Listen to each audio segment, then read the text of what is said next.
Welcome to my channel, where mysteries unfold, strange tales come to life, and the unexplained takes center stage.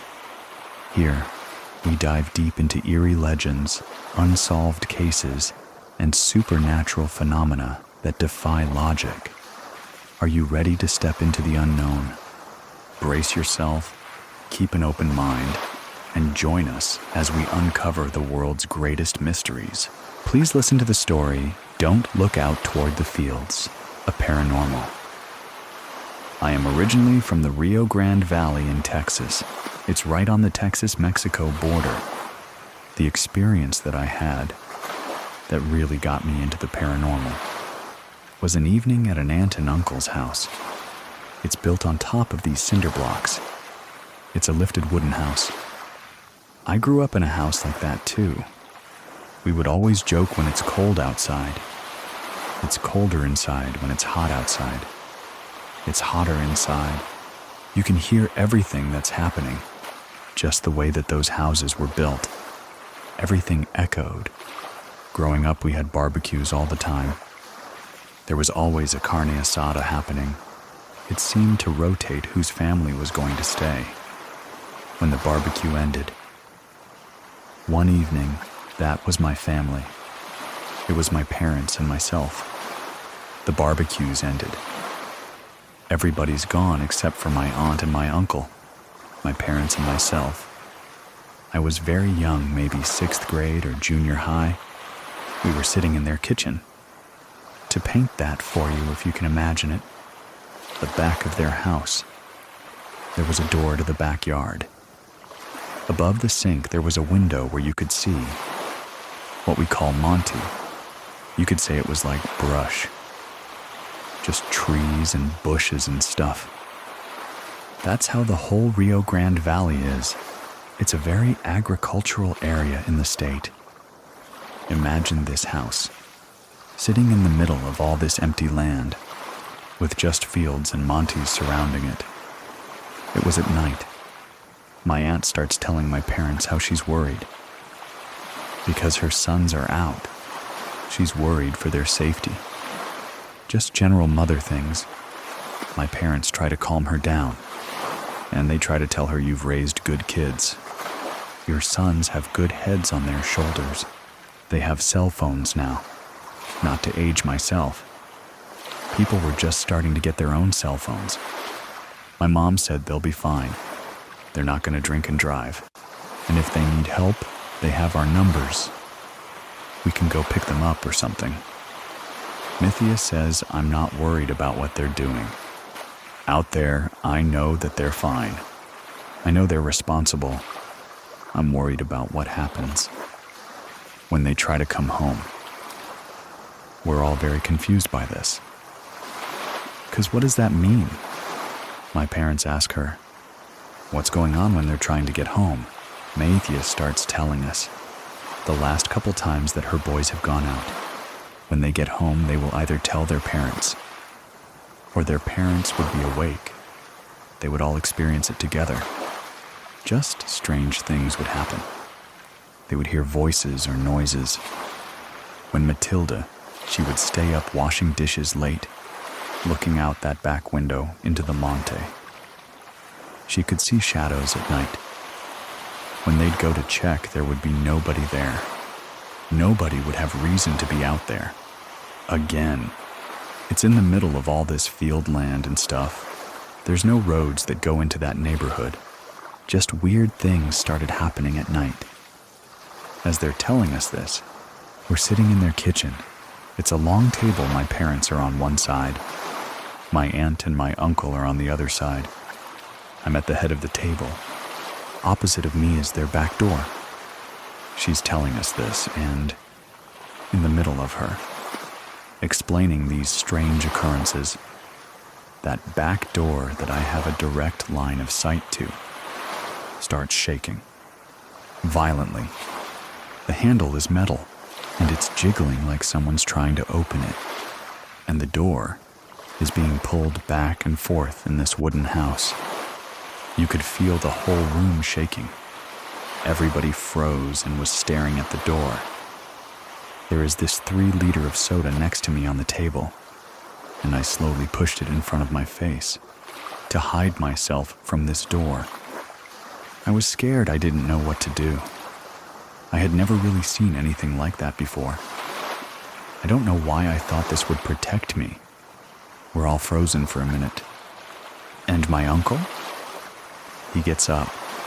He's grumbling something under his breath. He goes to the door and he rips it open. There's nothing there. We're all even more silent. If that could happen. I'm petrified at this point. He says it was a dog. It was probably a dog just messing with the door. I saw when he opened the door. I couldn't look away even though I wanted to. And there was nothing there. I saw that there was nothing there. He closes the door and he sits back down. My aunt, she starts getting scared again. She says, "You see, that's what I'm talking about. I feel like there's something on this land. There's something out there. And I'm worried that something's going to happen to the boys when they try to get home later." Again, as she's trying to explain this to us, the door starts shaking again, even harder this time. This entire time I couldn't move. I was frozen. I wanted to run to a different part of the house, but I was just scared to move again. This door is shaking violently back and forth. The handle, you can hear the metal jingling. My uncle gets up again, opens the door. This time, we see a dog. But the dog is running up to the door. It wasn't already there. He said, "It's the dog." It's the dog, throws the dog a scrap of leftover meat, closes the door, but I'm thinking no. I can see this all happening.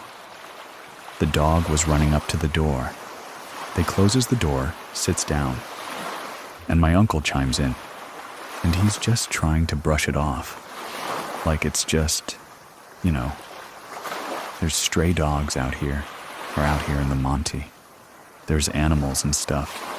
It's probably coyotes or just trying to explain it away. He's a big skeptic. Okay, sure, animals. Even though we're not buying it. As he's talking about that, we hear the dog at the door whimper. Like when a dog gets hit, it starts to cry. We hear the cry getting fainter and fainter. The dog is running away. We can hear it running away again. The door starts to shake. My uncle was right there ready for it. He was waiting for it. He knew it was going to happen again. So he gets up, throws the door open again. There's nothing. By that third time, we had enough. The first time was enough for me. But I was at their mercy there. My parents, they drove us. I had to wait for them. By that third time, my parents were like, "Okay, we're gonna go. We'll pray for your kids." I don't know if they came up with the game plan or what the conversation was, but I was in escape mode. I was ready to get out of there. But also, that meant that I had to walk outside to the car, which I didn't want to do, because I don't know what's out there. Something's out there terrorizing us. And I think I just remember running to my parents' van and just jumping in and ready to go, and I've never been back to that house since that happened.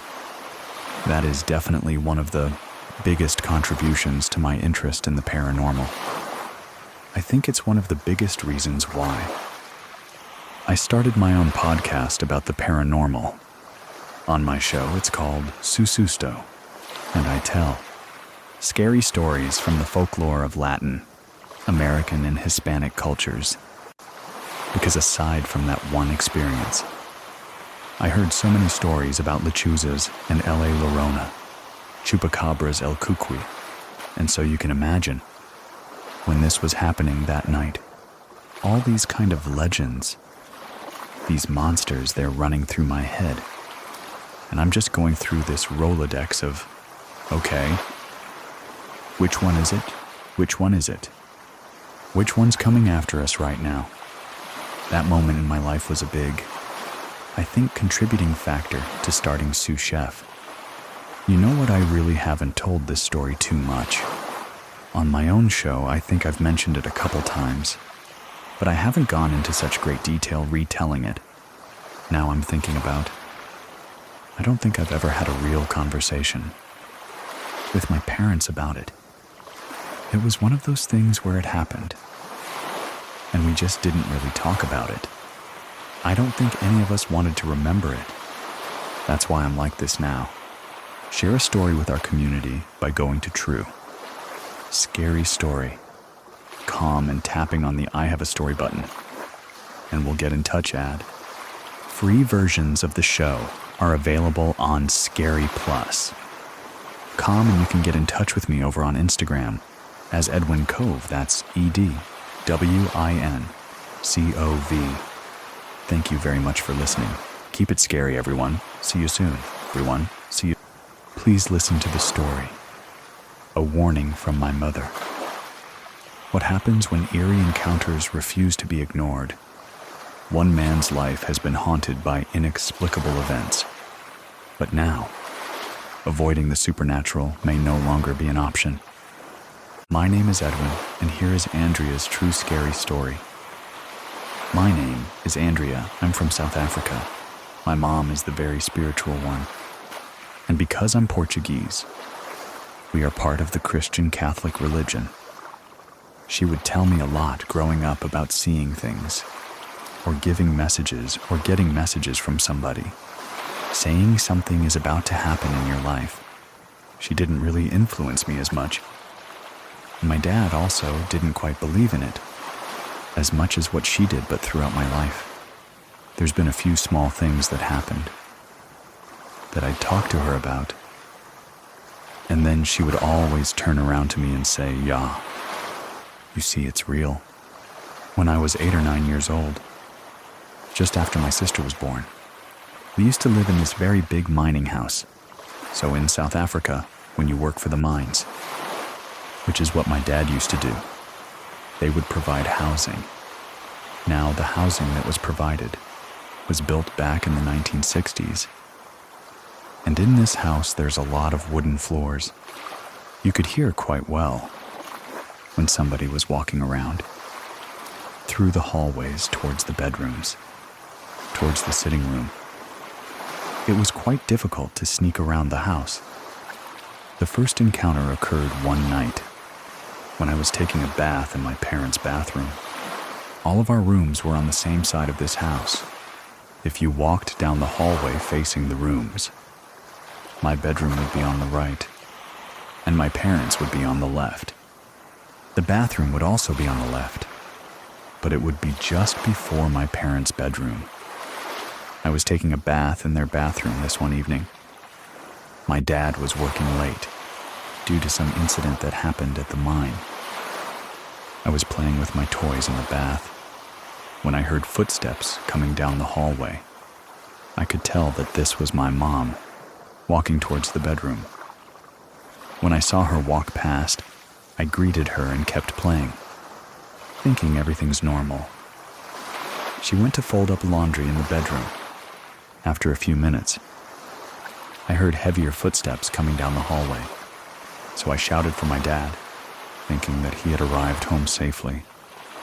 My mother shouted from the bedroom saying, "No, your dad can't be home because he hasn't called me yet. He's still underground dealing with the incident." So I thought that was strange, but carried on playing anyways. And then I heard footsteps coming down that hallway, towards the bedroom again, still sounding heavy. So I thought again that it was my father. I shouted to my mom that, "Hey, Dad is home." But she shouted at me again, saying, "No, he's not home. She still hasn't received the call. He's still at work. He's still underground." Right after she told me that, I heard the footsteps coming towards the bathroom again. but it's as if they were going to walk across the entrance to the bathroom. So I waited, and I looked to see if there was anyone coming through, but I didn't see anyone. The footsteps stopped, and I was looking at the hallway and didn't see anybody there. I faced basically the bathroom door, which was open, and it looked like some weird black cloak disappeared behind the bathroom door. As I was looking at it, I freaked out. I shouted for my mom to come get me. I told her what had happened, so she came running. I kept staring at the door. When she came in, I pointed to the door, trying to explain to her what I just saw. And then she just told me that if I ever see darkness, or see anything that's out of the ordinary, I must pray. She would always be watching over us with regards to the spiritual world. You know, the paranormal. And sometimes she would even tell us things that either hasn't happened yet, and then it would happen, or you know something that we wouldn't have told her, but she knows about it. It's actually frightening sometimes. I'm even getting goosebumps right now, thinking about it, and I have a funny feeling that when I am done here, I'm gonna probably get a phone call from her saying that, no, were you talking about me? 'Cause stuff like that happens. It's weird. This was a few months later. I used to have a pet hamster named Alex in my bedroom. If you go straight into my bedroom, my bed would be on your left. Then I would have a desk at the end of the bed, and then I would have this huge window facing our back garden. While I had my hamster Alex, I had him in a cage, and the cage was always on that desk in front of the bed. When I tried to go to sleep during the night, I would hear the squeaking coming from his little wheel that he would run on. I think it was a few days before the event. He somehow escaped from his cage, and he ran out of my window. We looked inside the cage. We could not find it. We searched quite thoroughly for it, and we just couldn't find Alex the hamster. Few days later, after he had disappeared, I went to bed quite early because it was a school night. I woke up during the night feeling uneasy, as if something is watching you, or someone's there in the corner, just staring down at you with this pressure on you. It's quite a strange feeling. I sat up, and I didn't hear my parents in the television room, so I assumed that it was late enough, that they were already sleeping. I tried to go back to sleep. I heard the footsteps coming down that hallway again. At first I thought maybe it's my mom, because my mom would stand up, take the dogs outside for them to go and do their business, and then she would come back inside. But it would have been a bit strange if it was just her on her own, because normally she would have the dog's footsteps following behind her. I just kept feeling like there was some sort of pressure surrounding the atmosphere in my room. But I heard the footsteps, and they started getting closer to my bedroom door. My bedroom door would normally be closed enough that I could still have a bit of light coming from the hallway if somebody turned on the light. But there was no light at all. So I know for a fact that it wasn't my mother. Then the feeling of a supposed anxiety got worse. The footsteps kept coming, stopped right outside my door. Something pushed my door lightly so that it could open a bit. And I saw it opening, and I thought, okay, you know what? My mom is just checking up on me. She's making sure I'm sleeping.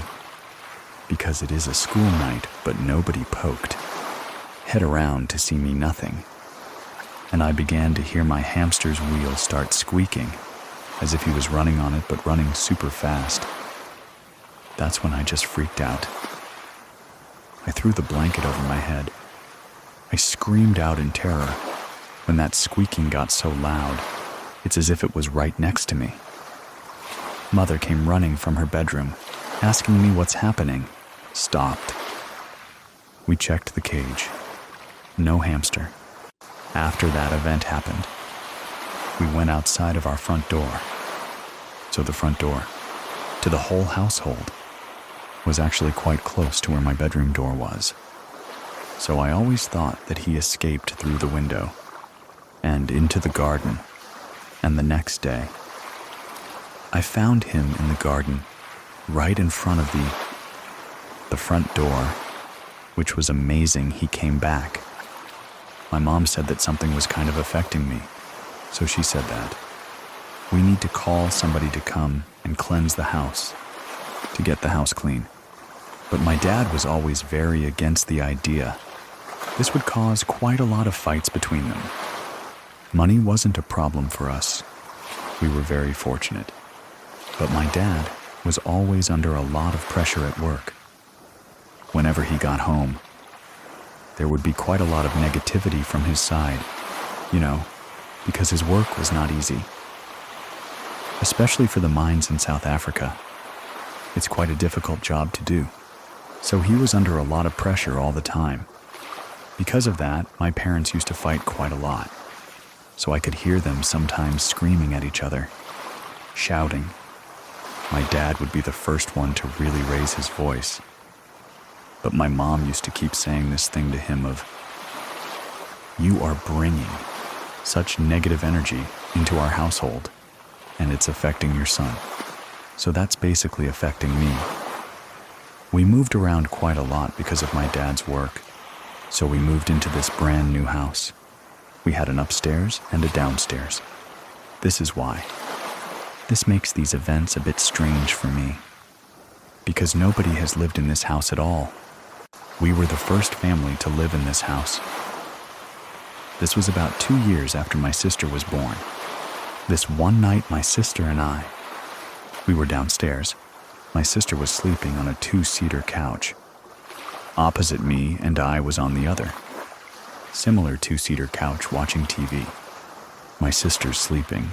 She's tossing and turning a little bit, but nothing is bothering her as much. Next, out of the blue moment, she wakes up, she looks at me, and as if it was a ticking time bomb, she just started screaming, as if somebody was physically hurting her. So I got up, I ran to her, and I tried to calm her down. And a few moments later, my mother came down, asking, "What did I do? What did I do?" So my mother came, picked her up. She calmed her down. And then my mother sat on the couch with my sister, and everything was fine. We carried on watching TV.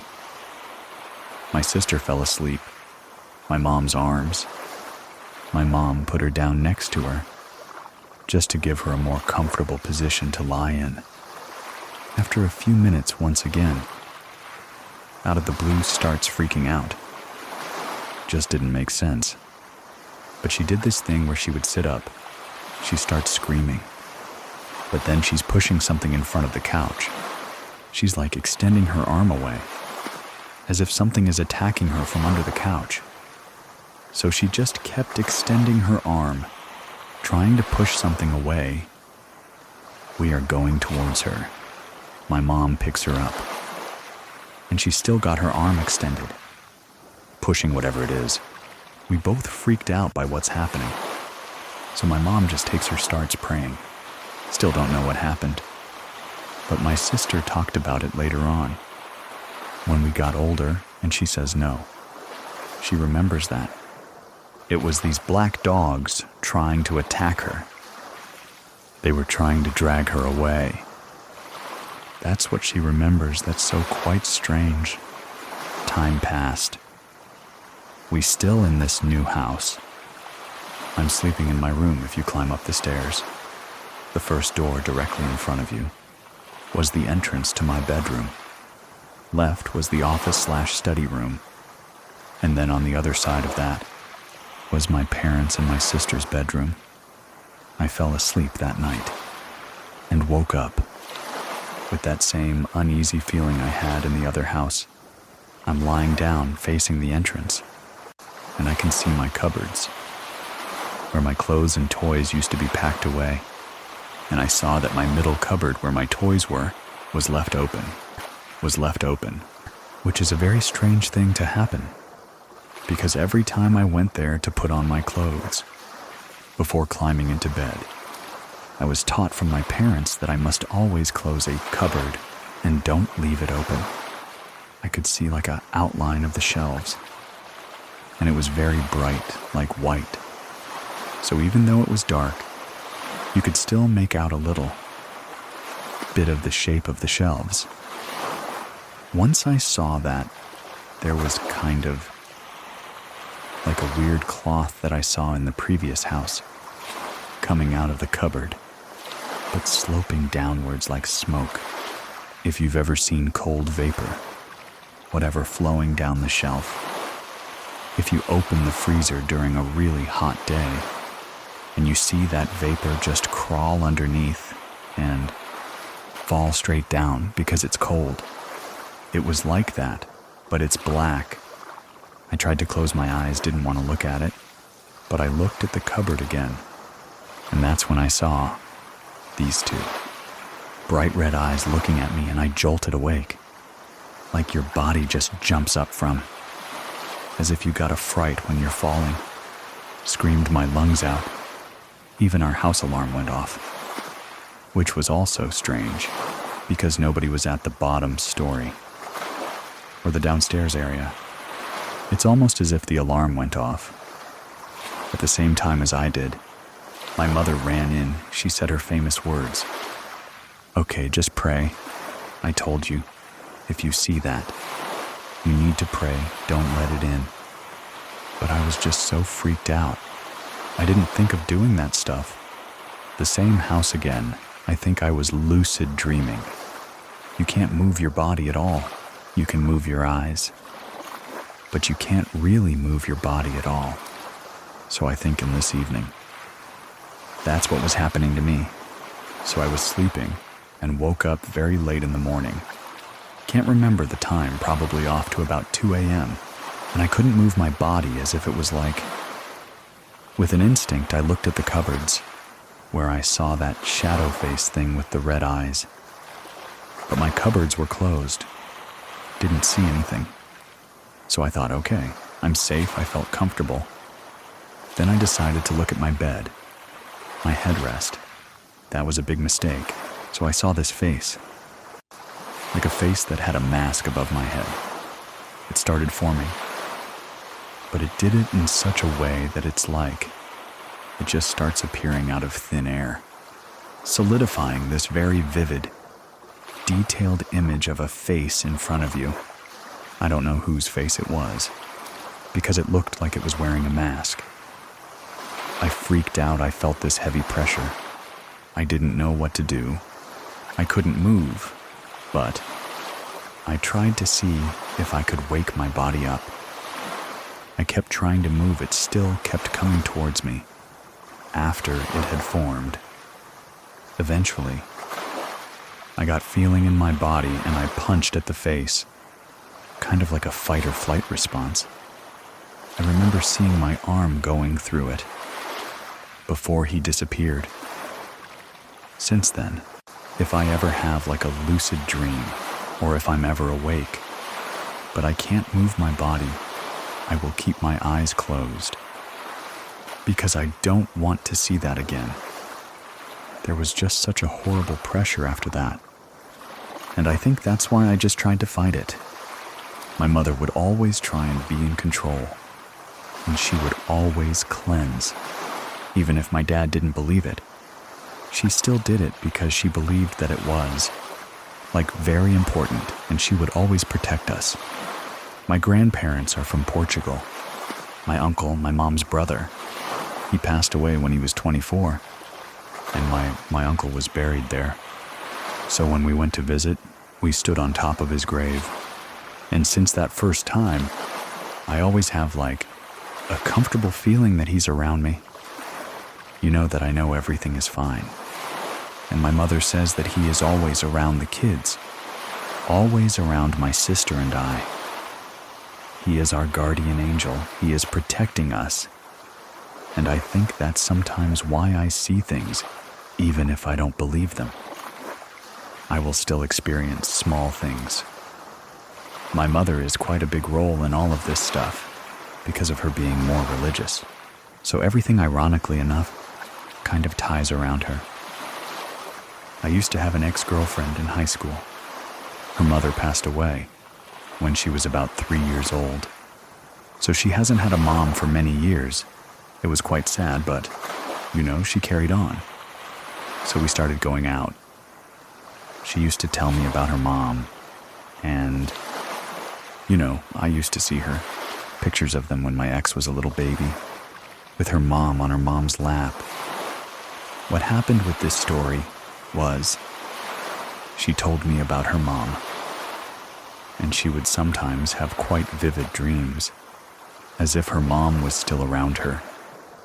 I always thought, I don't think there's anything there. Maybe there's no meaning to the messages that your mom's trying to give you in your dreams. So she would say that her mom in her dreams would say, no, that she's found someone that she can talk to. And I thought, okay, that's very weird.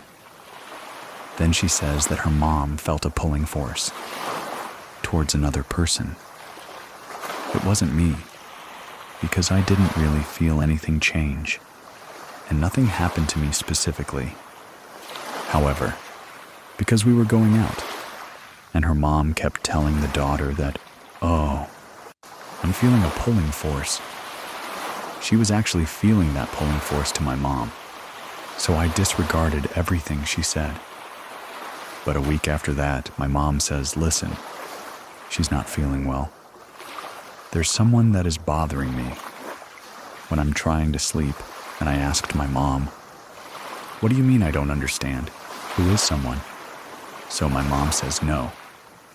She woke up, she saw this lady talking to her, and she wanted my mom to try and communicate with her daughter through my mom. She kept bugging my mom for 2 nights, and my mom eventually had enough, and she came to me and said, listen, I need to have a talk with this girl. I need her to come over now. I need to sit down, because this lady is bothering me the whole time. I cannot sleep, it's messing me up. So much so that my mom even looked sick. My ex came over, we sat down around a table. My ex didn't have to say anything. My mom told her everything about her mom, how she passed, why she wants to communicate with her. She wore glasses, a specific accessory that you need for every day. So she says no. She wore these black glasses, and she did this. And these are the common things that she would want you to remember her for. And my ex broke down in tears, saying, she can't even explain, because she never told me all of those details to me, so that I would tell my mom no.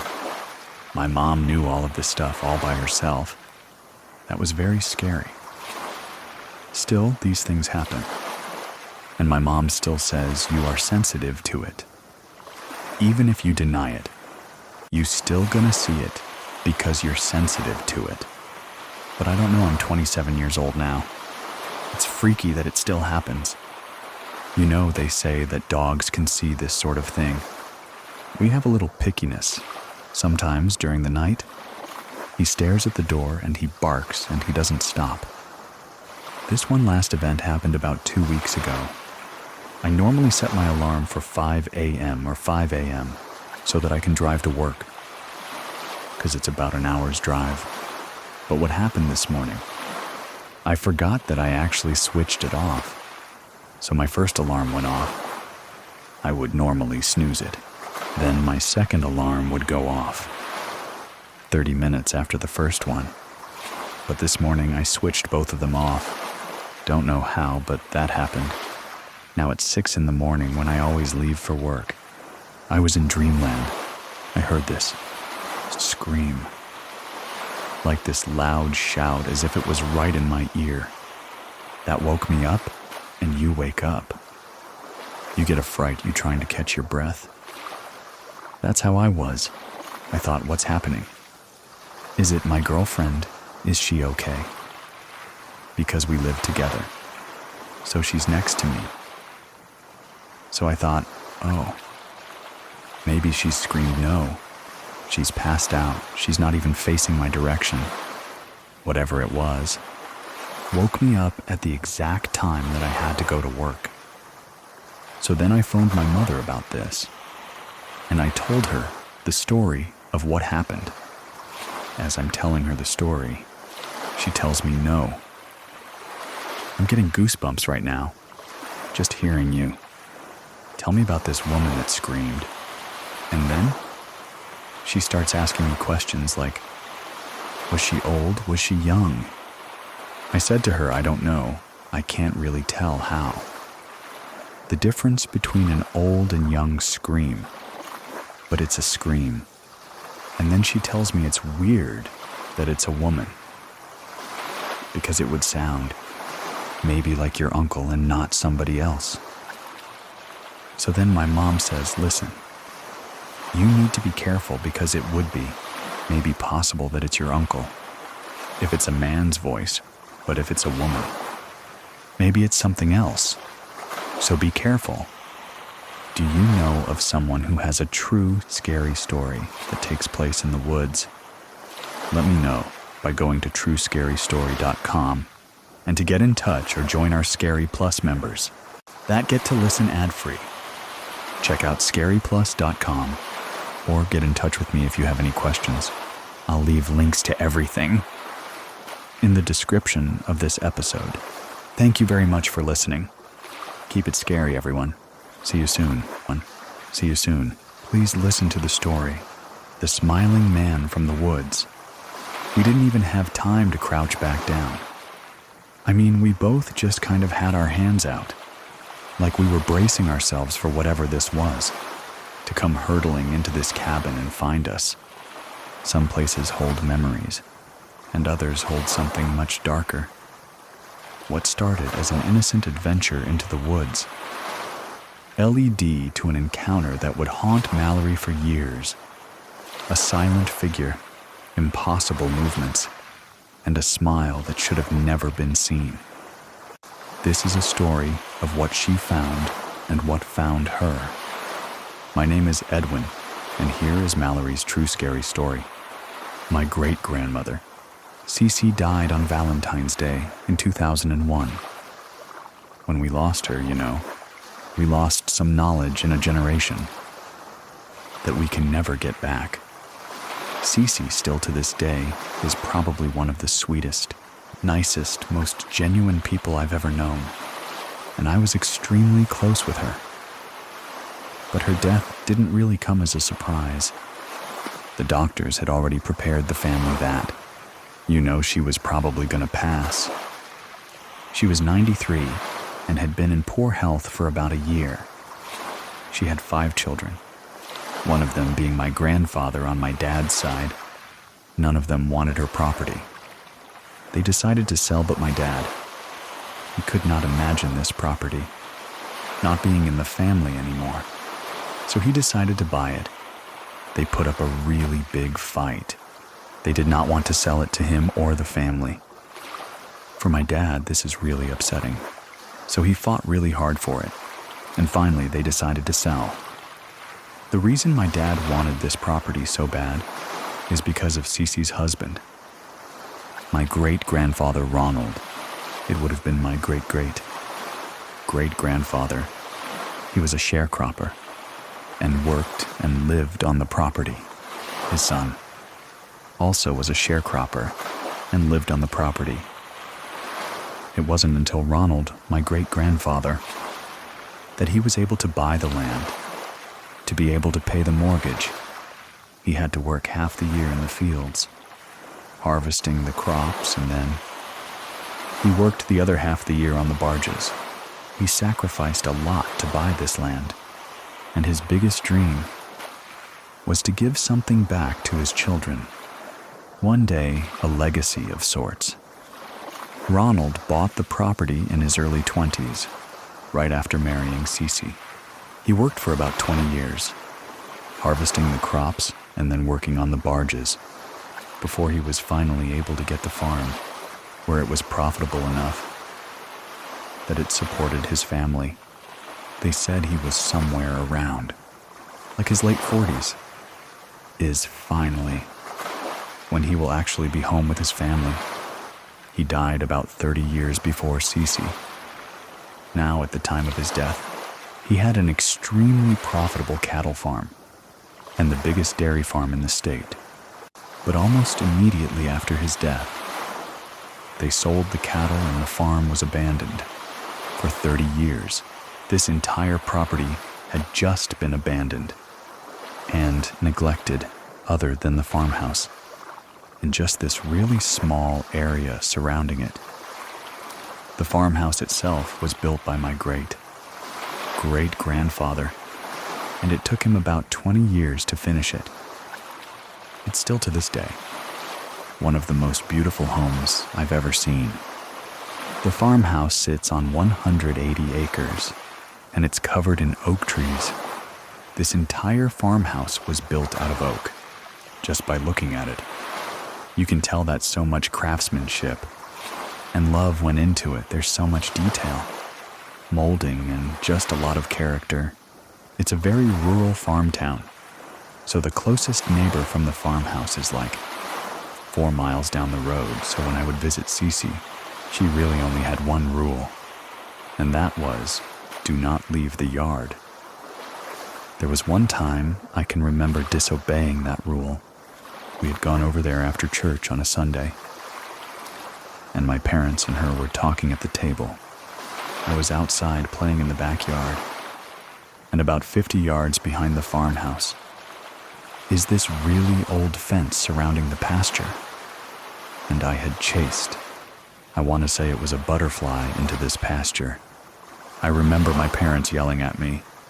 I was going to stay for a little while with her, and I waved bye to him. The next thing I hear is Cece just screaming at me, and I immediately start running towards her. And even back then she was old, but she was running right at me.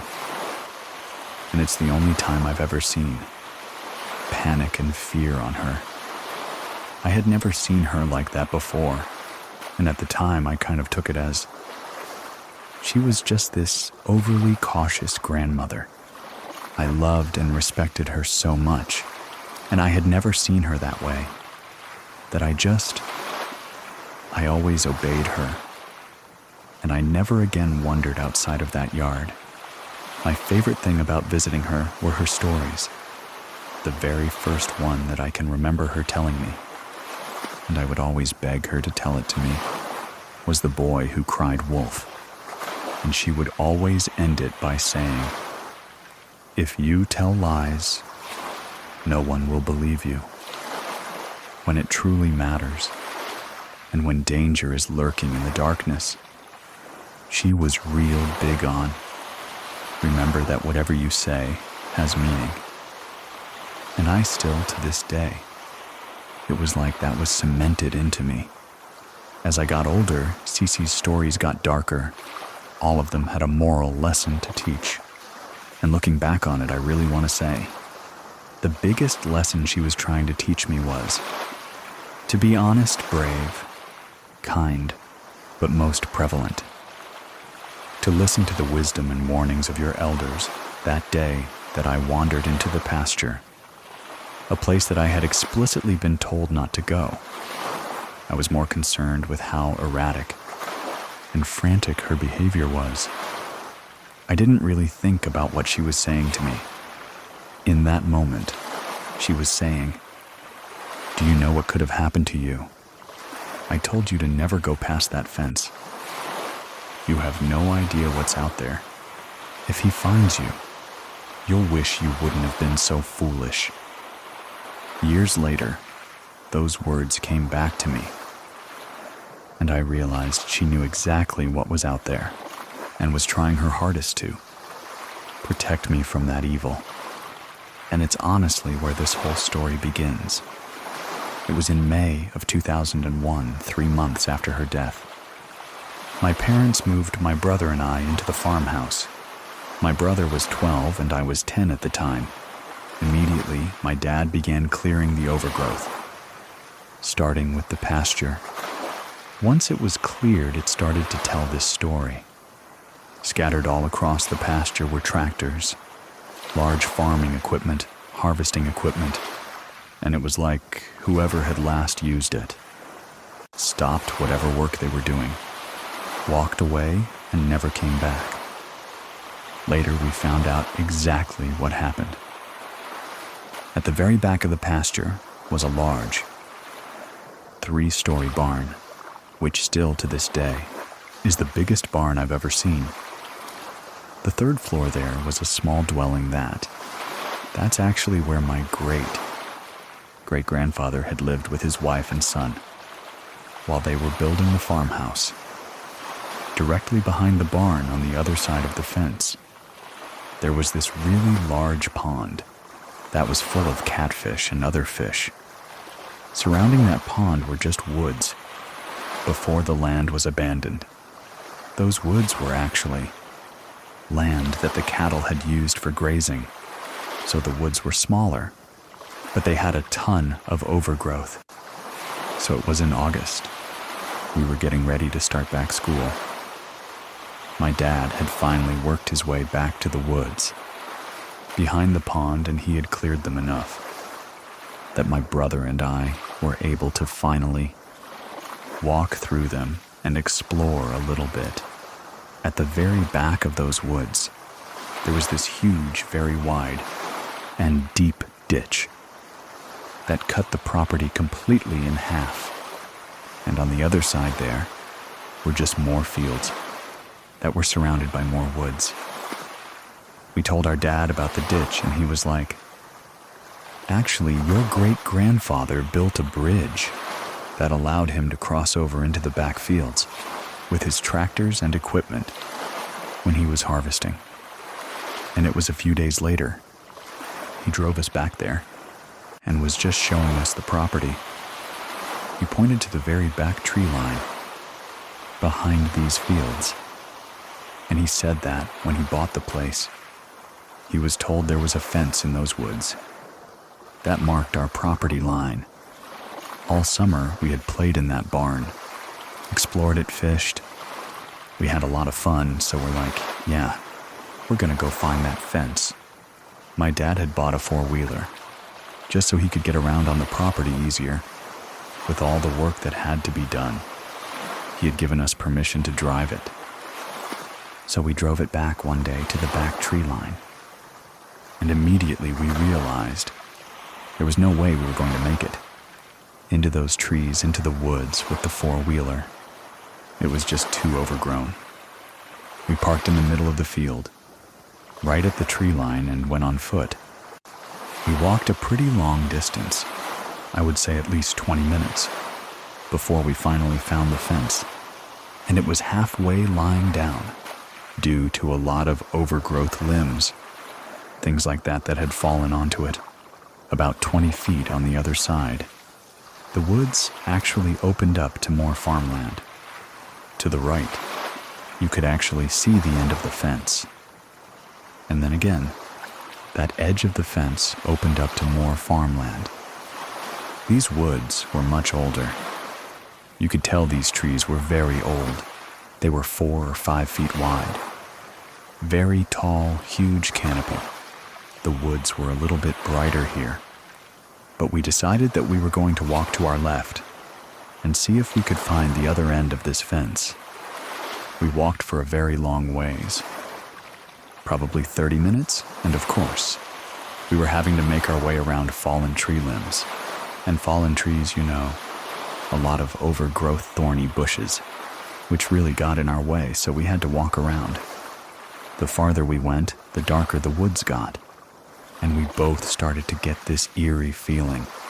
And at one point, we talked about turning back, but we were like, no, let's just do it. Let's find it. Let's see how far across this goes. how big the property is, then we'll head back. Eventually, we found the end of it. If you live out in the country, you know that it's very loud. There's always some sort of animal insects. Trees whined. There's always some sort of noise. But the only thing we could even hear was the crunching of leaves under our footsteps. This was really eerie, so as soon as we saw it, we decided to head back. So we were walking at a left angle, so we could try to make it out. The same way we had come in, so we could get to the four-wheeler. We were about halfway back when, to our right, there was a break in the trees. That opened up to a clearing. We got really excited about this, so we decided to go and investigate. The closer we got, we could tell that there was a structure sitting at the back of this clearing, completely covered in vines and brush. Once we got almost right up to it, there were little slivers of the building that you could see through the vines.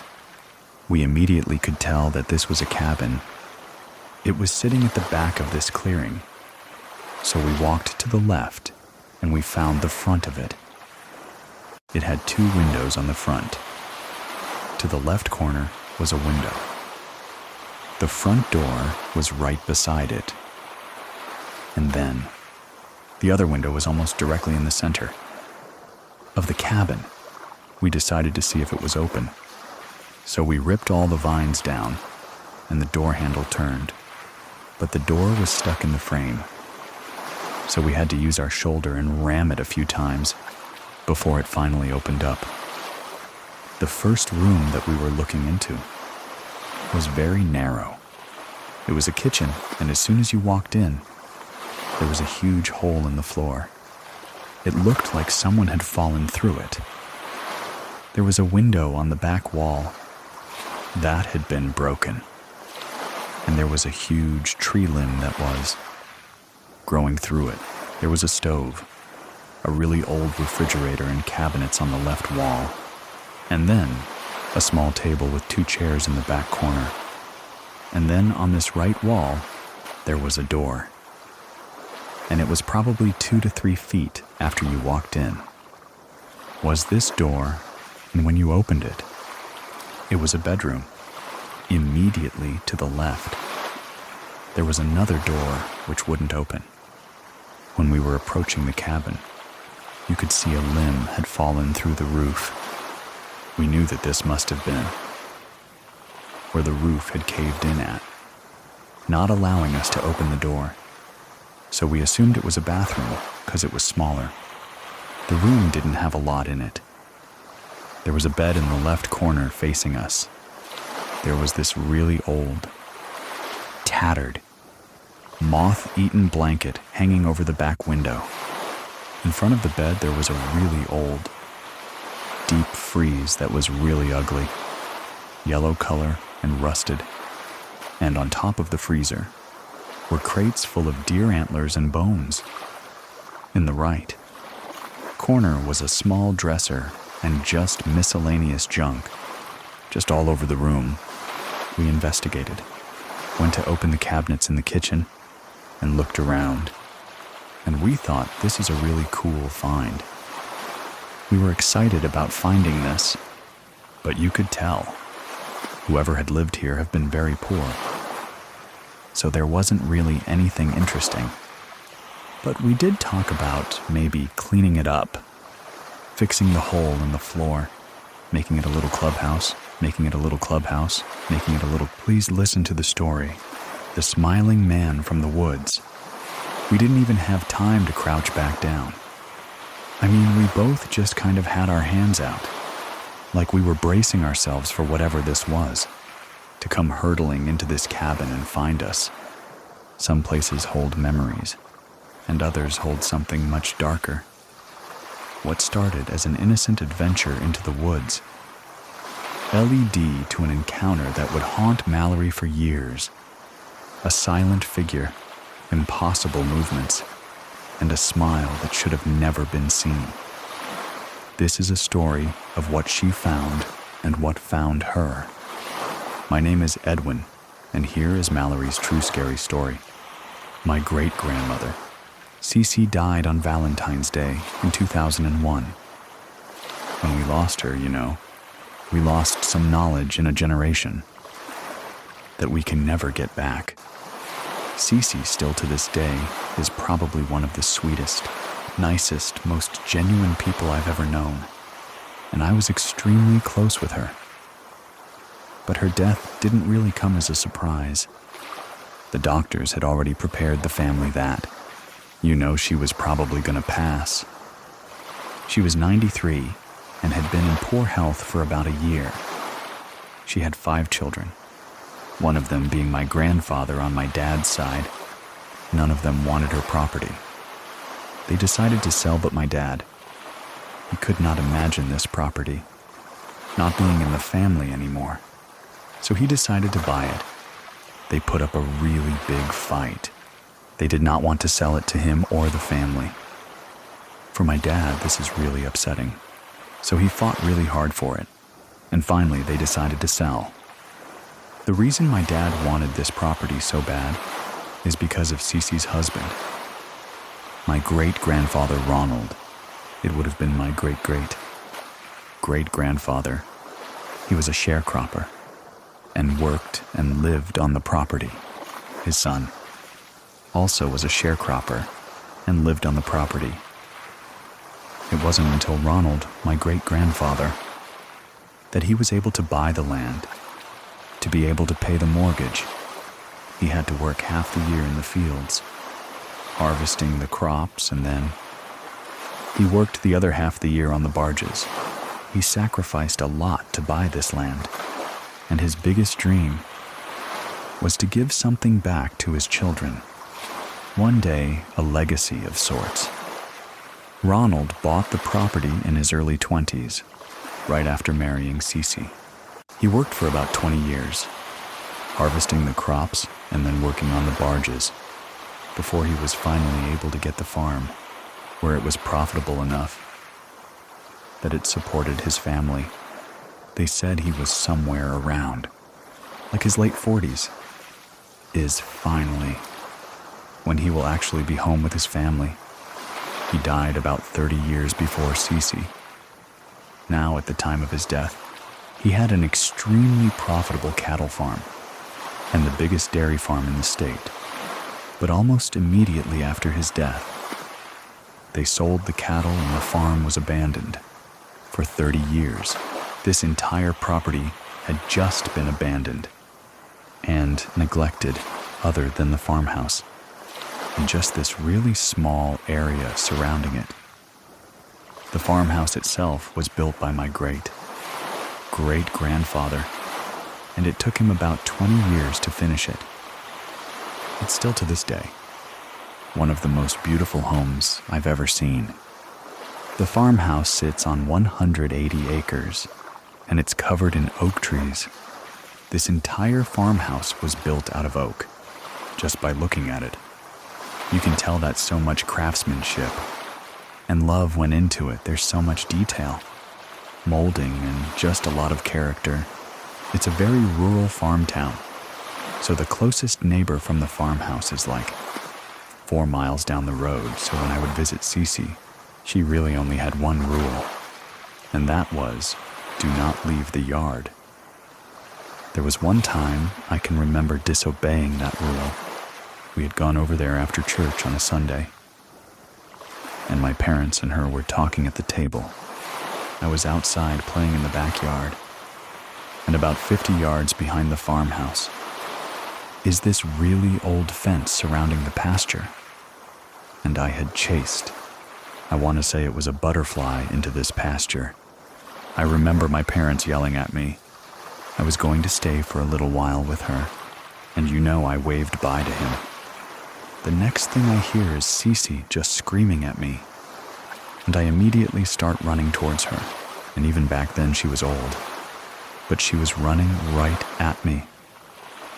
And it's the only time I've ever seen panic and fear on her.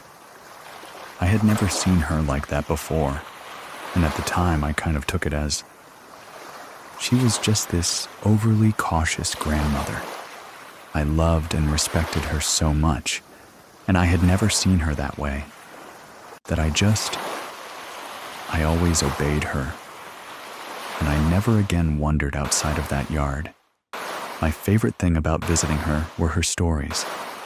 The very first one that I can remember her telling me, and I would always beg her to tell it to me, was the boy who cried wolf.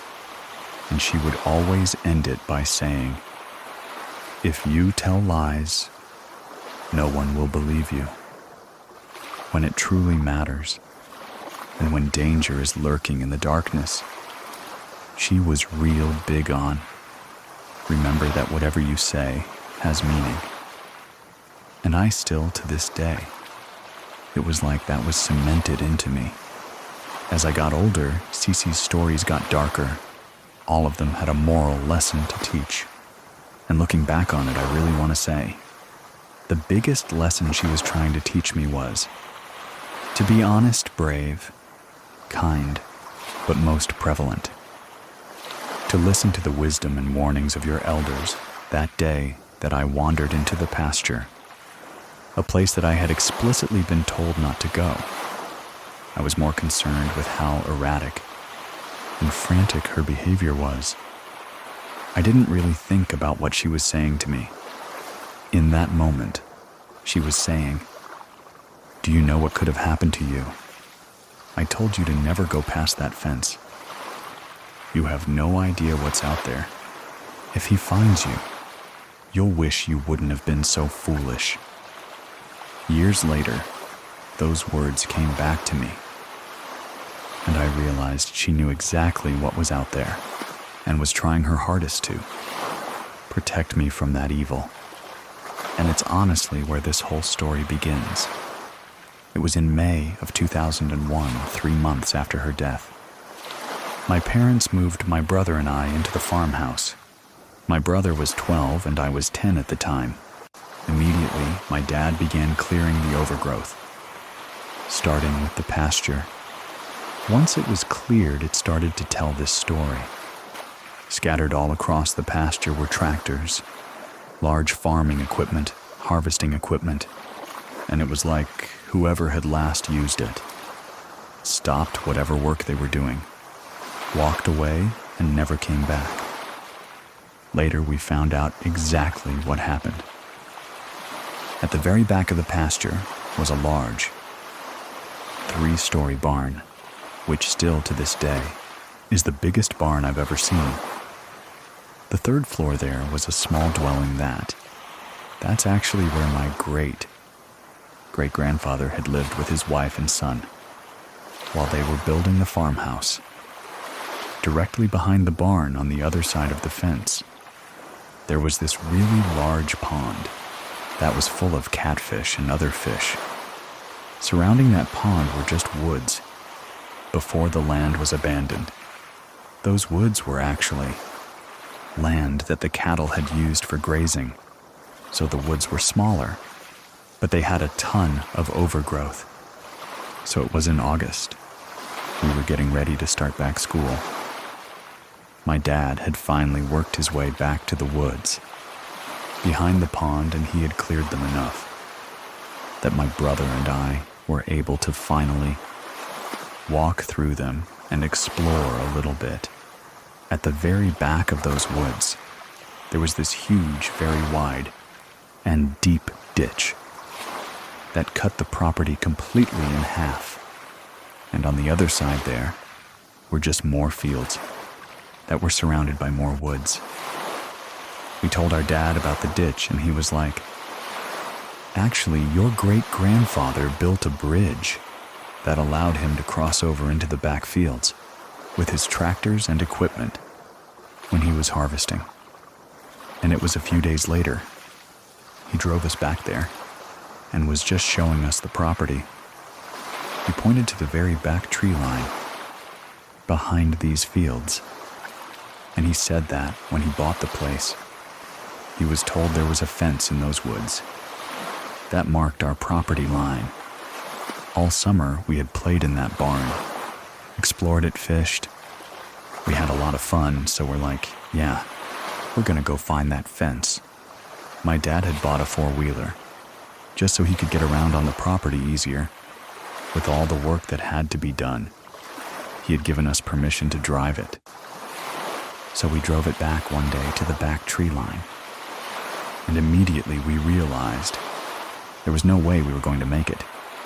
Into those trees, into the woods with the four-wheeler. It was just too overgrown. We parked in the middle of the field, right at the tree line, and went on foot.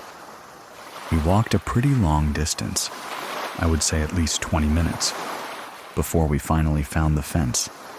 And it was halfway lying down, due to a lot of overgrowth limbs, things like that had fallen onto it, about 20 feet on the other side.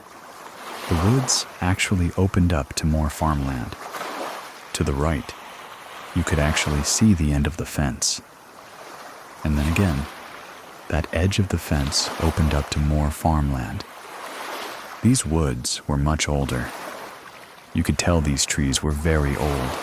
They were 4 or 5 feet wide.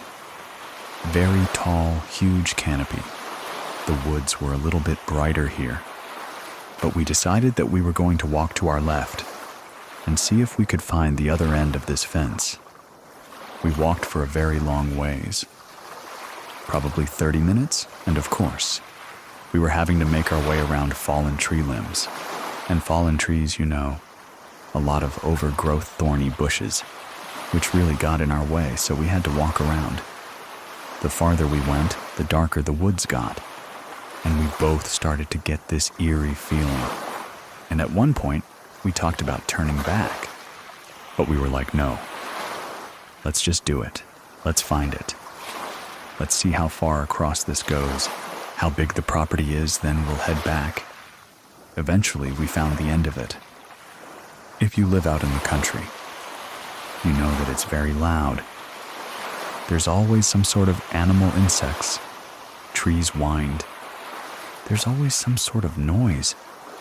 But the only thing we could even hear was the crunching of leaves under our footsteps. This was really eerie, so as soon as we saw it, we decided to head back. So we were walking at a left angle, so we could try to make it out. The same way we had come in, so we could get to the four-wheeler. We were about halfway back when to our right, there was a break in the trees. That opened up to a clearing. We got really excited about this, so we decided to go and investigate. The closer we got, we could tell that there was a structure sitting at the back of this clearing, completely covered in vines and brush. Once we got almost right up to it, there were little slivers of the building that you could see through the vines. We immediately could tell that this was a cabin. It was sitting at the back of this clearing. So we walked to the left and we found the front of it. It had 2 windows on the front. To the left corner was a window. The front door was right beside it. And then the other window was almost directly in the center of the cabin. We decided to see if it was open. So we ripped all the vines down and the door handle turned, but the door was stuck in the frame.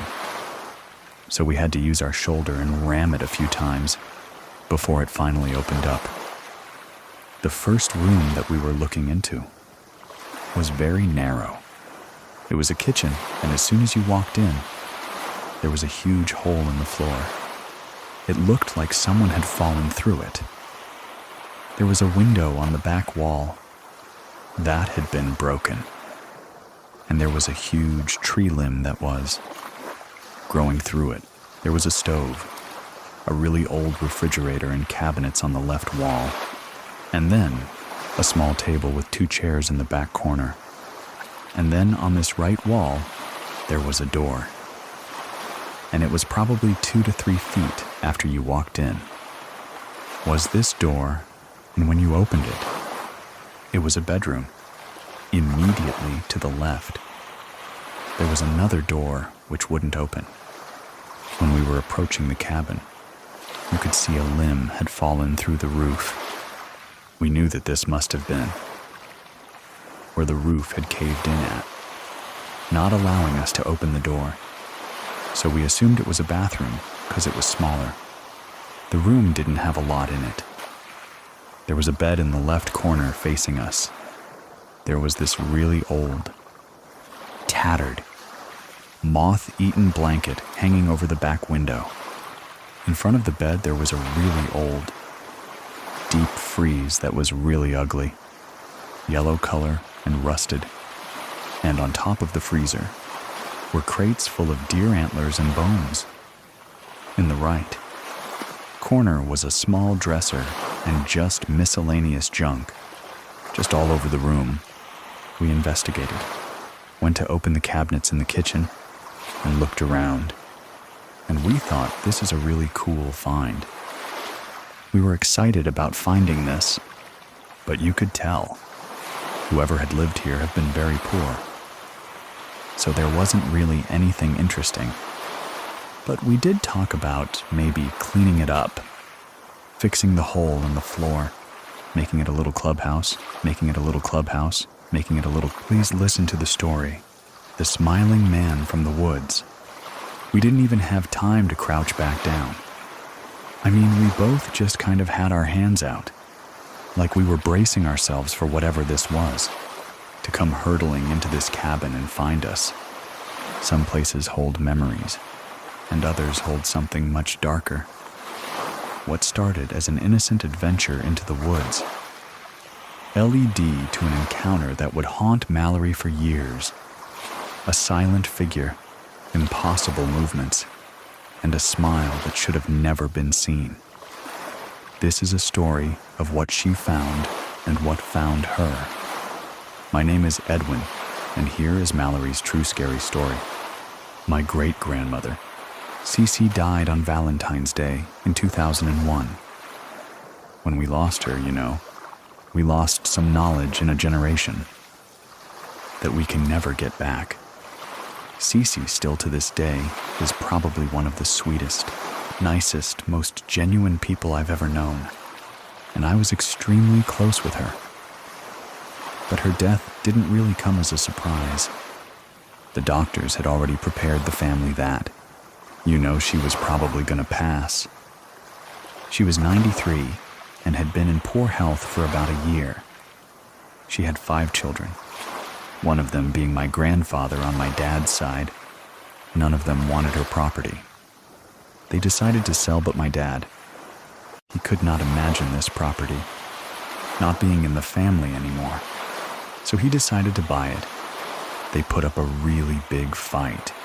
They did not want to sell it to him or the family. For my dad, this is really upsetting, so he fought really hard for it, and finally they decided to sell. The reason my dad wanted this property so bad is because of Cece's husband. My great-grandfather Ronald. It would have been my great-great-great-grandfather. He was a sharecropper and worked and lived on the property. His son also was a sharecropper and lived on the property. It wasn't until Ronald, my great-grandfather, that he was able to buy the land. To be able to pay the mortgage, he had to work half the year in the fields, harvesting the crops, and then he worked the other half the year on the barges. He sacrificed a lot to buy this land, and his biggest dream was to give something back to his children. One day, a legacy of sorts. Ronald bought the property in his early 20s, right after marrying Cece. He worked for about 20 years, harvesting the crops and then working on the barges, before he was finally able to get the farm, where it was profitable enough that it supported his family. They said he was somewhere around, like his late 40s, is finally when he will actually be home with his family. He died about 30 years before Cece. Now, at the time of his death, he had an extremely profitable cattle farm and the biggest dairy farm in the state. But almost immediately after his death, They sold the cattle and the farm was abandoned. For 30 years, this entire property had just been abandoned and neglected other than the farmhouse, in just this really small area surrounding it. The farmhouse itself was built by my great-grandfather, and it took him about 20 years to finish it. It's still to this day one of the most beautiful homes I've ever seen. The farmhouse sits on 180 acres, and it's covered in oak trees. This entire farmhouse was built out of oak, just by looking at it. You can tell that so much craftsmanship and love went into it. There's so much detail, molding, and just a lot of character. It's a very rural farm town, so the closest neighbor from the farmhouse is like 4 miles down the road. So when I would visit Cece, she really only had one rule, and that was, do not leave the yard. There was one time I can remember disobeying that rule. We had gone over there after church on a Sunday, and my parents and her were talking at the table. I was outside playing in the backyard, and about 50 yards behind the farmhouse is this really old fence surrounding the pasture. And I had chased, I want to say it was a butterfly, into this pasture. I remember my parents yelling at me. I was going to stay for a little while with her, and I waved bye to him. The next thing I hear is Cece just screaming at me, and I immediately start running towards her. And even back then she was old, but she was running right at me. And it's the only time I've ever seen panic and fear on her. I had never seen her like that before, and at the time I kind of took it as she was just this overly cautious grandmother. I loved and respected her so much, and I had never seen her that way, that I always obeyed her, and I never again wandered outside of that yard. My favorite thing about visiting her were her stories. The very first one that I can remember her telling me, and I would always beg her to tell it to me, was the boy who cried wolf. And she would always end it by saying, "If you tell lies, no one will believe you. When it truly matters, and when danger is lurking in the darkness," she was real big on, remember that whatever you say has meaning. And I still, to this day, it was like that was cemented into me. As I got older, Cece's stories got darker. All of them had a moral lesson to teach. And looking back on it, I really want to say, the biggest lesson she was trying to teach me was to be honest, brave, kind, but most prevalent. To listen to the wisdom and warnings of your elders that day that I wandered into the pasture, a place that I had explicitly been told not to go. I was more concerned with how erratic and frantic her behavior was. I didn't really think about what she was saying to me. In that moment, she was saying, "Do you know what could have happened to you? I told you to never go past that fence. You have no idea what's out there. If he finds you, you'll wish you wouldn't have been so foolish." Years later, those words came back to me, and I realized she knew exactly what was out there and was trying her hardest to protect me from that evil. And it's honestly where this whole story begins. It was in May of 2001, 3 months after her death. My parents moved my brother and I into the farmhouse. My brother was 12 and I was 10 at the time. Immediately, my dad began clearing the overgrowth, starting with the pasture. Once it was cleared, it started to tell this story.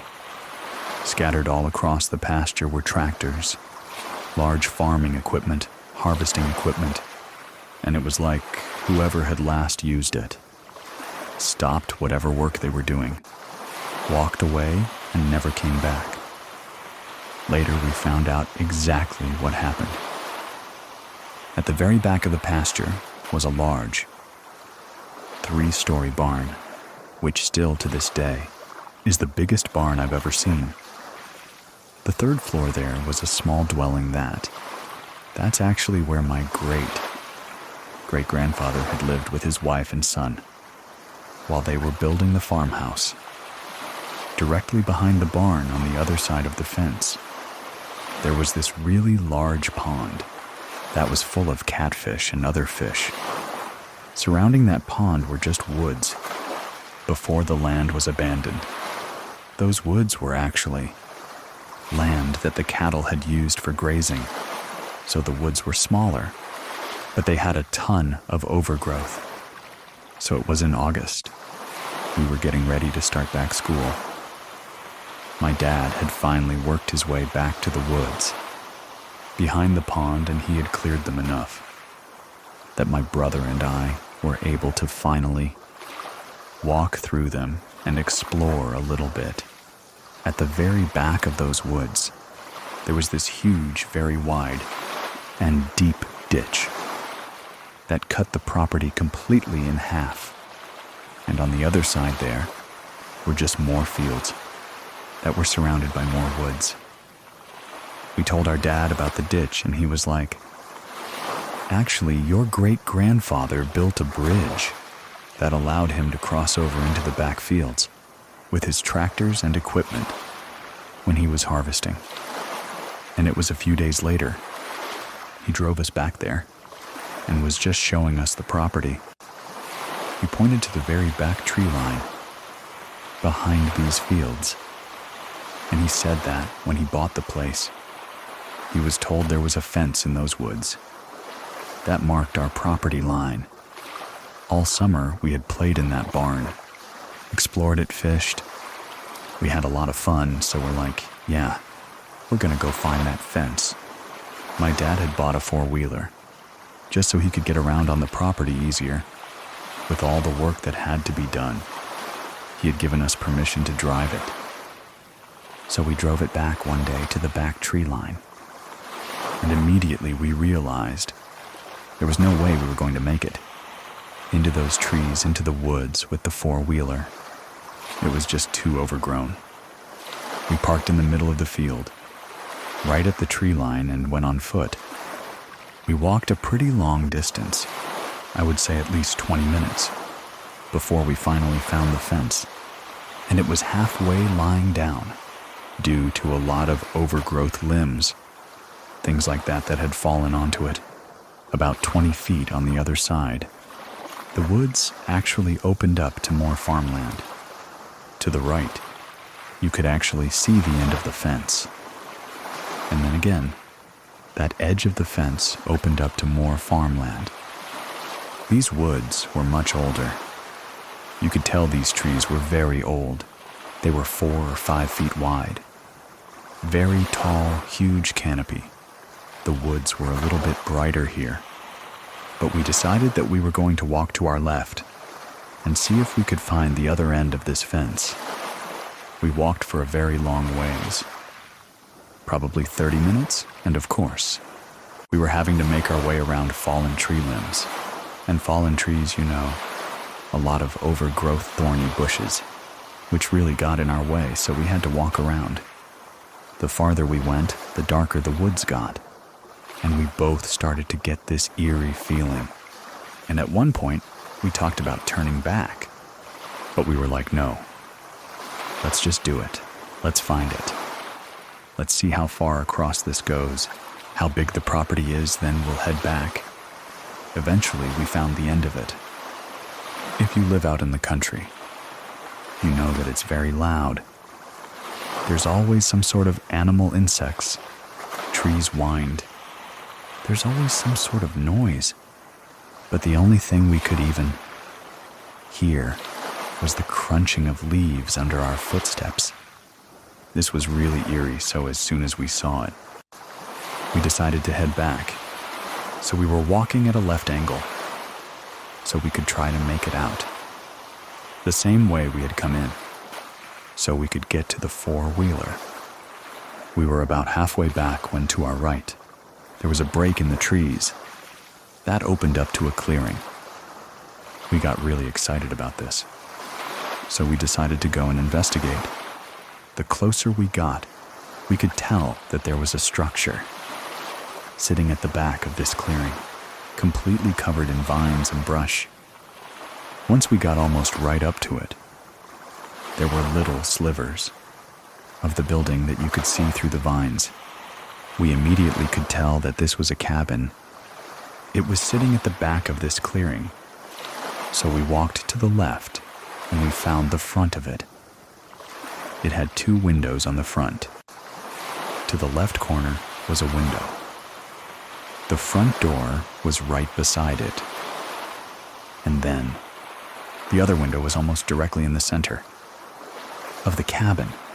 We decided to see if it was open. So we ripped all the vines down, and the door handle turned. But the door was stuck in the frame. So we had to use our shoulder and ram it a few times before it finally opened up. The first room that we were looking into was very narrow. It was a kitchen, and as soon as you walked in, there was a huge hole in the floor. It looked like someone had fallen through it. There was a window on the back wall. That had been broken. And there was a huge tree limb that was growing through it. There was a stove, a really old refrigerator and cabinets on the left wall, and then a small table with 2 chairs in the back corner. And then on this right wall, there was a door. And it was probably 2 to 3 feet after you walked in. Was this door, and when you opened it, it was a bedroom.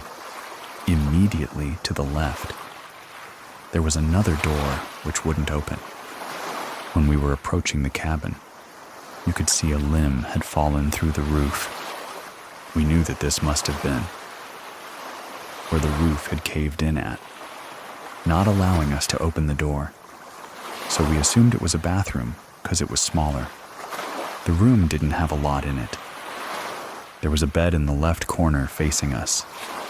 There was this really old, tattered, moth-eaten blanket hanging over the back window. In front of the bed, there was a really old, deep frieze that was really ugly, yellow color and rusted. And on top of the freezer were crates full of deer antlers and bones. In the right corner was a small dresser and just miscellaneous junk, just all over the room. We investigated, went to open the cabinets in the kitchen, and looked around. And we thought this is a really cool find. We were excited about finding this, but you could tell whoever had lived here had been very poor. So there wasn't really anything interesting. But we did talk about maybe cleaning it up, fixing the hole in the floor, making it a little clubhouse, making it a little clubhouse, making it a little... Please listen to the story. The smiling man from the woods. We didn't even have time to crouch back down. I mean, we both just kind of had our hands out, like we were bracing ourselves for whatever this was, to come hurtling into this cabin and find us. Some places hold memories, and others hold something much darker. What started as an innocent adventure into the woods led to an encounter that would haunt Mallory for years. A silent figure, impossible movements, and a smile that should have never been seen. This is a story of what she found and what found her. My name is Edwin, and here is Mallory's true scary story. My great-grandmother, Cece, died on Valentine's Day in 2001. When we lost her, we lost some knowledge in a generation that we can never get back. Cece, still to this day, is probably one of the sweetest, nicest, most genuine people I've ever known, and I was extremely close with her. But her death didn't really come as a surprise. The doctors had already prepared the family that, she was probably gonna pass. She was 93 and had been in poor health for about a year. She had 5 children, one of them being my grandfather on my dad's side. None of them wanted her property. They decided to sell, but my dad, he could not imagine this property not being in the family anymore. So he decided to buy it. They put up a really big fight. They did not want to sell it to him or the family. For my dad, this is really upsetting. So he fought really hard for it. And finally, they decided to sell. The reason my dad wanted this property so bad is because of Cece's husband.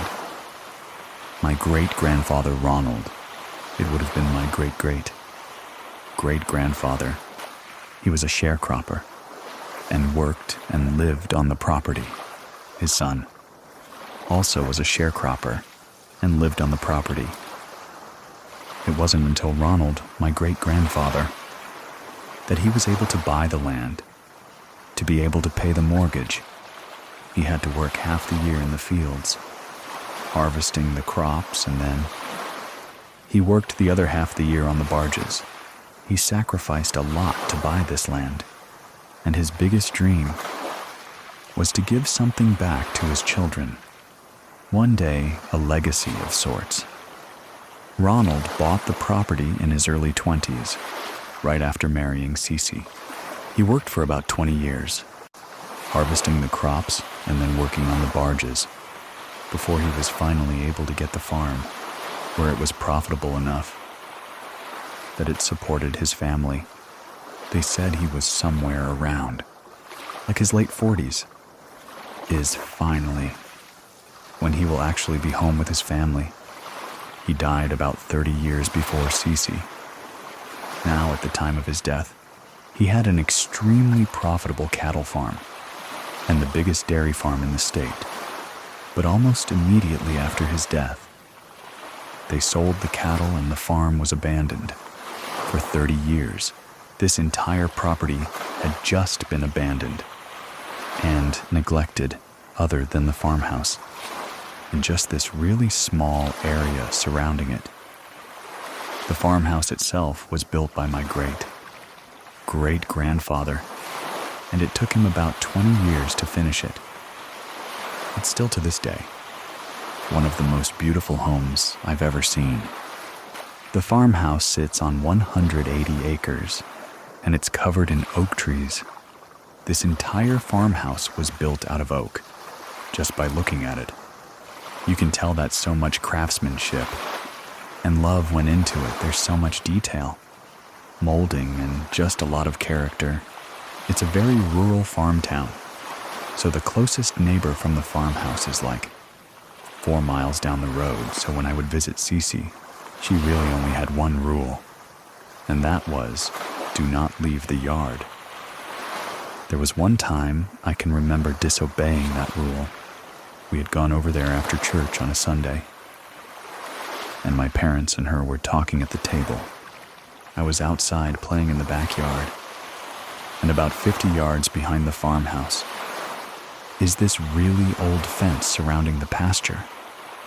And I had chased, I want to say it was a butterfly, into this pasture. I remember my parents yelling at me. I was going to stay for a little while with her, and I waved bye to him. The next thing I hear is Cece just screaming at me, and I immediately start running towards her, and even back then she was old, but she was running right at me. And it's the only time I've ever seen panic and fear on her.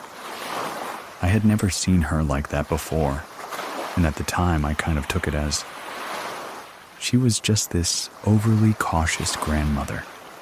I loved and respected her so much, and I had never seen her that way, that I always obeyed her, and I never again wandered outside of that yard. My favorite thing about visiting her were her stories. The very first one that I can remember her telling me, and I would always beg her to tell it to me, was the boy who cried wolf. And she would always end it by saying, "If you tell lies, no one will believe you. When it truly matters, and when danger is lurking in the darkness," she was real big on, remember that whatever you say has meaning. And I still, to this day, it was like that was cemented into me. As I got older, Cece's stories got darker. All of them had a moral lesson to teach. And looking back on it, I really want to say, the biggest lesson she was trying to teach me was to be honest, brave, kind, but most prevalent. To listen to the wisdom and warnings of your elders that day that I wandered into the pasture, a place that I had explicitly been told not to go. I was more concerned with how erratic and frantic her behavior was. I didn't really think about what she was saying to me. In that moment, she was saying, "Do you know what could have happened to you? I told you to never go past that fence. You have no idea what's out there. If he finds you, you'll wish you wouldn't have been so foolish." Years later, those words came back to me, and I realized she knew exactly what was out there and was trying her hardest to protect me from that evil. And it's honestly where this whole story begins. It was in May of 2001, 3 months after her death. My parents moved my brother and I into the farmhouse. My brother was 12 and I was 10 at the time. Immediately, my dad began clearing the overgrowth, starting with the pasture. Once it was cleared, it started to tell this story. Scattered all across the pasture were tractors, large farming equipment, harvesting equipment, and it was like whoever had last used it stopped whatever work they were doing, walked away, and never came back. Later, we found out exactly what happened. At the very back of the pasture was a large 3-story barn, which still to this day is the biggest barn I've ever seen. The 3rd floor there was a small dwelling that's actually where my great-grandfather had lived with his wife and son while they were building the farmhouse. Directly behind the barn on the other side of the fence, there was this really large pond that was full of catfish and other fish. Surrounding that pond were just woods before the land was abandoned. Those woods were actually land that the cattle had used for grazing, so the woods were smaller, but they had a ton of overgrowth. So it was in August. We were getting ready to start back school.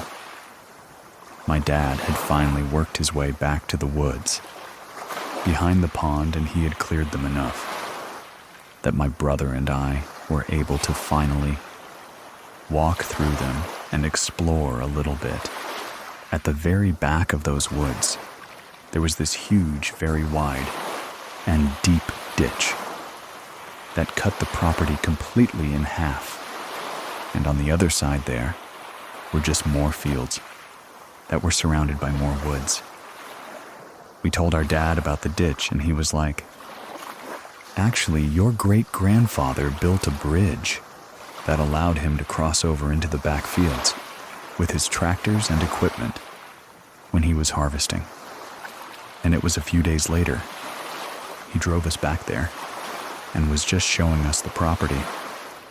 He pointed to the very back tree line behind these fields, and he said that when he bought the place, he was told there was a fence in those woods that marked our property line. All summer, we had played in that barn, explored it, fished. We had a lot of fun, so we're like, yeah, we're gonna go find that fence. My dad had bought a 4-wheeler just so he could get around on the property easier. With all the work that had to be done, he had given us permission to drive it. So we drove it back one day to the back tree line, and immediately we realized there was no way we were going to make it into those trees, into the woods with the 4-wheeler. It was just too overgrown. We parked in the middle of the field, right at the tree line, and went on foot. We walked a pretty long distance, I would say at least 20 minutes, before we finally found the fence. And it was halfway lying down due to a lot of overgrowth limbs, things like that had fallen onto it. About 20 feet on the other side, the woods actually opened up to more farmland. To the right, you could actually see the end of the fence. And then again, that edge of the fence opened up to more farmland. These woods were much older. You could tell these trees were very old. They were 4 or 5 feet wide. Very tall, huge canopy. The woods were a little bit brighter here. But we decided that we were going to walk to our left and see if we could find the other end of this fence. We walked for a very long ways, probably 30 minutes, and of course, we were having to make our way around fallen tree limbs. And fallen trees, you know, a lot of overgrowth thorny bushes, which really got in our way, so we had to walk around. The farther we went, the darker the woods got, and we both started to get this eerie feeling. And at one point, we talked about turning back, but we were like, no, let's just do it. Let's find it. Let's see how far across this goes, how big the property is, then we'll head back. Eventually, we found the end of it. If you live out in the country, you know that it's very loud. There's always some sort of animal insects. Trees whined. There's always some sort of noise. But the only thing we could even hear was the crunching of leaves under our footsteps. This was really eerie, so as soon as we saw it, we decided to head back. So we were walking at a left angle, so we could try to make it out. The same way we had come in, so we could get to the four-wheeler. We were about halfway back when to our right, there was a break in the trees. That opened up to a clearing. We got really excited about this, so we decided to go and investigate.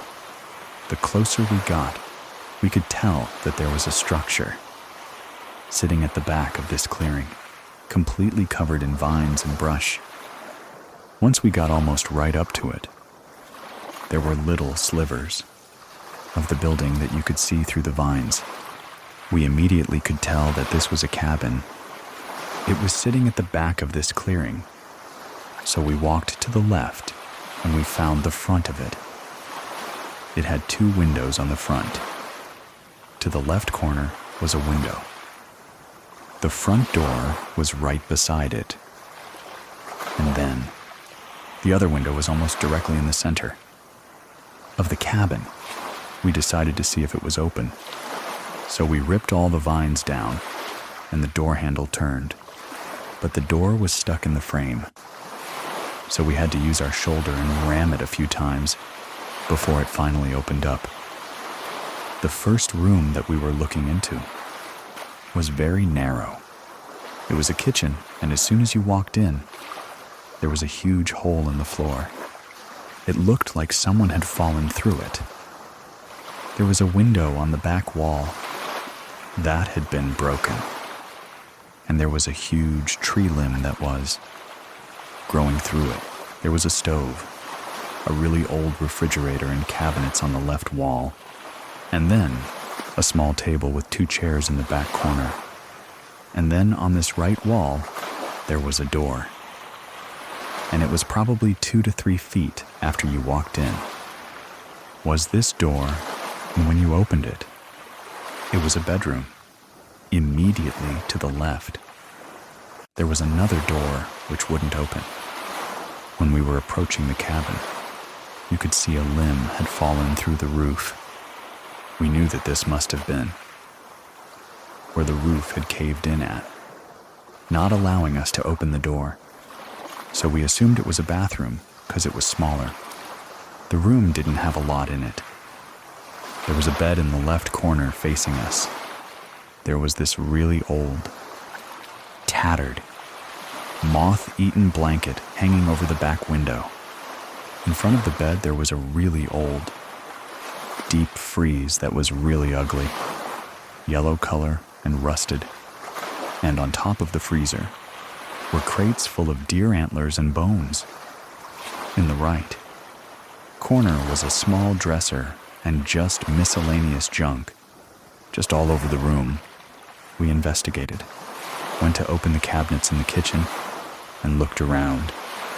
And we thought this is a really cool find. We were excited about finding this, but you could tell whoever had lived here have been very poor. So there wasn't really anything interesting. But we did talk about maybe cleaning it up, fixing the hole in the floor, making it a little clubhouse, making it a little clubhouse, making it a little. Please listen to the story, The Man in the Green Hat, a lifetime of haunting. Some people live in haunted houses. But what if the hauntings follow you everywhere, from sleep paralysis to ghostly whispers? Something has always been watching him. My name is Edwin, and here is Ted's true scary story. My name is Ted.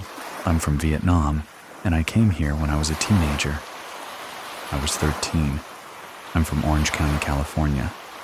It already started when I was in high school, in the early to mid-2000s. We lived in an apartment for low-income folks. And really the first time editing the I've experienced was one afternoon when, after I got home from school, usually my parents will be at work. My siblings, they will be at school. So I will be home by myself for a couple of hours. In this apartment, once you walk in, you hit the living room first. And then on your left side, you see the kitchen window. And on the right side is a hallway to the bedroom.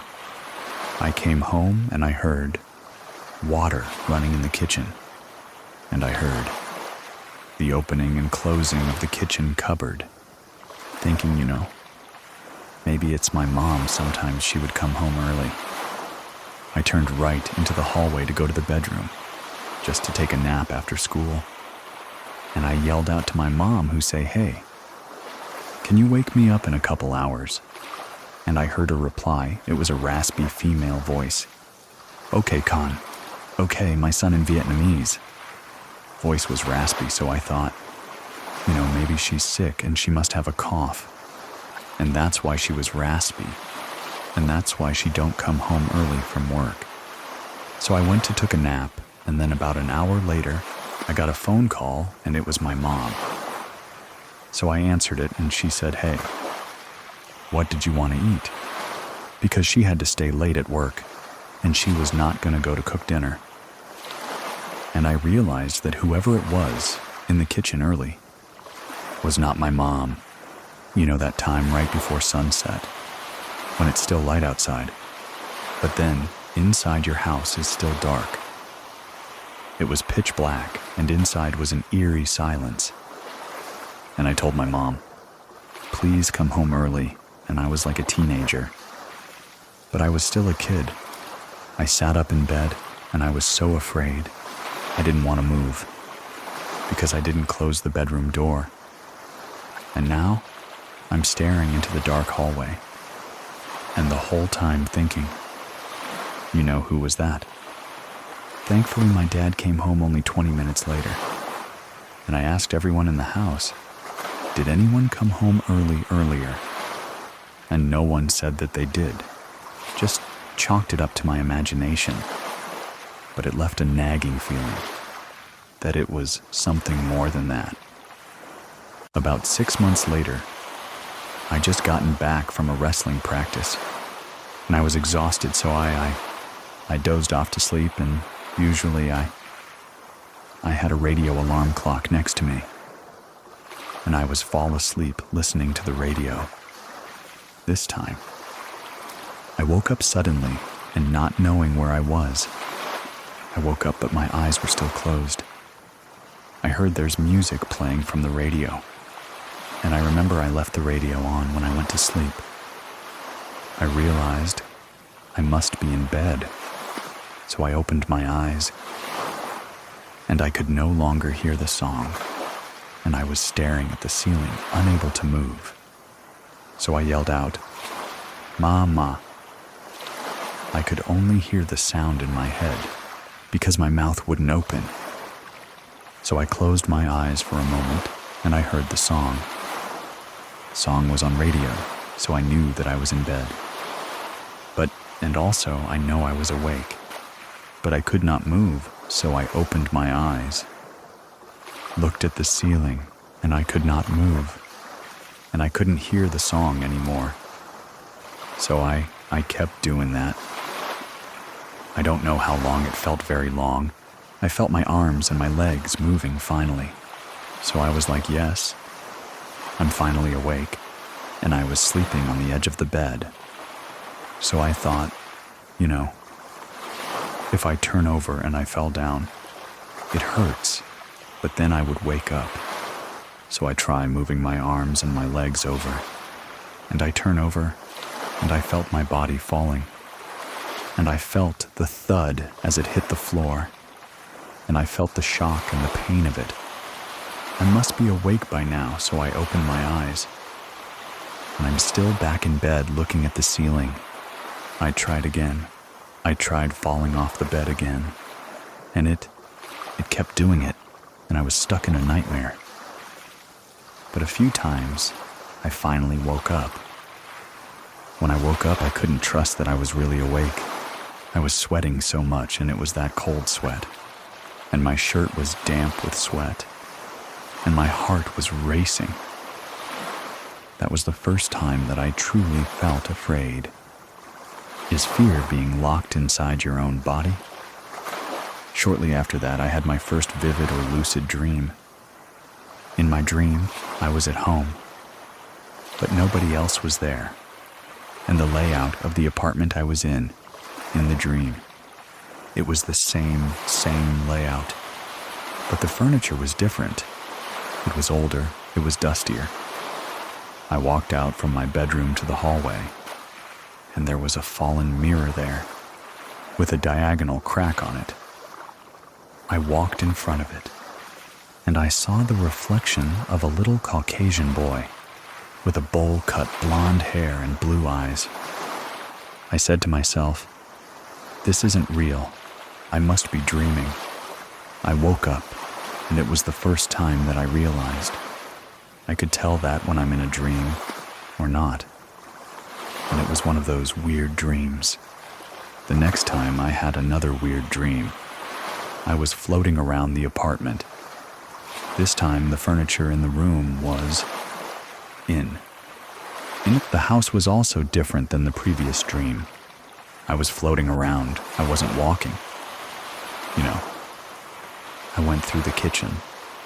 I went through the sliding door in the kitchen to the backyard, and immediately I came face to face with a darker-skinned Hispanic and Native American man.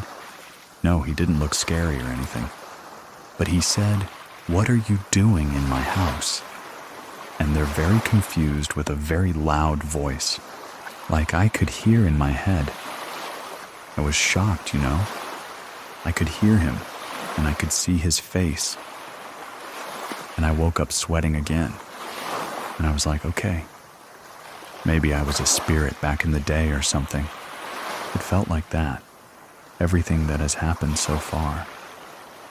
It was all in my dreams. So I just thought again, and I wanted to have a very active imagination. It's just, silly dreams. And then a few months later, one night I was taking a shower, and then I felt someone watching me. So I cleaned the shambles from a face, and I looked out through the frosted bathroom. Sliding door. It was a male figure.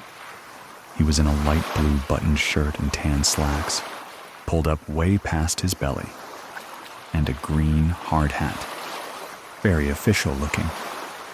So I was like, oh, my God, someone is in the bathroom with me. So I slid open the frosted door. No one was there. I stood there for a moment. I'm saying I must have imagined the whole thing. I was so scared, I didn't even finish showering. I just rinsed off and dried up. And I ran out into my room that night. My dad told me that my paternal grandfather is dead. He passed away in Vietnam. At that time, I turned on Yahoo Messenger to communicate with the family in Vietnam, find out what happened, and then, a few days later, we watched the funeral procession on the internet. A few weeks later, we got a DVD from Vietnam, from the funeral, and we all watched it. And at the end of the video, there was a slideshow showing all the photos of my grandfather. During the slideshow, a picture popped up, and I had to pause the DVD because it was a picture of him in his youth. Volunteer uniform, light blue button shirt, tan slacks, and a green wide jungle hat. I couldn't believe it. My whole family is Catholic, but they do not believe in ghosts or demons or anything, because it's the house of God, and God wouldn't let any supernatural things happening. Just talking about it was not looked favorably upon. So I calculated what time that I saw that figure, and it was a few minutes after he passed in Vietnam. The following year, we moved to a different apartment. And the thing about Orange County, California is, it's home to the largest concentration of Vietnamese immigrants, and there have been a few generations that have been here before the 70s, before the end of the war. So we were excited to move to a new, more spacious 2-story apartment. At that time, I was going off to college, but I stayed home to save money. That's when the sleep paralysis escalated. I started seeing figures. I felt the bed move during the sleep paralysis episode. The stereotypical Pac-Man staring at me. They had women straddling me while I'm in the sleep paralysis and looking at me. One time, I was sleeping in the living room on the couch, and I had sleep paralysis, and I heard someone walking up the stairs. So it was a 2-story apartment. So it's a 2nd story who had stairs going up. So I was, in the living room. I had sleep paralysis, and I heard someone moving up the stairs, slowly but intentionally walking, so you can hear them. The first step, dude, dude, dude. And a deep voicemail said, I'm coming to get you. And by this time, I'm used to it. So I knew how to wake myself out of sleep paralysis. I just used to shake my head really hard. And if I shake it really hard, I would wake up. I'm a very skeptical person. I like to think I'm rational. So I looked into it, and there was proposed theories on how or why sleep paralysis happens. It's the theta brainwaves, invading other type of brainwaves during sleep. And normally your body is paralyzed, so you don't act out your dreams. So sometimes you wake up and your mind is woken up, but your body hasn't woken up with it. So you're still paralyzed. And I rationalized it as it's just something that happened. It's a physiological phenomenon. It's not real. So I just kept on living my life. And with sleep paralysis, as you know, that is something common. And then one night, I was studying in the living room again. Well, early into the morning, around 3 a.m., I heard footsteps coming from the bedroom upstairs. Let's not tune abnormal. People in my family, they would come down for a glass of water. But this time, it was my teenage sister. She had a dazed look on her face. She was staring in a distance as she was walking through the living room, as she walked into the kitchen. So I thought maybe she's sleepwalking. And it's the first time I've seen someone sleepwalking. So I pay attention. I didn't want to wake her, because I read all the lore that you're not supposed to wake a person that's sleepwalking. You just guide them back to bed. So she walked to the kitchen, and she walked to the kitchen window. She opened imaginary door. She looked up and down, and then she closed the door. And she turned around and went back to bed. So a few weeks later, I found out. Incidentally, from the landlord that the tenant before last. They had a brown fridge next to the kitchen window. The pictures he took before they moved out. Because before people move out back then, they just came in and took pictures to see if there's any damage. He dug it up, he showed me. And there was a fridge, exactly where my sister was, pretending to open the door. And I couldn't believe it, because it was exactly where she was at, in front of the kitchen window. But again, I wasn't allowed to talk about any of this in my house. So I explained it away as a coincidence. I just brushed it off. It's early morning. I went down to the kitchen again to get water. As I turned a corner into the kitchen, I saw someone sitting there in the dark, at the kitchen table, and the figure looked like my dad. I was like, "Hey, Dad, what are you doing awake?" He didn't answer me. "Oh yeah, I got some water," went back up, and the door to my parents' bedroom was open. I was drinking water, and I looked in, and I saw my parents sleeping in there, so I stopped. I turned on the light, and I ran downstairs. Of course, there was nobody there. Another late-night study, and I was laying on the sofa with a laptop on my chest, after an hour in that position. And my back was hurting a little bit, so I set up to put my laptop on the coffee table, and just before I put it down, the table slipped like a good foot away from me. And the coffee table it was not too heavy, but it was heavy. I just held a laptop in my hands, and I was like, I froze. I'm trying to process what happened. In California, earthquakes aren't that uncommon. So I explained it away as an earthquake, But I knew that it was an earthquake. The whole apartment, everything would be shaken and moved.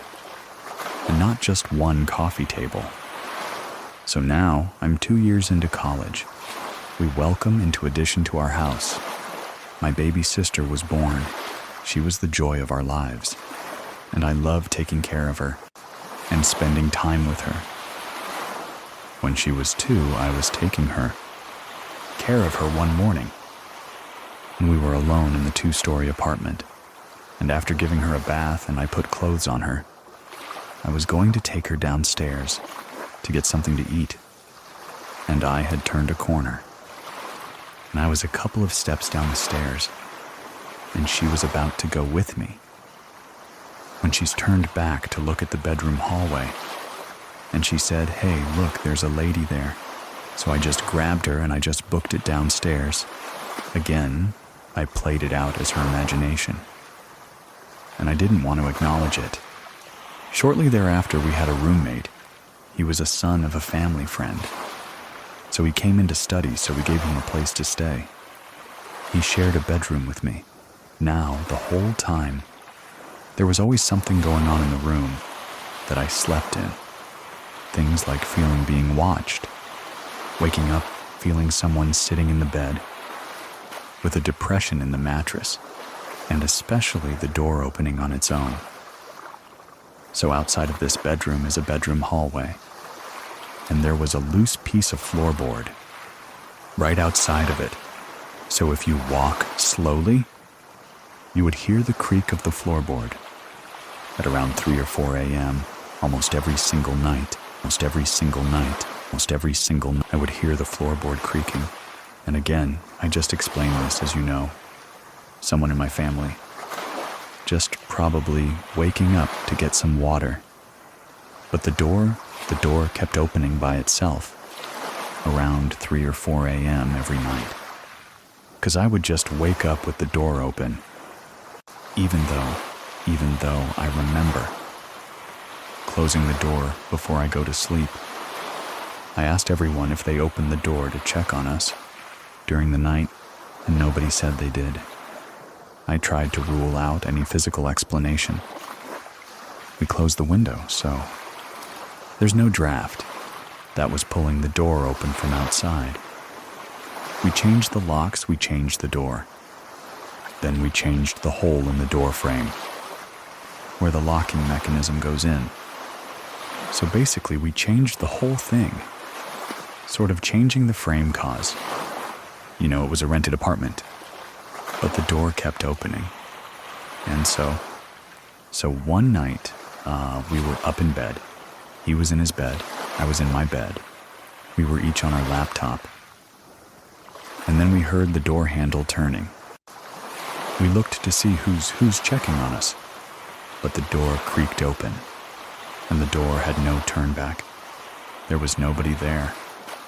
The door was in this place, and you had to turn the handle and push to open it.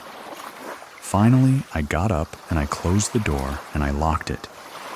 Then I was convinced that there was no explanation for a lot of stuff. That was happening.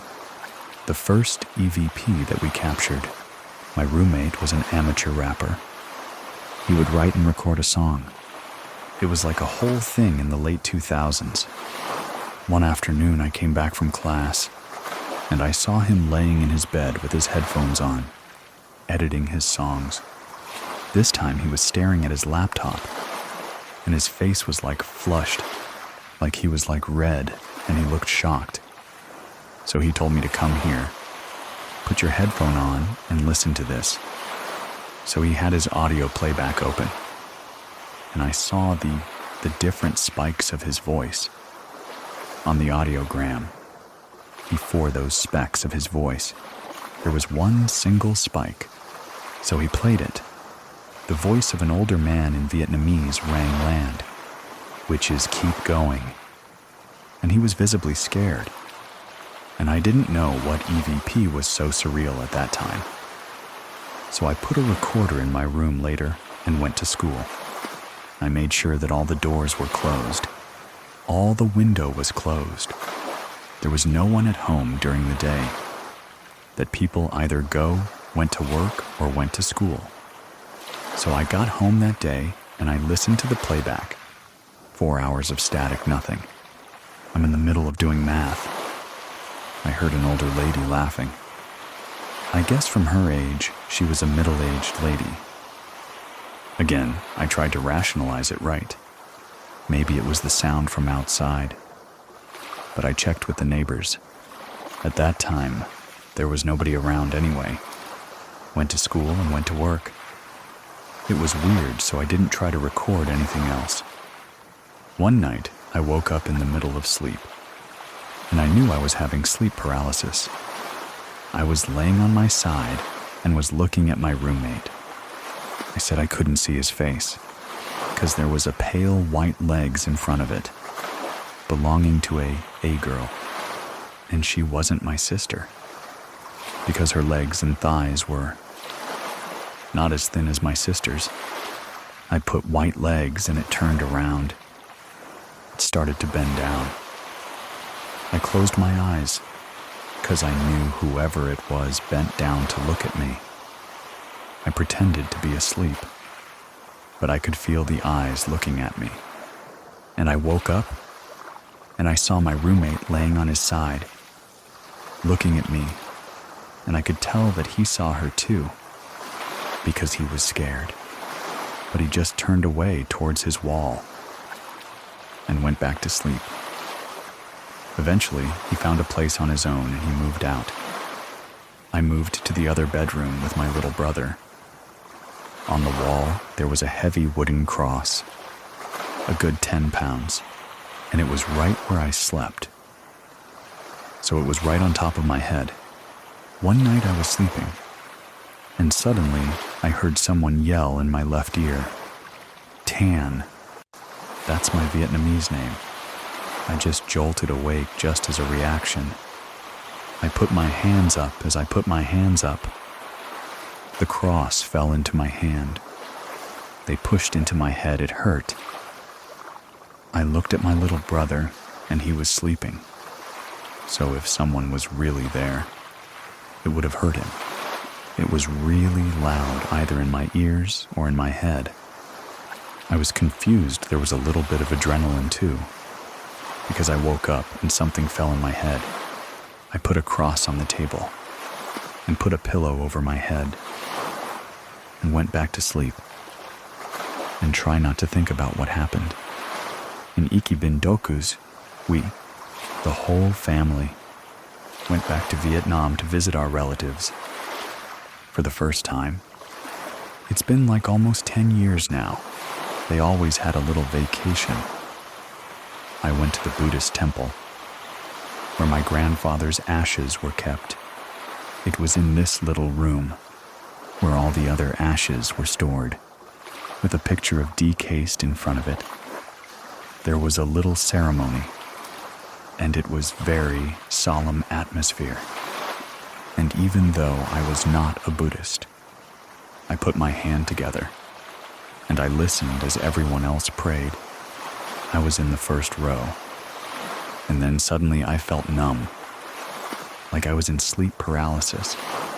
But then while I was awake, I was unable to move, and I felt I was trapped in my own mind and in my own body.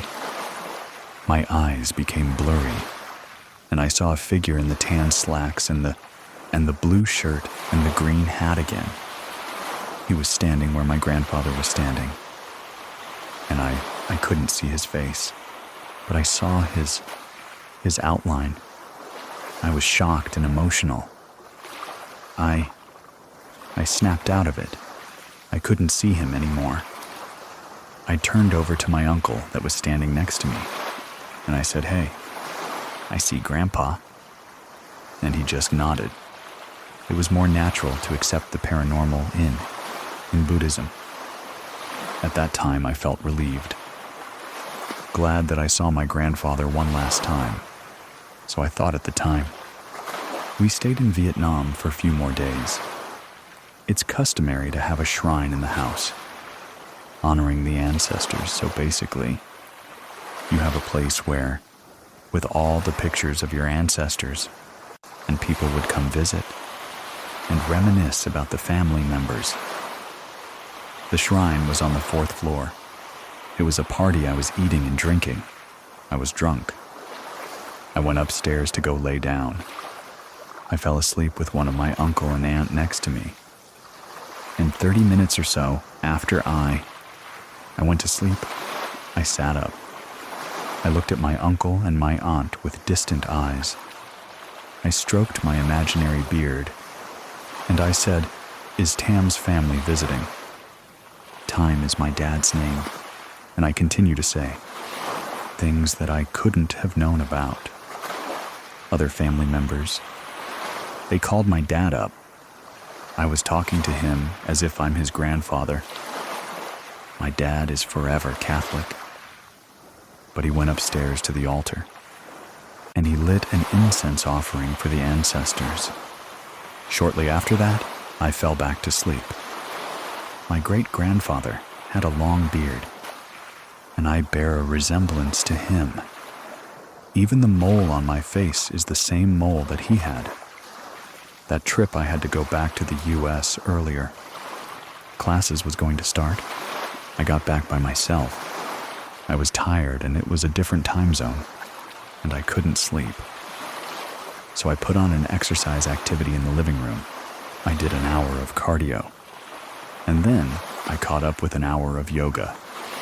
And at the end of the yoga session, there was a little meditation. So I closed my eyes, and the voice from the deity chanted in the And I didn't hide the volume up because, early in the morning, I didn't want to, disturb the neighbors.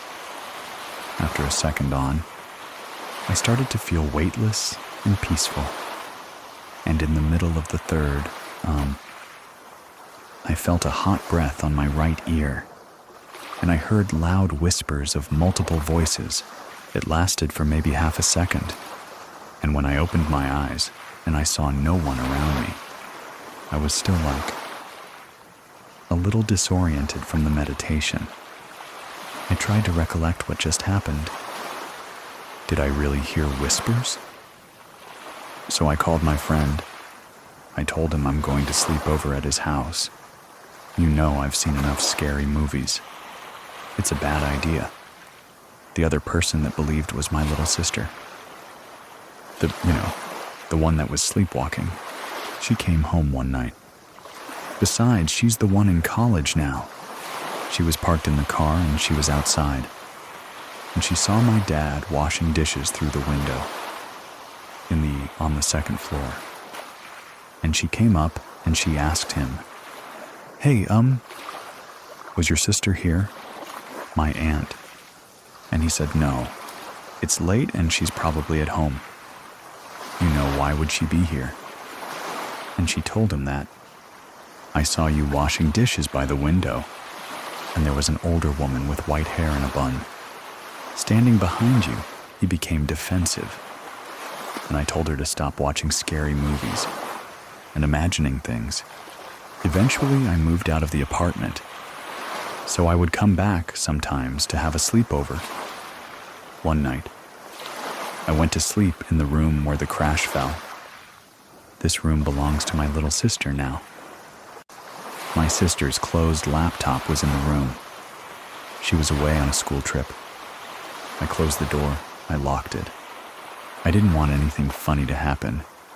I went to sleep. Suddenly, I was jolted awake. Loud music was playing. I turned on the light and the laptop was open. YouTube was on, and I told myself it was impossible. First of all, the laptop was closed, even if I was sleepwalking. I didn't know her password to log in. Whoever it was, want to play a prank with me? Or wants to know that, hey, welcome back. Eventually we moved out. I found out that it was not the apartment. It was me. So I moved on to professional school in another country. But my first day there, I was so tired. I just crashed on the bed. I didn't care if the bed was dirty or not. I just crashed. I was so exhausted. I opened my eyes to another sleep paralysis episode. I couldn't move. And I heard the door creaking open. It was an Asian woman. She was wearing those Chinese flowery pajamas, and she was young with a bowl-cut hair. She floated around my luggage. She went around it. Then she straddled me to put her legs on top of me. And she looked at me. We were having a staring contest. Her face was pale white. She didn't look evil. She was more like mischievous. She smiled at me. I smiled at her. I blinked twice. She blinked twice. Then she just cocked her head back and I could hear her laugh in my head. Then she got off me, and then I closed my eyes. The next morning, I told my flatmates what happened, and surprisingly, they were supportive. And they offered to switch rooms with me. And then I dug up the history of the town we lived in. And sure enough, there was a sizable Chinese immigrant population there. So, a year went on, I was in graduate school. One night I dozed off after studying for 14 hours. And you know, if you're in graduate school, you're studying full-time for 16 hours a day. I remember it was a Thursday night when I went to sleep. And on Friday at around 2 a.m., I woke up with an uneasy feeling. And I opened my eyes, and I saw a pair of skinny girl legs, and asked myself, oh my God, it's the same strip reality episode. And I looked up to see who it was. I realized if I could look up, I'm not having sleep paralysis, I'm awake. And I looked up, and it was my classmate Macy. And she whispered Ted. And like a pillar of smoke, she just withered away. I sat right up because I could not believe. I just hallucinated someone in my class. So I went out for a drink of water to calm my nerves. I came back in to go to sleep, and there was a heaviness in the room, like the room was under high pressure. It was suffocating. So I turned on the fan and I opened the balcony door. I felt the same heaviness in the room. I just got up to the living room to study, and by 9, I was exhausted, because I would have been up 28 hours already. My cell phone rang and it was my other friend. Jenny told me that her roommate, Macy, passed away in her sleep.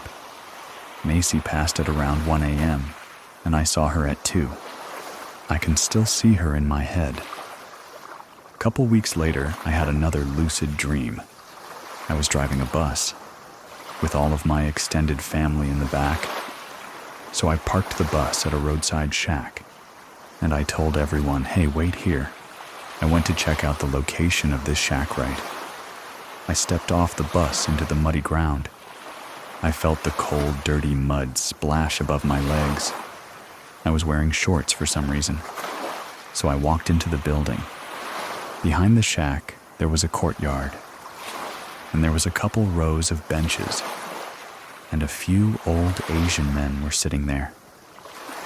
I recognized the old man in the tan slacks, and the green hat. It was my grandfather. I also recognized my great-grandfather, the old man with the long beard, and in front of them there was like a shimmering, clear, invisible wall of force fields, like it was shimmering. So I walked close to this barrier, and I pushed on it, and I felt the sting in my hand like a needle jab. But at the same time as I pushed on it, I felt it pulling me in, and I asked my grandfather that, hey, what are you doing here? You're dead. Hatches laughed, and the rest of them laughed too. Slowly, the benches with them started retreating back into the distance. I woke up from this dream, and I was crying, and I realized that that was my grandfather saying goodbye, and I haven't seen my grandfather since. After that, I got married. We moved into a house, and we had a son. My 2-year-old toddler slept over at my mom's place, and he said he wouldn't go downstairs because great-grandfather was there. As for sure, I haven't told him about anything like that. I haven't told him about his grandfather or great-grandfather. Around this time, he started having an imaginary friend, like all toddlers do, but they would only play at 3 or 4 in the morning. That worried my wife a little bit because, you know, you need to go to sleep. So one time at 7 p.m., and I was washing dishes in the kitchen. I heard feet running, and it was okay. My little partner. Why is he awake? Out of the hallway into the kitchen, a Caucasian white boy with bowl-cut hair and blue eyes. You remember this boy from the mirror. He ran out of the bedroom into the wall, and then my little toddler came out after him. I took a moment to collect myself and wanted to see what happened. The activities continued. At this time, we had another baby, 2 boys. I was holding a baby in the living room, and putting him to sleep, I was holding him. I was sitting in my chair in the living room, and the house was dark. There was a light that came through the window, probably from a passing car or so. In the living room, there's this liquor cabinet. The light shone into the liquor cabinet. I saw a phantom little dress that belonged to me, like a little girl or something. It was flowing in front of the cabinet. Because it was a glass liquor cabinet, not only did I see the dress in front of the cabinet, I saw the reflection of it in the cabinet too. I didn't do anything, because I didn't want to wake the baby. That's the time that I thought to myself, is this another haunted house? Because I grew up in 2 haunted apartments. And it was the first time I started to think, maybe it's not the apartment, maybe it's me. One time, I fell asleep and someone yelled out my name again. It was a younger female voice. It scared me out of my mind because it was loud. It was the loudest voice in my head I've ever heard. I asked my wife, did she call my name? She said no, and just went back to sleep. I I didn't know what any of this meant. I am a laboratory scientist. I work in a hospital. One night I was at work, and I was in the pathology room. The hospital morgue is also in this room. I was cutting a piece of tissue for testing. I was concentrating on my work. Behind me was a cupboard. Suddenly, a few plastic fly holders and clamps came flying out of the cabinet, across the room, and hit the other side. It hit the wall. It didn't fall, it flew out of there. Violently flew out of there. But no, I was in the middle of cutting. I was in the sterile field. So I couldn't leave, so I just said out loud, "You know I'm working here. Leave me alone." I finished up as quickly as I could, and I ran out of there. One night I have a checklist in my head of what I needed to do. So I'm totally in the zone going on to the next task. I opened the refrigerator with the glass door to retrieve a unit of blood. I got it, and I swung the door closed. In the reflection in the corner of the room, there was a shadow figure. It is solid black, wearing black scrubs, sitting on the counter in the corner behind me, crossing his arms and looking down. His whole body was black. I didn't process what I saw until a couple seconds later. I turned around, and there was no one in there. I was the only person there. I just dropped everything. I just ran outside. I tell my coworker what just happened. Before this, I would just see the phantom lab coat swinging in my career for vision, or occasionally I heard the disembodied voices or someone calling my name. But this is the first time that I saw the shadow figure. Usually when I do something tedious, I would have my headphones on. I would listen to music or podcast. I took my headphone out, went to the bathroom. I put it on the keyboard. I came back to the bathroom and I looked for my headphones. It wasn't there, and I looked all over. I turned the keyboard upside down. I looked in the drawer. I looked on the floor. Did I drop it? I asked my other coworker in the room if she was playing with me, and she hid my headphone. She said no, she was in her corner, so she went out, and I just spoke out loud. I said, "Hey, can you not mess with me? I'm at work," and returned my headphone. I got out of the room, so both of us went out. I went to get some water too. 3 minutes later, I came back and the headphones was on the keyboard, exactly where I left it. And remember, I turned the keyboard upside down to look for it. I've had this recurring dream where I was in the Vietnamese countryside. I was in one of the villages. In the kitchen. It was not a modern kitchen that we used to. It was a shack kitchen. There's a kitchen in the shack, basically. And it was a wood fire in the kitchen. I would dream I would help out with the cooking, stoking the fire, butchering the meat. And I remember reaching into the crevice. On the side of the stove, I can still see it. It was a darkened, half-burnt piece of wood with a fault crack at a handle. So at the handle, there's a crack, just to move the firewood around. And we wake up and not think too much about it. It's just another recurring dream. So it went to one of my trips back to Vietnam. That's one time we went to an ancestral home of a distant branch of my family. It was in the countryside, and it was a bit of a drive outside the city. It's a big property. I got to the kitchen, and it was the same shack kitchen. I had a surreal moment. I just stopped there, and I looked around. It was the exact same layout. The shelf was exactly the same. I felt a little lightheaded, and my arms and legs were weak, 'cause could not believe that I saw this in my dream. Dejero is when you had a feeling that you've done this before, but I knew exactly what this was. I know the kitchen. I went to the stove. I bent down, I stuck my hand in the crevice. I pulled out the same half-burnt stick with a fork, crack at the handle. This was not a coincidence. I didn't share this with the rest of the family for no. Nobody believed. Another dream I had. My routine was, I would jog in the morning. One time, I woke up to find one of my uncles standing next to me and put his hand on my chest and tell me to stay home. No, I don't need to run today. He looked just like my uncle, but the only difference, he had a thick mustache. It didn't make sense if he was living in Vietnam. Why would he be here in the US with me? I called and I talked to my aunt's uncle in Vietnam.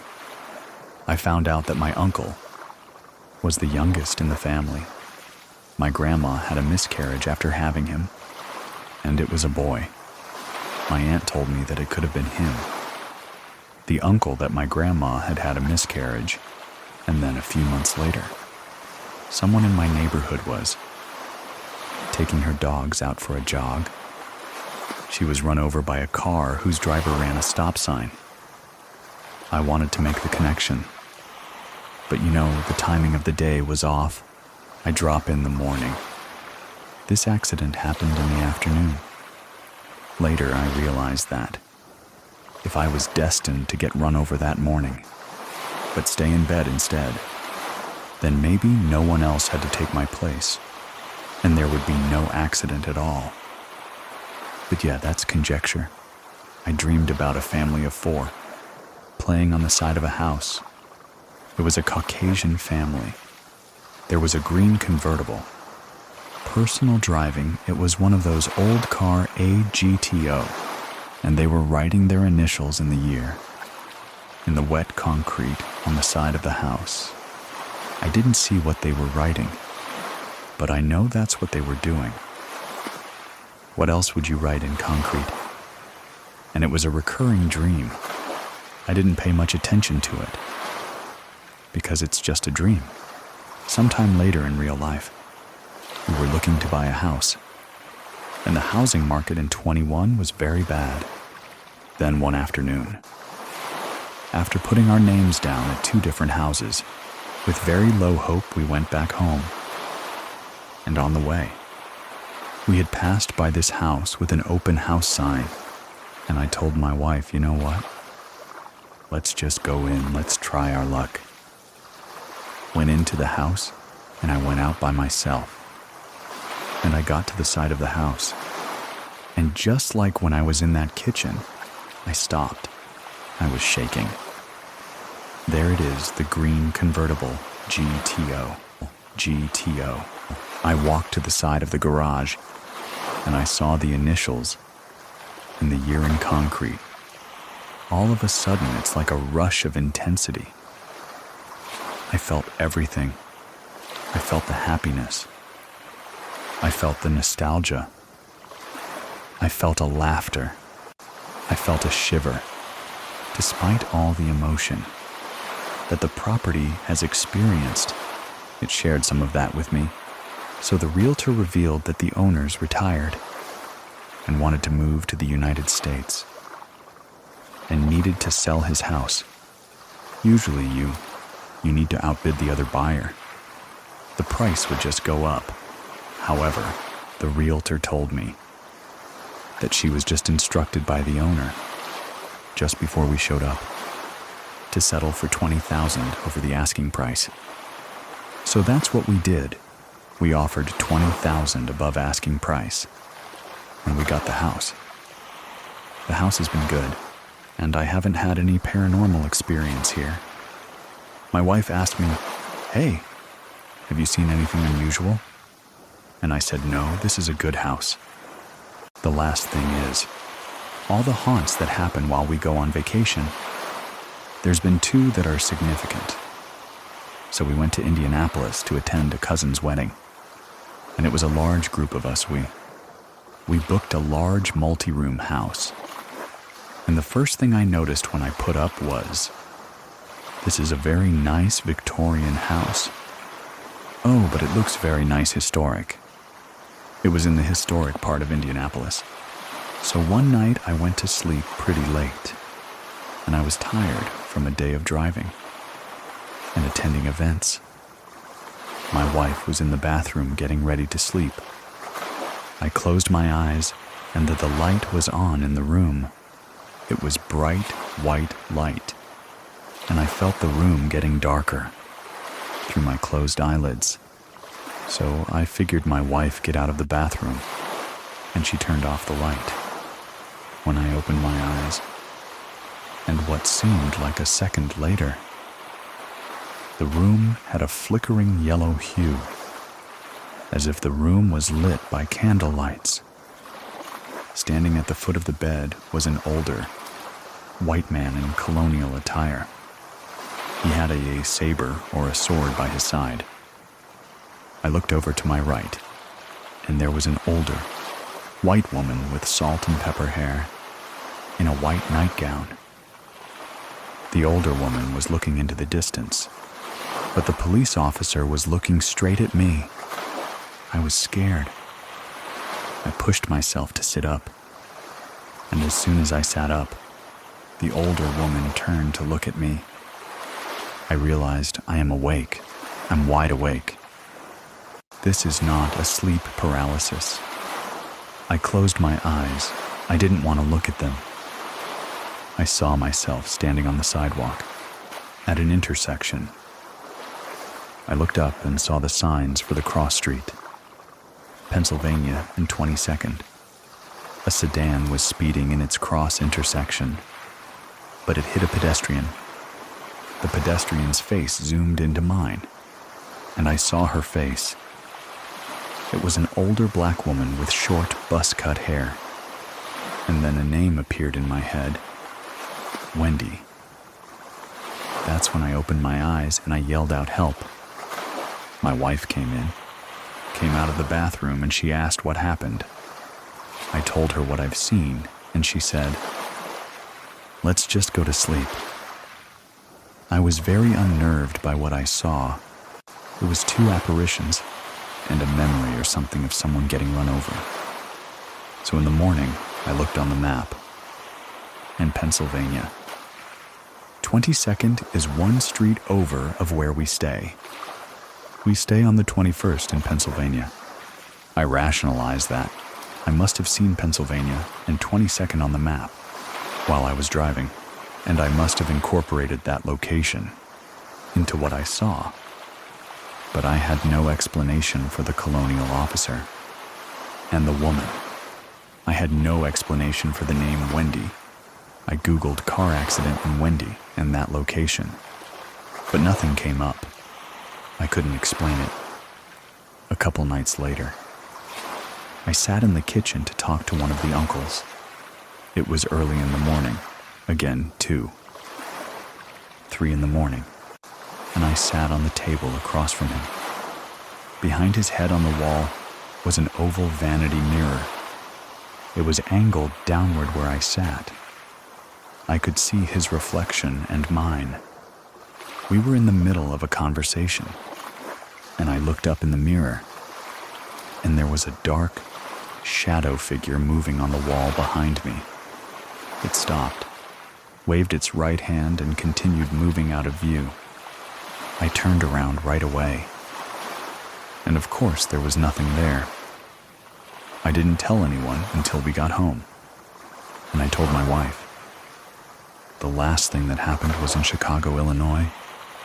I visited Chicago in 22 to attend for graduation for my master's degree, though we stayed at a hotel near the university. When we put up in a taxi, the hotel did not look exactly like what I expected. It was a thin and long building, and of course it's in historic Chicago, so we went out to the floor that we were in. I was talking to my wife about what we're going to do tomorrow, so I didn't really pay attention to the interiors of the elevator. We got off the elevator, and I looked for the signs to the room. But the first thing I noticed was how wide the hallway was. Usually, The hotel hallways is barely enough to fit 2 people, but this hallway was a good 8-foot distance, and it reminded me of one location. It looks like a hospital hallway.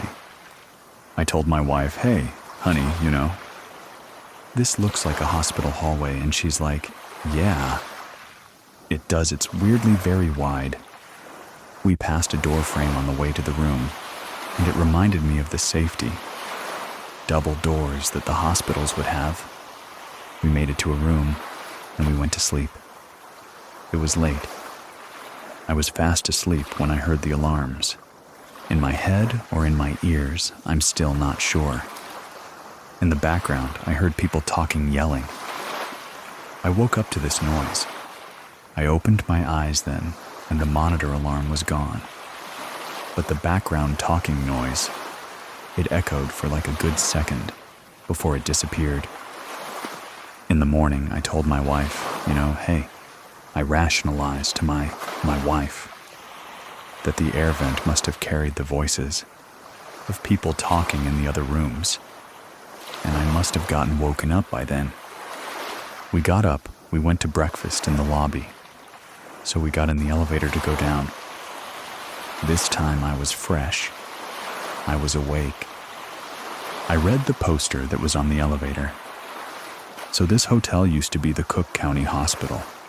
It's one of the first hospitals established in Chicago. It's a Civil War hospital. They had the first medical internship. And I'm a blood bank and transfusion specialist.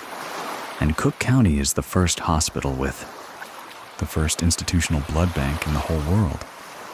I read about it, but I never looked up what the hospital looked like. The wide hallway, the monitor alarm, the people speaking. It made sense then that I would hear it.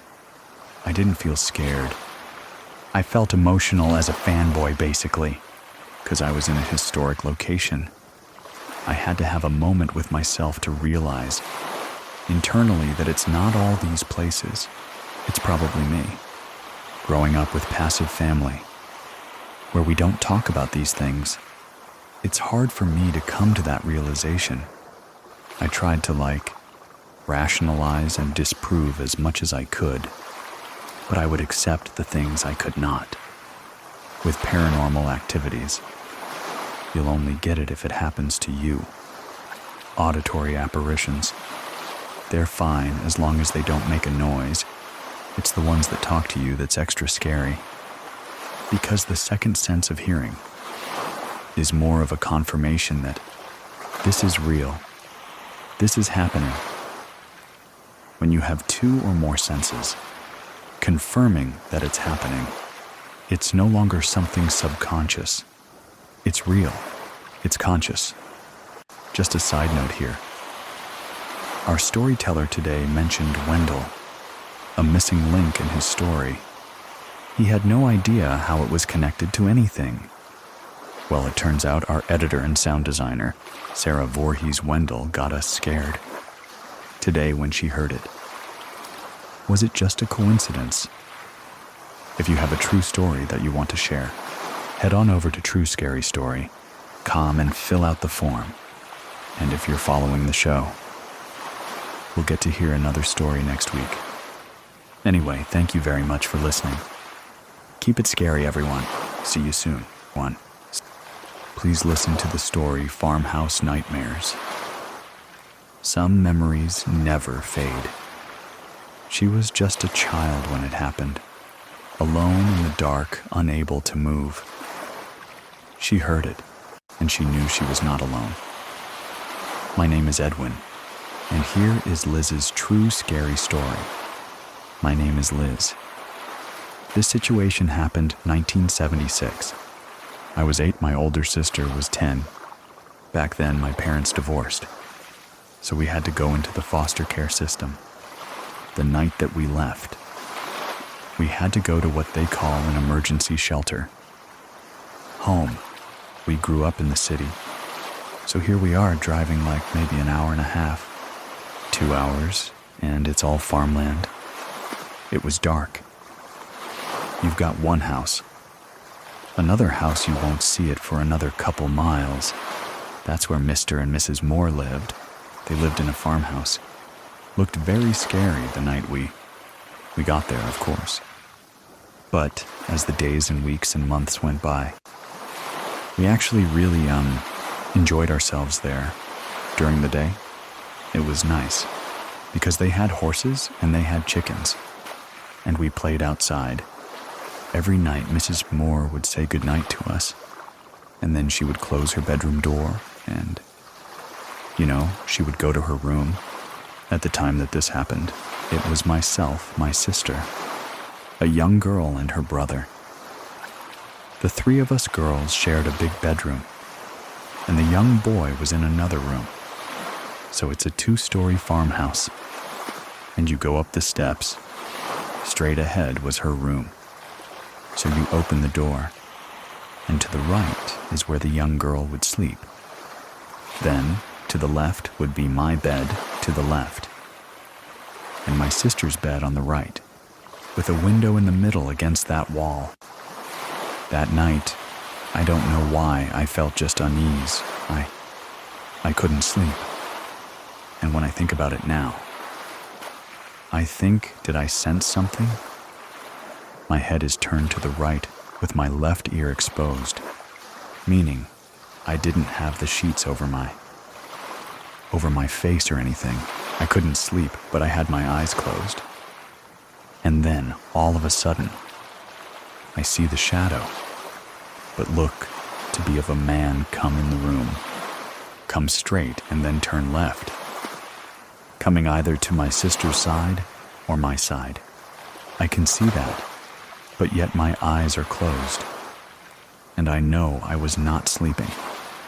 I couldn't scream, I couldn't cry, I couldn't do anything, I couldn't move, I was frozen, but I could just see it coming. It started to hover down over me. Now this shadow was darker than dark. Like I said, there was a window.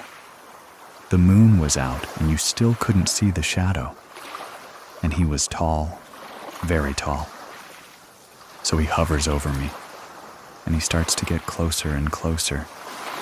And then he starts whistling in my left ear, and each time he whistled, I could feel him getting closer. And then he touched me.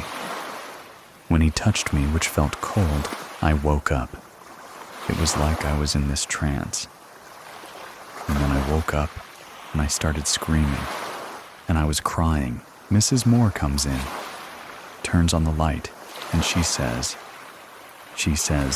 "What the devil's going on here?" I said, "There is a man here." He whistled in my ear, and he touched me. "There is a man here." I just kept repeating it and repeating it. She thought it was nonsense. She didn't believe me. My sister and the other girl just their eyes were kind of big, wow, you know what's going on? She said, "I'll go to bed. Enough of this nonsense." And she said, "And who opened the door?" And I said, "He did. He opened the door." Still, she didn't believe me. So she closed the door and she went back in her room.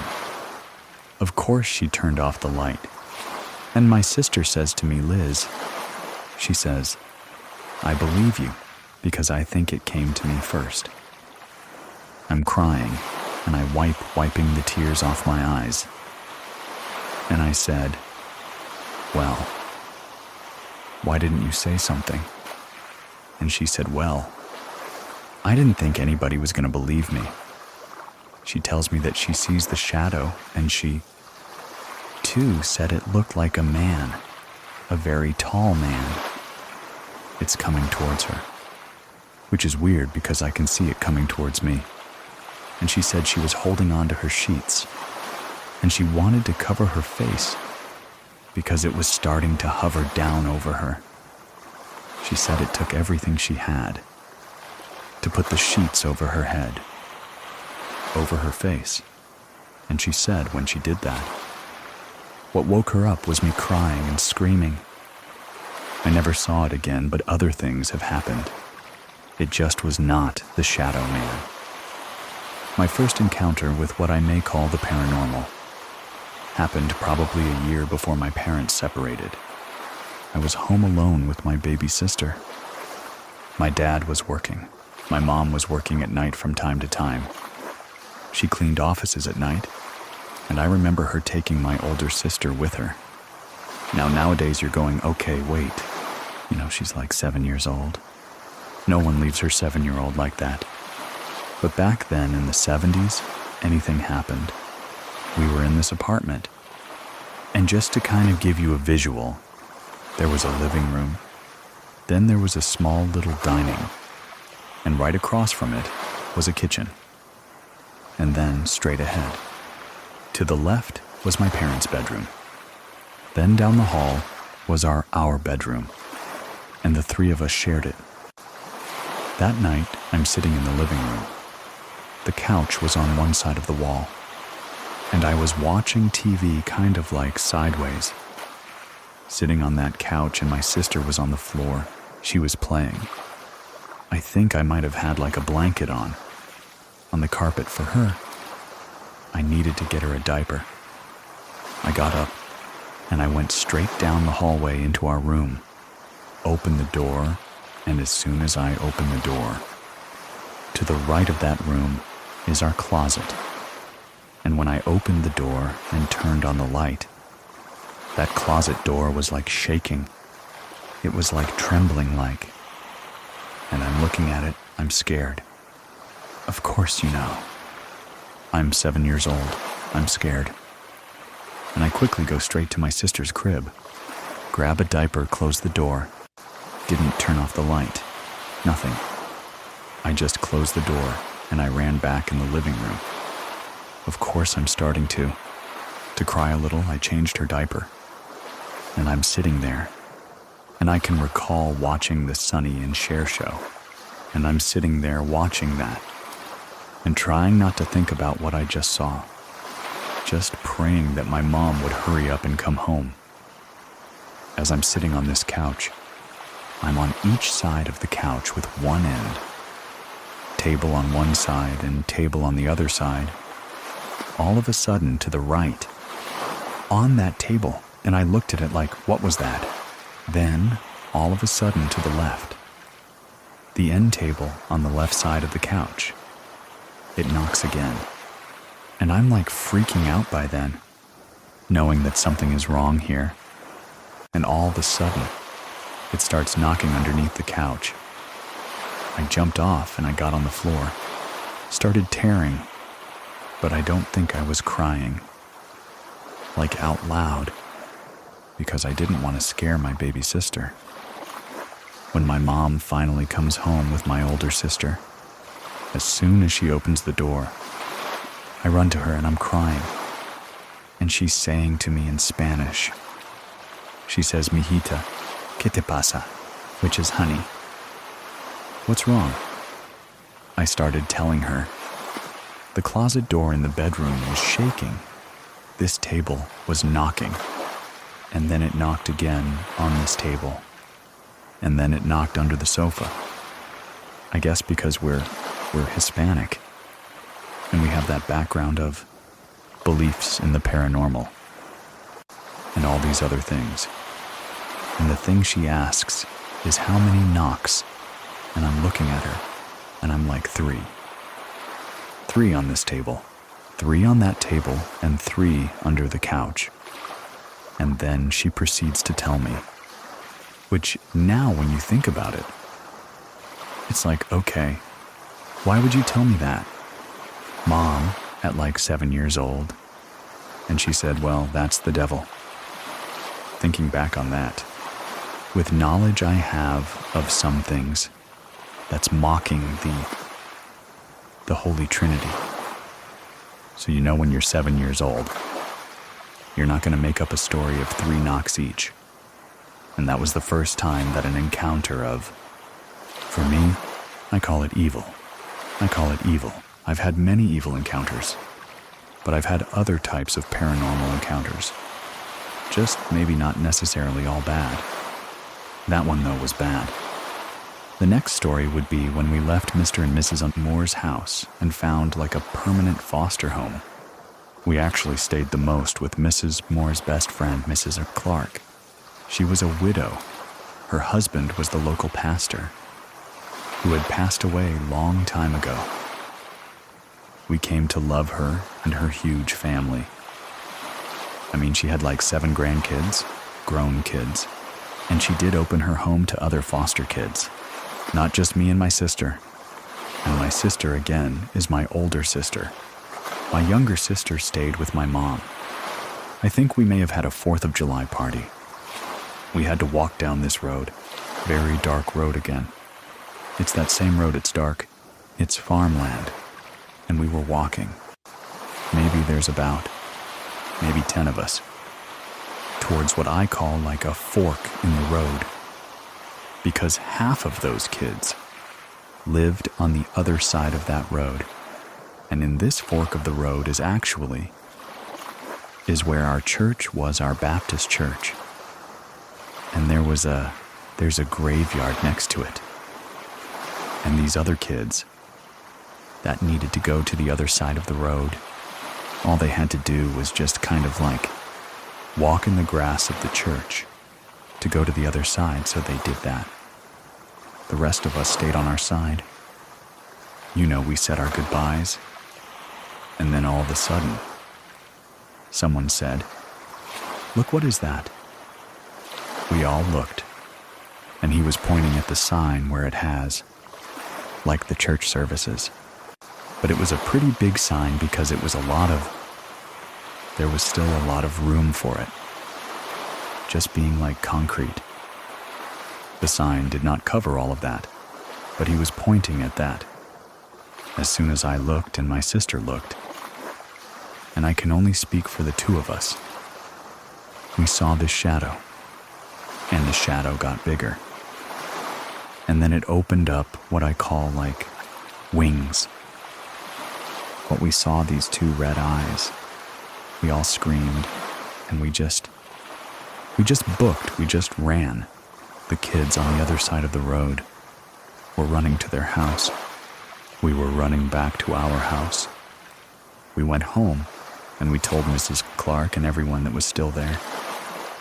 Of course they didn't believe us, and I never saw it again. But I'd never walk at night there again either. What I think we saw may have been a Mothman. This was Pittsburgh, Maryland. The Mothman came out of West Virginia. And I'm not too far from West Virginia here. It is possible that this thing travels. And now, when I think about it, and I hear the story of Mothman, like the real stories, I think, well, maybe that is what I saw that night. Fast forward. I'm about 12 years old. We are back with my mom.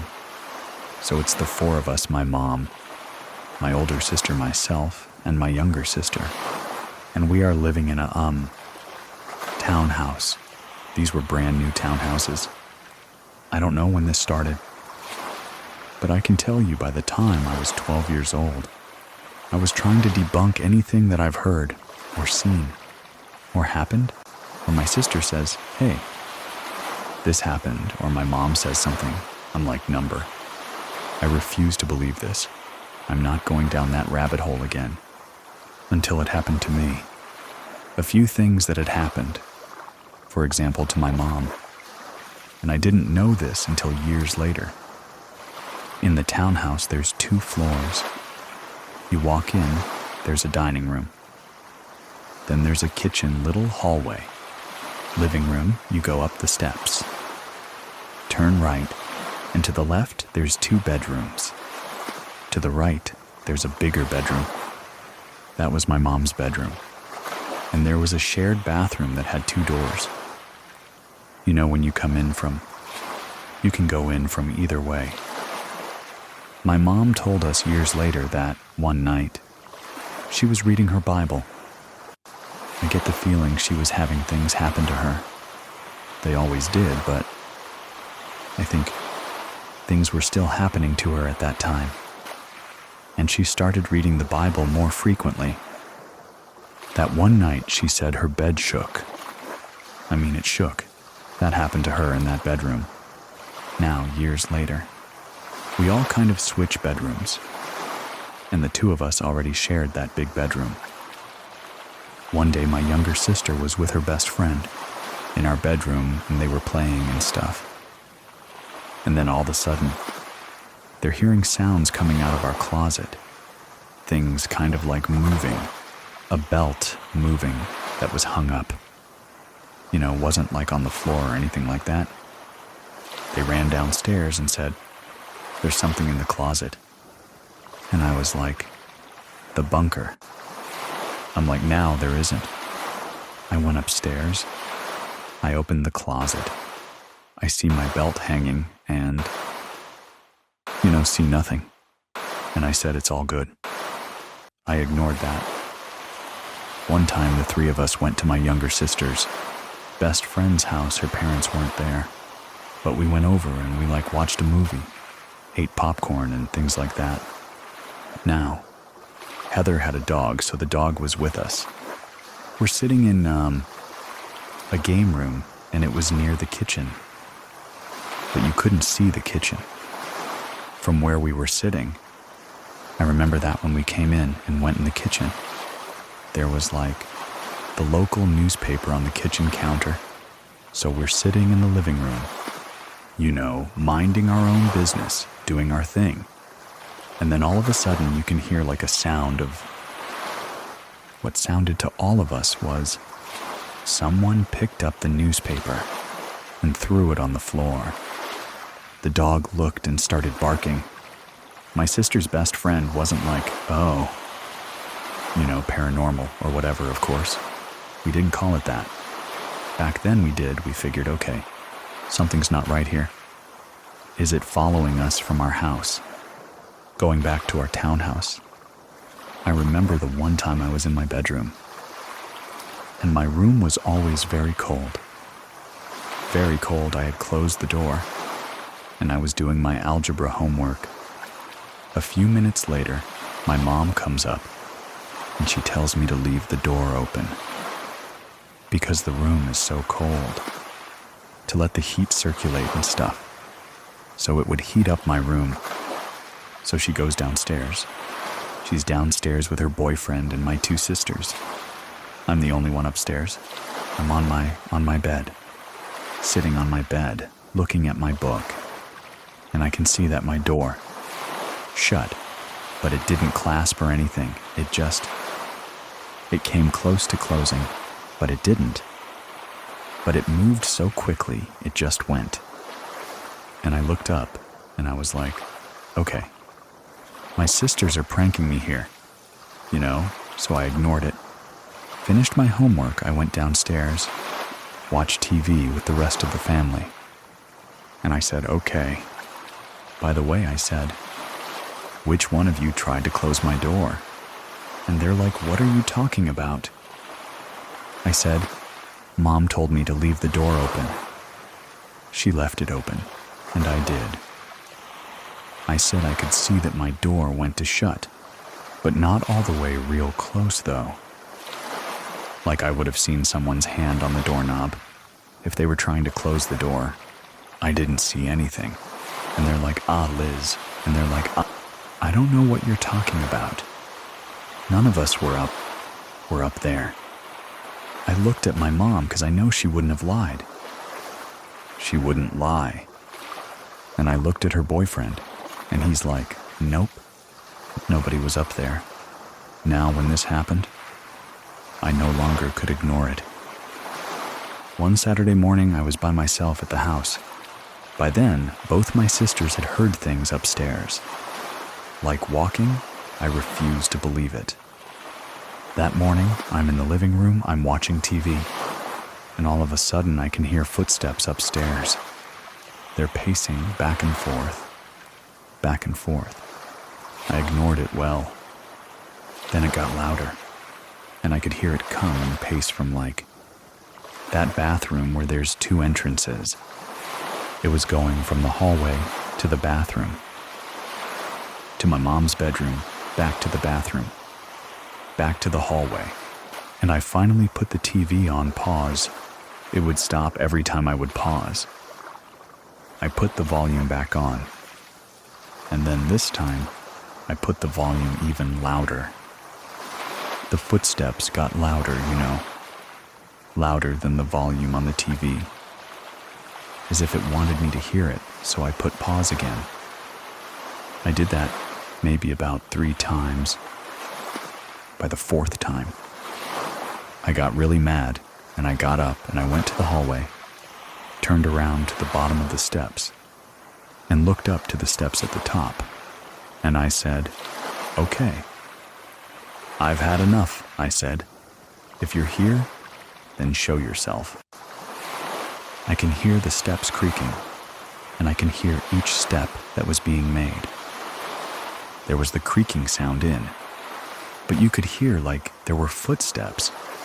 By the time it became down like halfway, I was scared. I ran outside of the house and sat on the corner of my house, waiting for my mom and my sisters to come home. And when they came home, I told them. My sisters are like, "See, we told you. There's something here. There's something here." I believed them after that. Fast forward. My older cousin, actually, his name is Edwin. He always liked coming over and hanging out with us, and his aunt, my mom. If I was 12, Edwin may have been, I don't know, a junior in high school maybe. He came over our house and he stayed there. We went out when we came home. It was nighttime. The lights all over the house were on. You can see it from the outside. You can see the kitchen light. You can see the hallway light. And we saw the lights, and we're like, why does everyone have all the lights on? And then we kind of looked at each other. Not my mom, but us sisters. And we're like, I bet something happened. So as soon as we come up the steps outside, he opens the door and he's holding a bat. And he says to my mom in Spanish, he says, "You have something here. There's something here. It keeps walking." We're like, yep, okay. That definitely confirms there's something there. We even had our neighbor 2 doors down. He came over. One night he was there by himself. We had gone out, and when we came home, Butch tells my mom, and we're standing there. We can hear him. He says, "There's something in this house." He proceeds to say that he's hearing footsteps. When you're talking me, my 2 sisters, my cousin, and our neighbor, that's 5 people that have heard things in that house. So, at some point we all moved. We got older and we moved and all that. And I was glad to get out of the house. That house really creeped me out. But it was a brand new house townhouse. I find out later that my mom had sought some help. Not sure whether it was what I call some sort of voodoo person, some sort of witch person. I don't know, but something like that. What she was told was it was her, that something was following her. At that time I believed it, and I got mad. I'm like, it's your fault. It's following us. But quite honestly, like I said, I'm 56 years old and I still have things that happen. Not to that degree, but things that you're thinking, okay, well, did I just hear my son's voice? Or did I hear someone just call me that sort of thing? But not every situation of the paranormal is bad. There's good things, and there's bad things. If there's a story that you want to share with the rest of us, head on over to TrueScaryStory.com and fill out the form to not miss out on the next week's story. Make sure you're following the show. Thank you very much for listening. Keep it scary, everyone. See you soon. Please listen to the story, The Mistake of Never Saying Goodbye. Despite many warnings, Brooke and her friend decide to play with the Ouija board a decision they would come to regret. My name is Edwin, and here is Brooke's true scary story. My name is Brooke. My first experience ever with the supernatural happened in Irvine, California at my grandma's house. My grandma still lives in the same house. She bought the house in the mid to late 50s. I was 6 or 7 years old. My mom and I were in the back room, watching unsolved mysteries. So it was pretty late at night. The TV was on. I was sitting on my bed. My mom was to the left of the TV doing her eyebrows. Very laid-back night watching the show together. All of a sudden, the sound in the room disappeared. There was no TV, no nothing. You could have heard a pin drop. I zoned out on the wall out of nowhere. This huge gust of wind blew all of my hair back. I look at the door to the bedroom. There is this huge shadow figure. No facial features, but it was the shape of a human. It was so tall, it almost surpassed the top of the door frame. After a few seconds goes by, it instantly realized that I had seen it. It turns and starts sprinting down the hallway. I jumped up from my bed, I run down the hallway and stop. I just knew not to follow it. All the way to the end of the hallway, out to the door. It makes it to the front door and it disappears. I'm standing completely confused. I go back to my room and it's as if nothing happened. My mom's still doing her eyebrows. The TV is still on. She didn't even ask me about what happened. So it was honestly as if time just stood still. From that point on, I would see things, hear things. We moved around quite a bit when I was growing up. And it didn't matter what house we were in. Something just chose to follow me. I would hear my name being called a lot of the time. It would either sound like my mom, or someone was trying to sound like my mom to get my attention. I would even hear my name in class in elementary school. And of course, as a little kid, you don't want to hear someone calling my name in the middle of class and draw attention to yourself. I didn't want anyone to think I was crazy, so I kept it to myself a lot of the time. But the experiences never went away. They slowed down once I hit my early teenage years, 11. 12, 13. But they never fully went away. Even to this day, I still experience a shift in the energy in the room and this overwhelming sense of dread. It didn't matter what house we were in. Sometimes it would happen during the day. A lot of times it was at night. Just this overwhelming sense of I'm not alone. Someone is watching me. Fast forward to middle school. I'm 12 years old. We're living in a townhome. Still in Irvine, but out of Grandma's house. Me, my mom and dad, my brother and sister.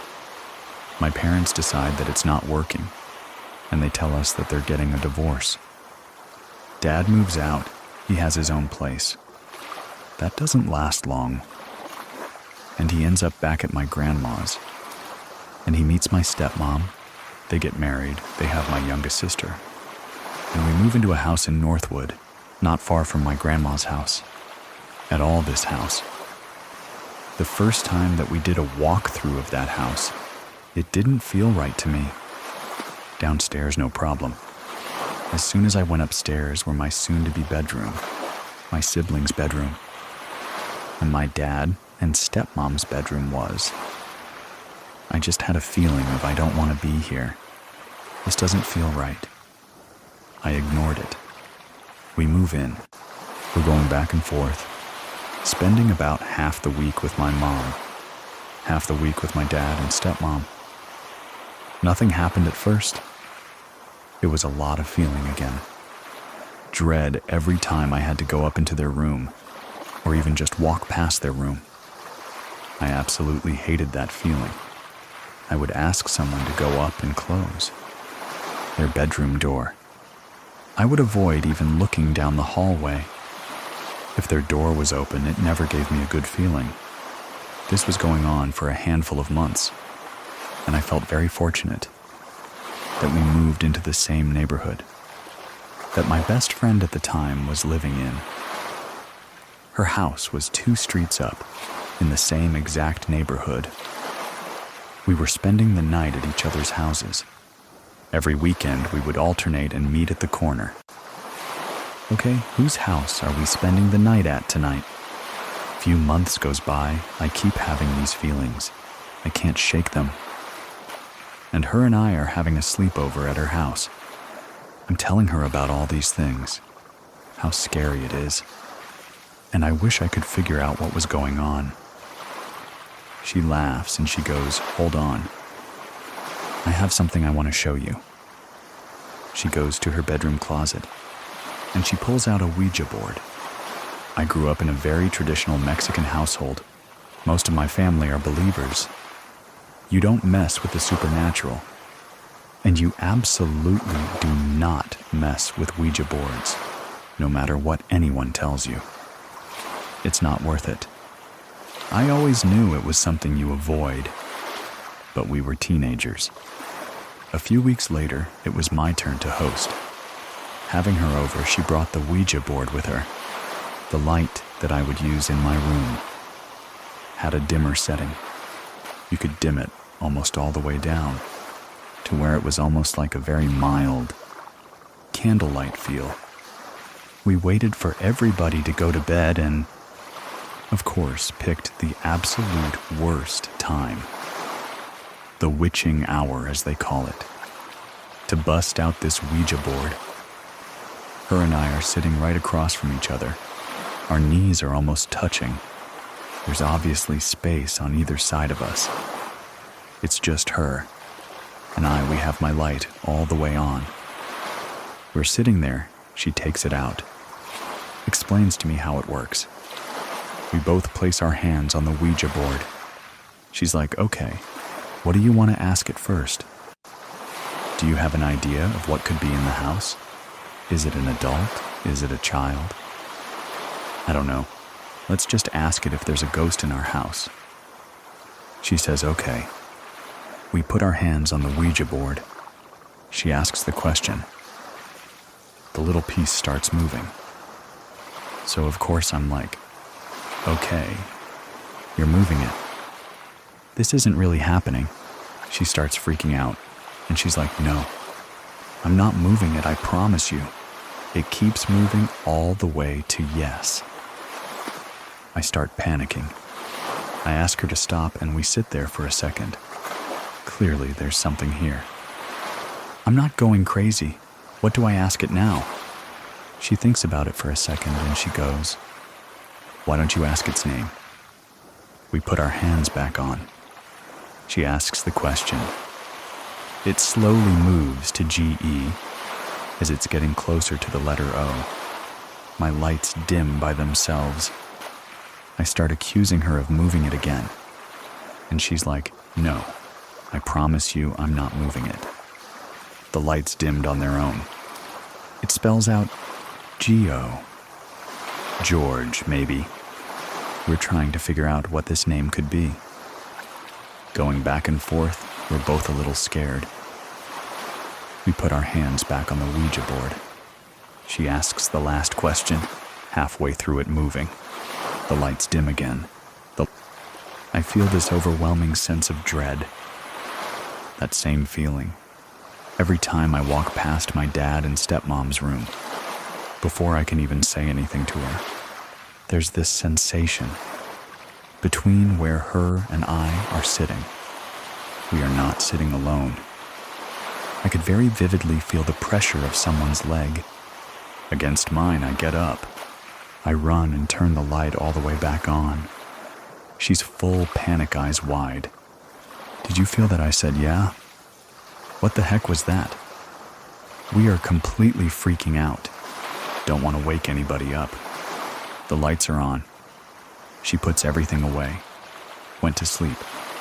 Looking back, I realize now, the biggest mistake that we could have ever made is not saying goodbye. We go to sleep, I honestly forget about it. We giggle about it in the morning over breakfast. She goes home, we're back at school Monday. Nothing really happens. Halfway into that week, I get a call from her around dinner time. She's at her mom's. She sounds freaked out on the phone. She's like, "Hey, have you been feeling anything since our last sleepover? When we used the Ouija board, ever since we used that thing the last couple nights, I can't sleep. Every time I close my eyes, there's somebody in my room." Fast forward to a few nights later.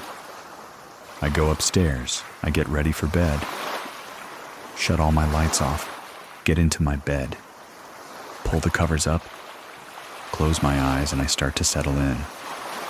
Within 5 minutes, there's this ringing in my ears. Wasn't super high-pitched, but enough to make me uncomfortable. I sit up, get a little nervous, and I'm like, "Okay, you're making it up. Just close your eyes and go back to sleep." I lay down, I get comfortable again. This time, the ringing is louder. Now I feel this pressure on my chest. I tell myself, "Don't open your eyes." I could feel someone staring at me almost nose to nose. If I open my eyes, it would be right there. The pressure in my chest is getting heavier. I get the courage to sit up and open my eyes. There's nothing there. I had to sleep with my light on that night. And of course, my dad gets up in the middle of the night, and he shuts it off for at least 6 months.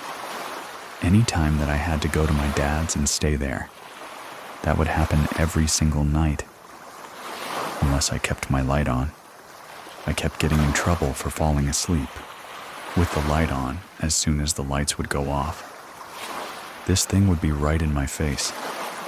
When I was trying to sleep, I couldn't even use the dimmer anymore. They would shut themselves off. This started happening a lot. I felt so crazy I knew that my dad would be upset if he found out that I brought a Ouija board into his house, so I didn't say anything. My friend started experiencing the same thing. A few weeks goes by. I go to spend the night at her house. We are baking, watching movies, having a great time. Her mom goes upstairs to go to sleep. Her and I are alone. Her and I are starting to chat about the things that have been happening and the things we've been feeling. At the house, the only light that's on is the chandelier. She's like, "Let's grab our stuff. Let's go upstairs. We'll hang out in my room the rest of the night before we go to sleep." She goes up the stairs first, gets to the very top of the first set of stairs, and stops dead in her tracks, staring at the wall.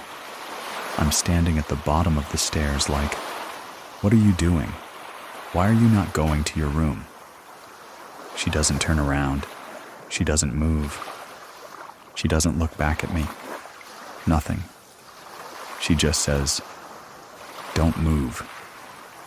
I'm standing there terrified. What are we not moving for? What do you see that I'm not seeing? I slowly turn my head, just barely to the left. There is this little boy sitting on the chandelier, legs wrapped around the bottom, staring at her and I. Do we run? Do we walk? "What do we do here?" I said. "Just ignore it if you give it attention. It's only going to get worse. Walk upstairs, don't look over that way again."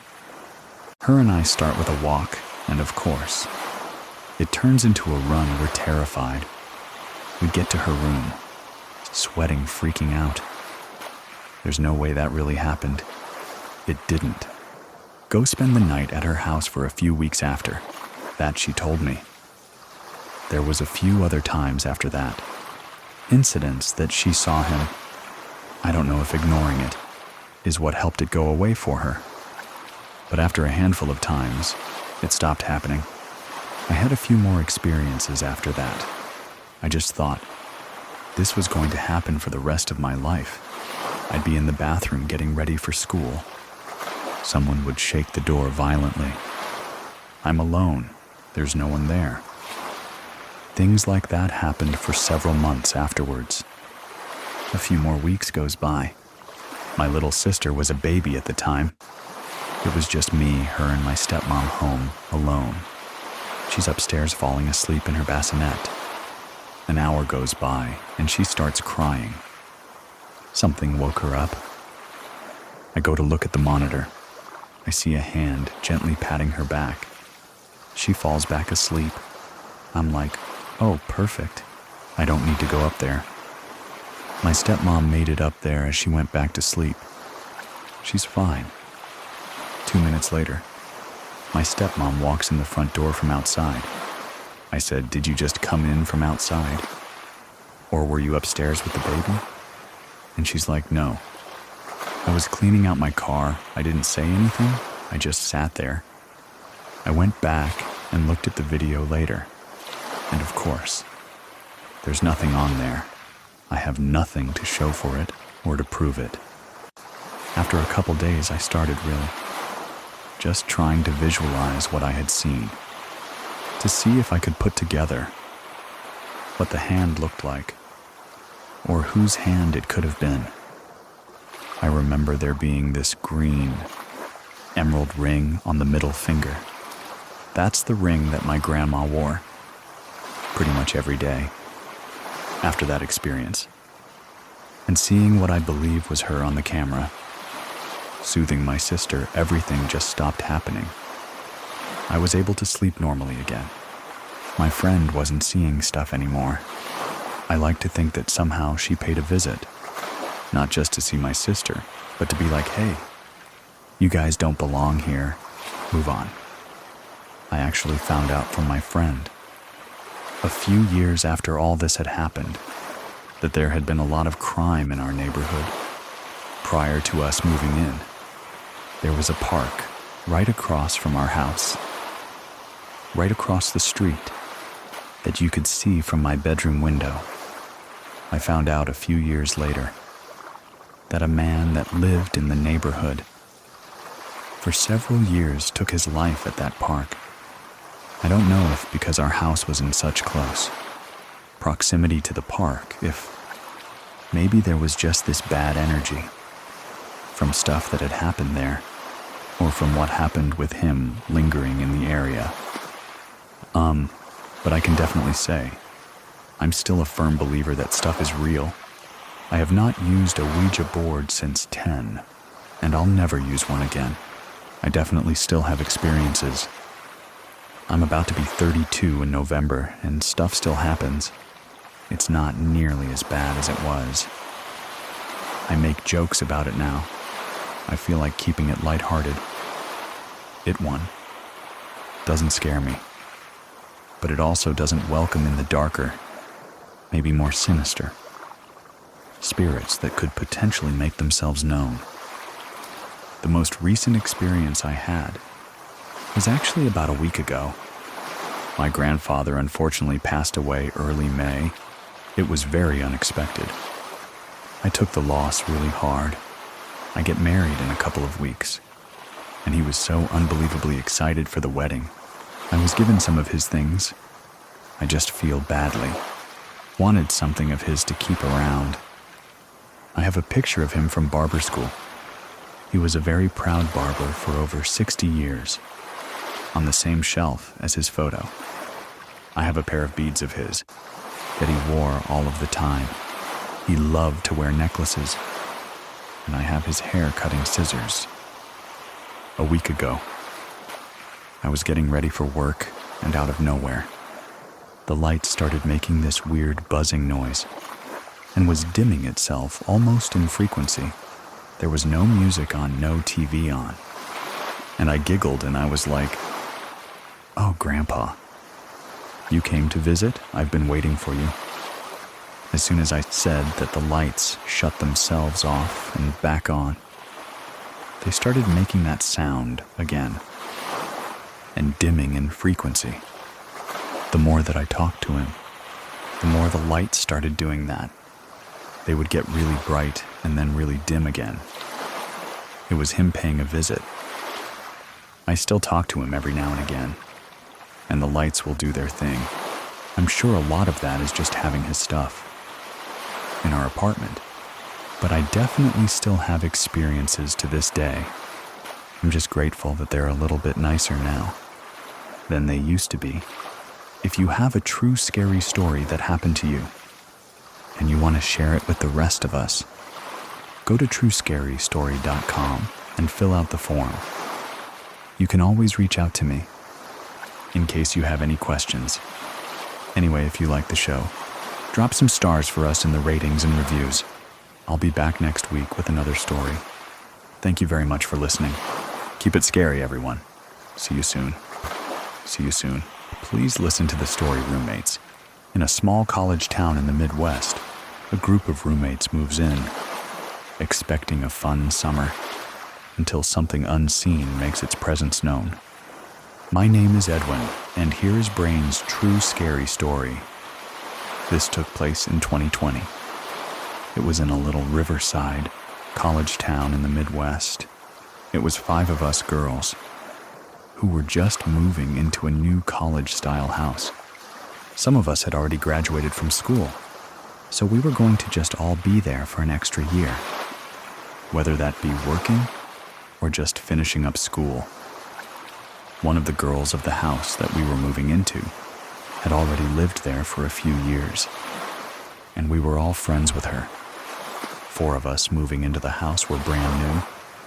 We moved in, though, mid-May of 2020. Unfortunately, we had left by the beginning of August of 2020, so it was short-lived. Just to understand the story, I will have to lay out what the house looked like. It's very important to know what levels, what rooms. Everything makes the story easier to follow. It was a 2-story house. When you walk into the front door, though, it was a stairwell that separated the levels, so if you went down the hallway, straight through the stairwell, it was a little hallway that led to the basement. The basement was just storage. Nothing really that important. When you walk into the stairwell, directly off to the right, there's another door that leads to the main level. And then obviously when you walk in, there's a stairwell as well that goes up to the upper level. That also has a door that leads into that top. On the main level, there are 2 bedrooms with its own bathroom and its own kitchen. And that's also where the main living space is, with the living room that we all share. Upstairs, there's also 3 bedrooms, and it does also have its own bathroom and its own kitchen.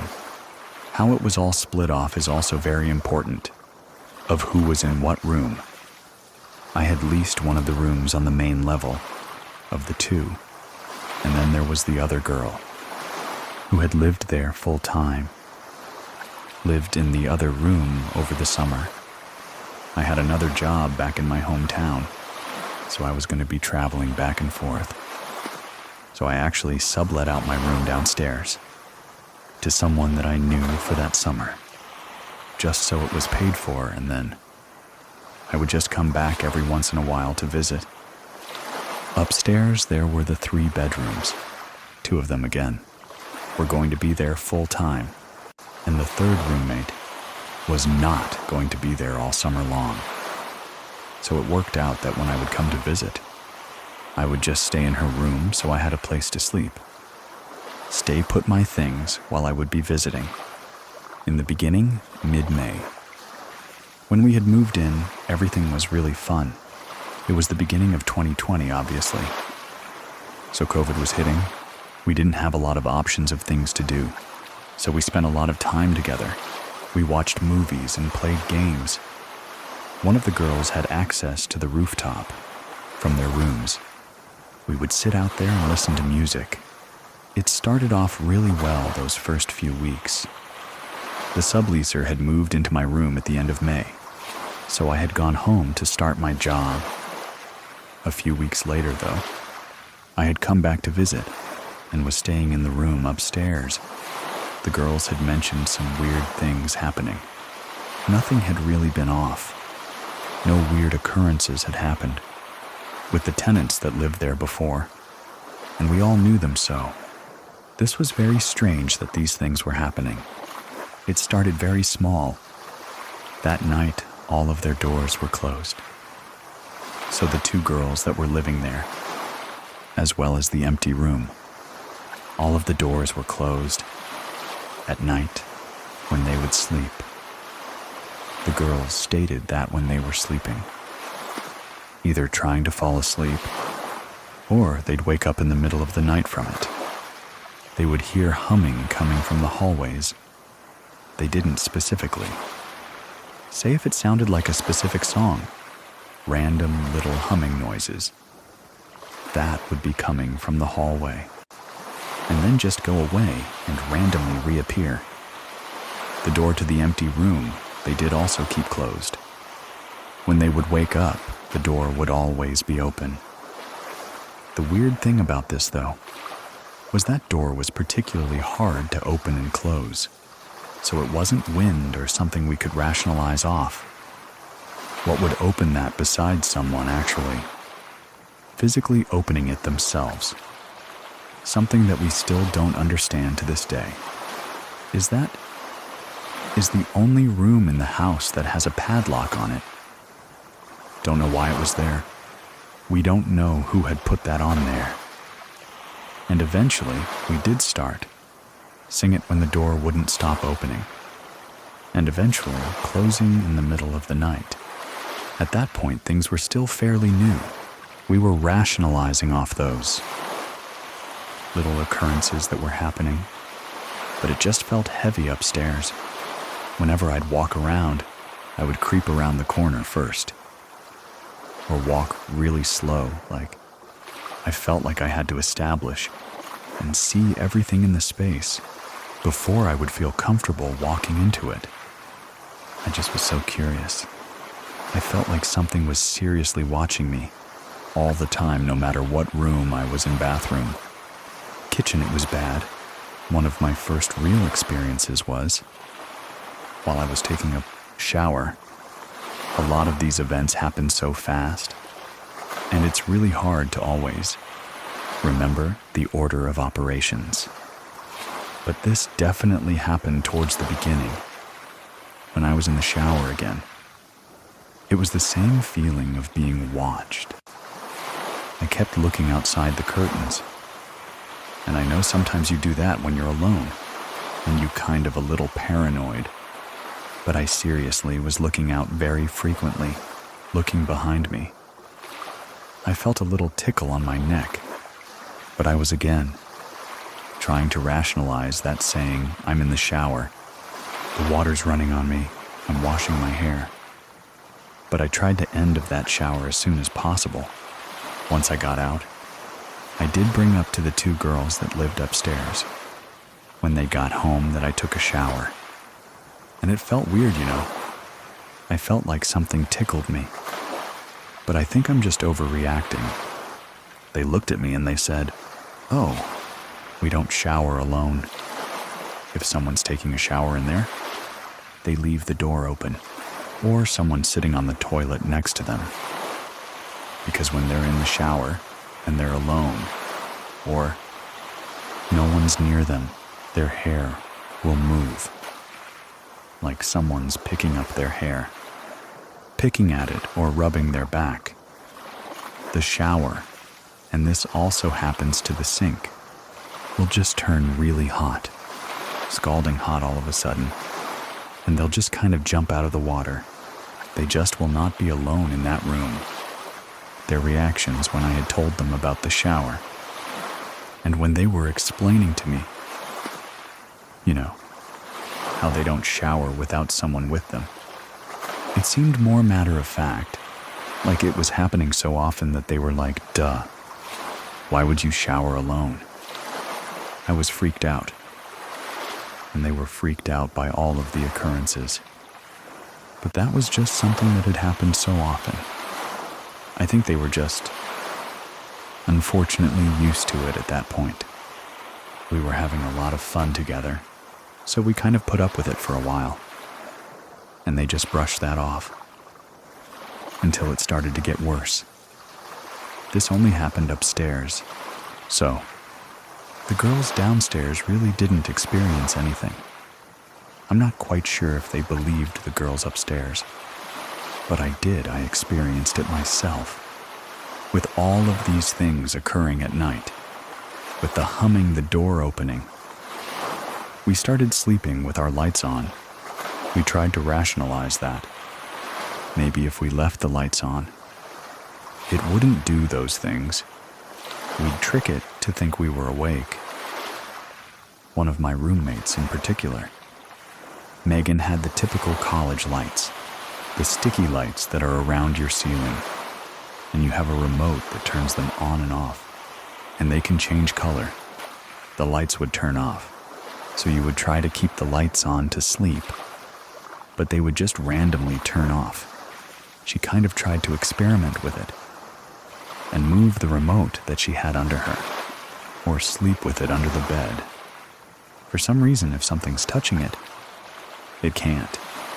But she had done this, and the next morning, she woke up and the lights were turned off, and she had looked and the plug from the wall had actually been ripped out. Something had physically taken the plug out of the wall because it wasn't able to access the remote, that she had to turn the lights off. That also happened in the room I was staying in. It was controlled by a remote, and it even was happening when we were moving in. We just thought, oh, these lights are broken. Why do they keep turning off? But we still don't really understand. I guess after all of this. But we think it might be related to what was happening in Megan's room, but we're not quite sure. At this point, we don't know what's going on. We have an inkling that it's maybe something messing with us, but we don't really know. We haven't seen anything. It's all been things that we've been trying to rationalize.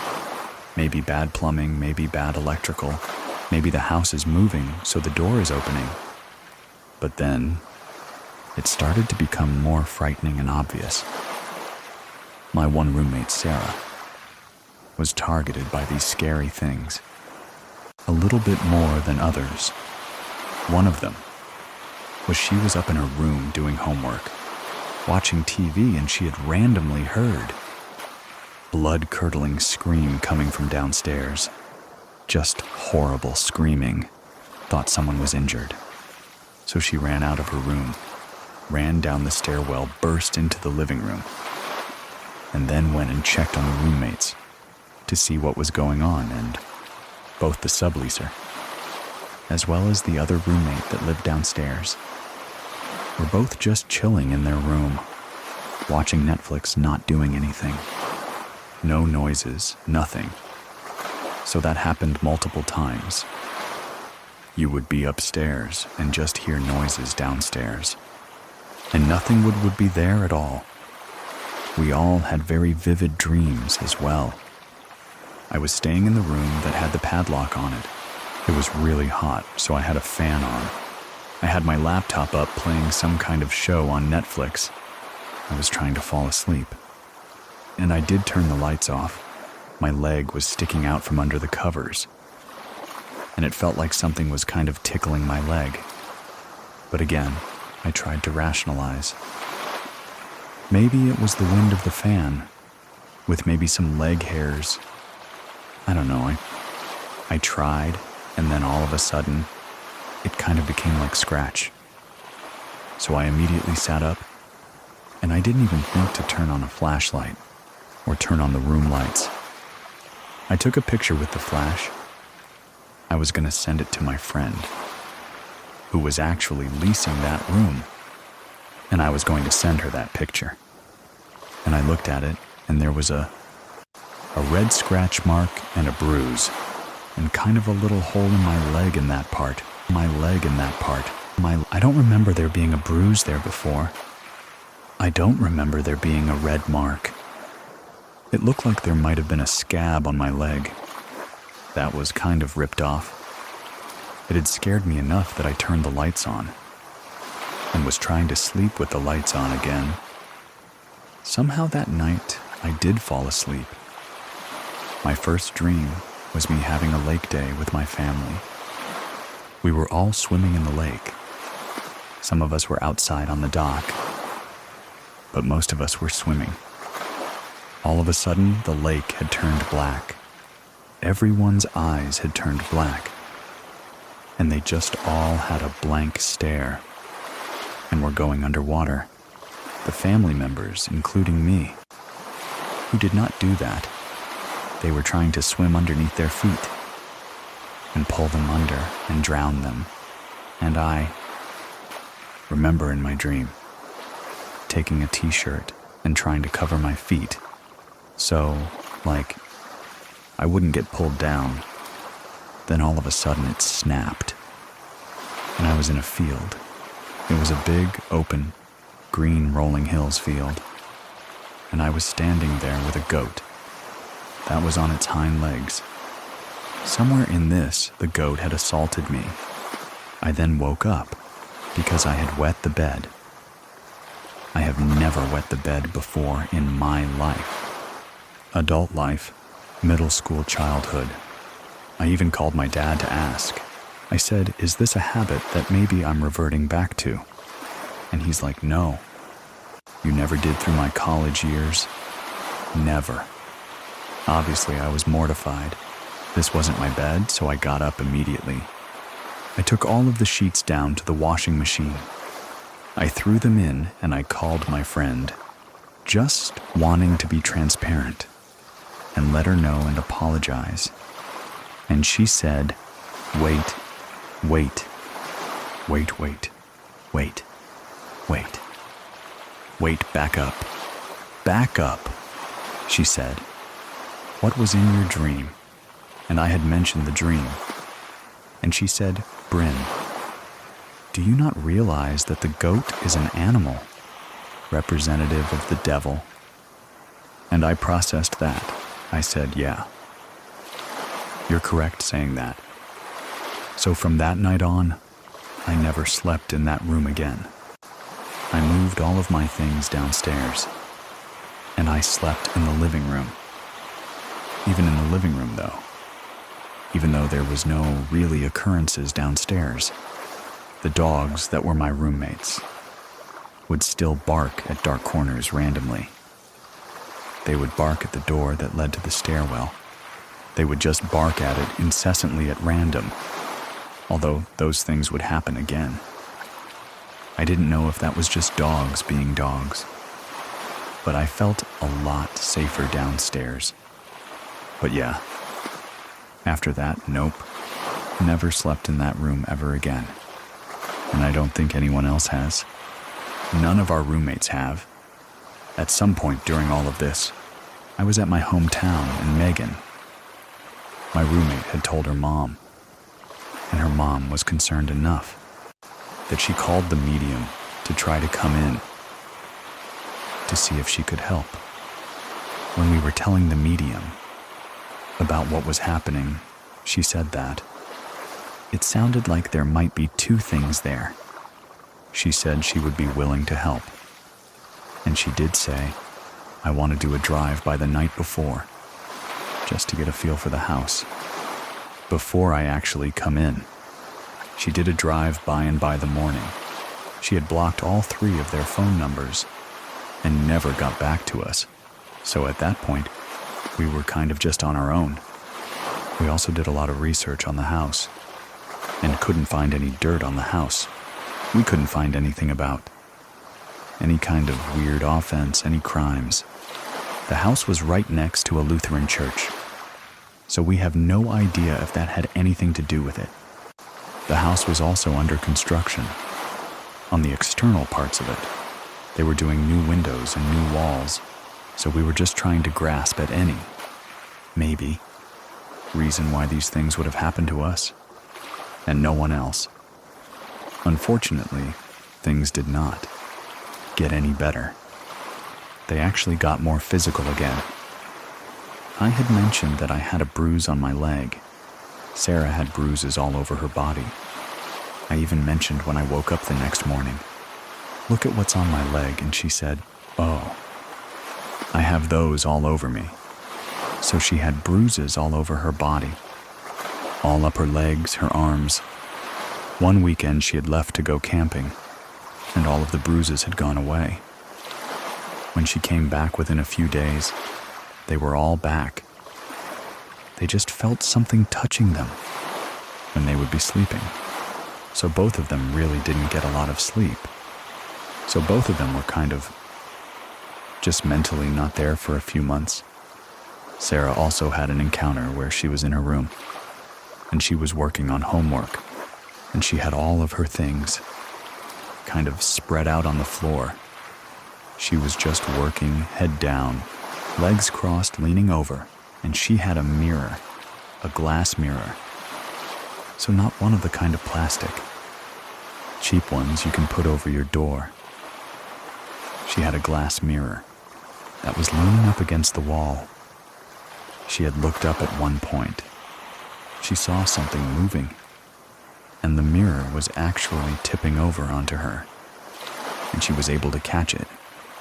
If she didn't look and see it and catch it, it probably would have smashed over her head. The most concerning part of that, besides her potentially getting injured, was this mirror was leaning against the wall. If it were to fall, it should have slid. The bottom of it should have come out from under it, and should have slid and fell flat, but it tipped up and over, and she had to catch it to stop it. Megan, at night, had a few encounters as well of being touched, just like Sarah had this first night. It was most vivid for her. She was laying in bed, obviously had the lights on, and she could see handprints crawling into her bed, on her sheets. Once they got close enough, she could feel the pressure of the blankets getting tighter around her and on her. That happened more than one occasion. Soon, it started actually showing itself, but we still don't know what this thing really was. Megan one night was asleep. She had woken up because she heard something in the corner of her room. She sat up and looked, and there was a little boy standing in the corner of her room, just looking at her. She described him maybe as like 6 years old. Didn't really get enough of a look to get outfit or anything, but definitely saw a little boy standing in the corner of her room. She looked away, and it wasn't there. The door at the top of the stairwell. It started moving in the middle of the night, and opening and closing and knocking. Someone would be knocking at it, so they would start locking it when they would be home, or when they would be sleeping. And you'd have to use the key to get into the upstairs. Even when they locked it, the knocking still continued. But they started hearing, like someone trying to get in with a key. And one time, they actually came home, and Sarah had seen some kind of little boy moving around the key that had been in the door, and then it had gone away. So they had seen this apparition of a little boy multiple times, but again, the medium had said that it seemed like there might be multiple things, and these things were scaring us. It was like meaning to make us feel uncomfortable. So we don't particularly believe that. It might have just been this little boy trying to mess with us, all of our dreams, and just the horrible feelings we had. It felt like something might be acting as a little boy, or there might be multiple things that were there. We still to this day don't really understand why all this happened. We didn't really talk about it for a long time. I was honestly hesitant to come on and share it, because the people that lived in there before us never had anything. But ultimately, it became so overwhelming and furious, and just ultimately scary. They weren't sleeping, we weren't sleeping. I wasn't able to be in the house anymore. We all left the house by the beginning of August, We were getting subleases, and we all had different places to live. We're still not sure if. Maybe it followed one of us into the house. We're not sure if anything continued after that.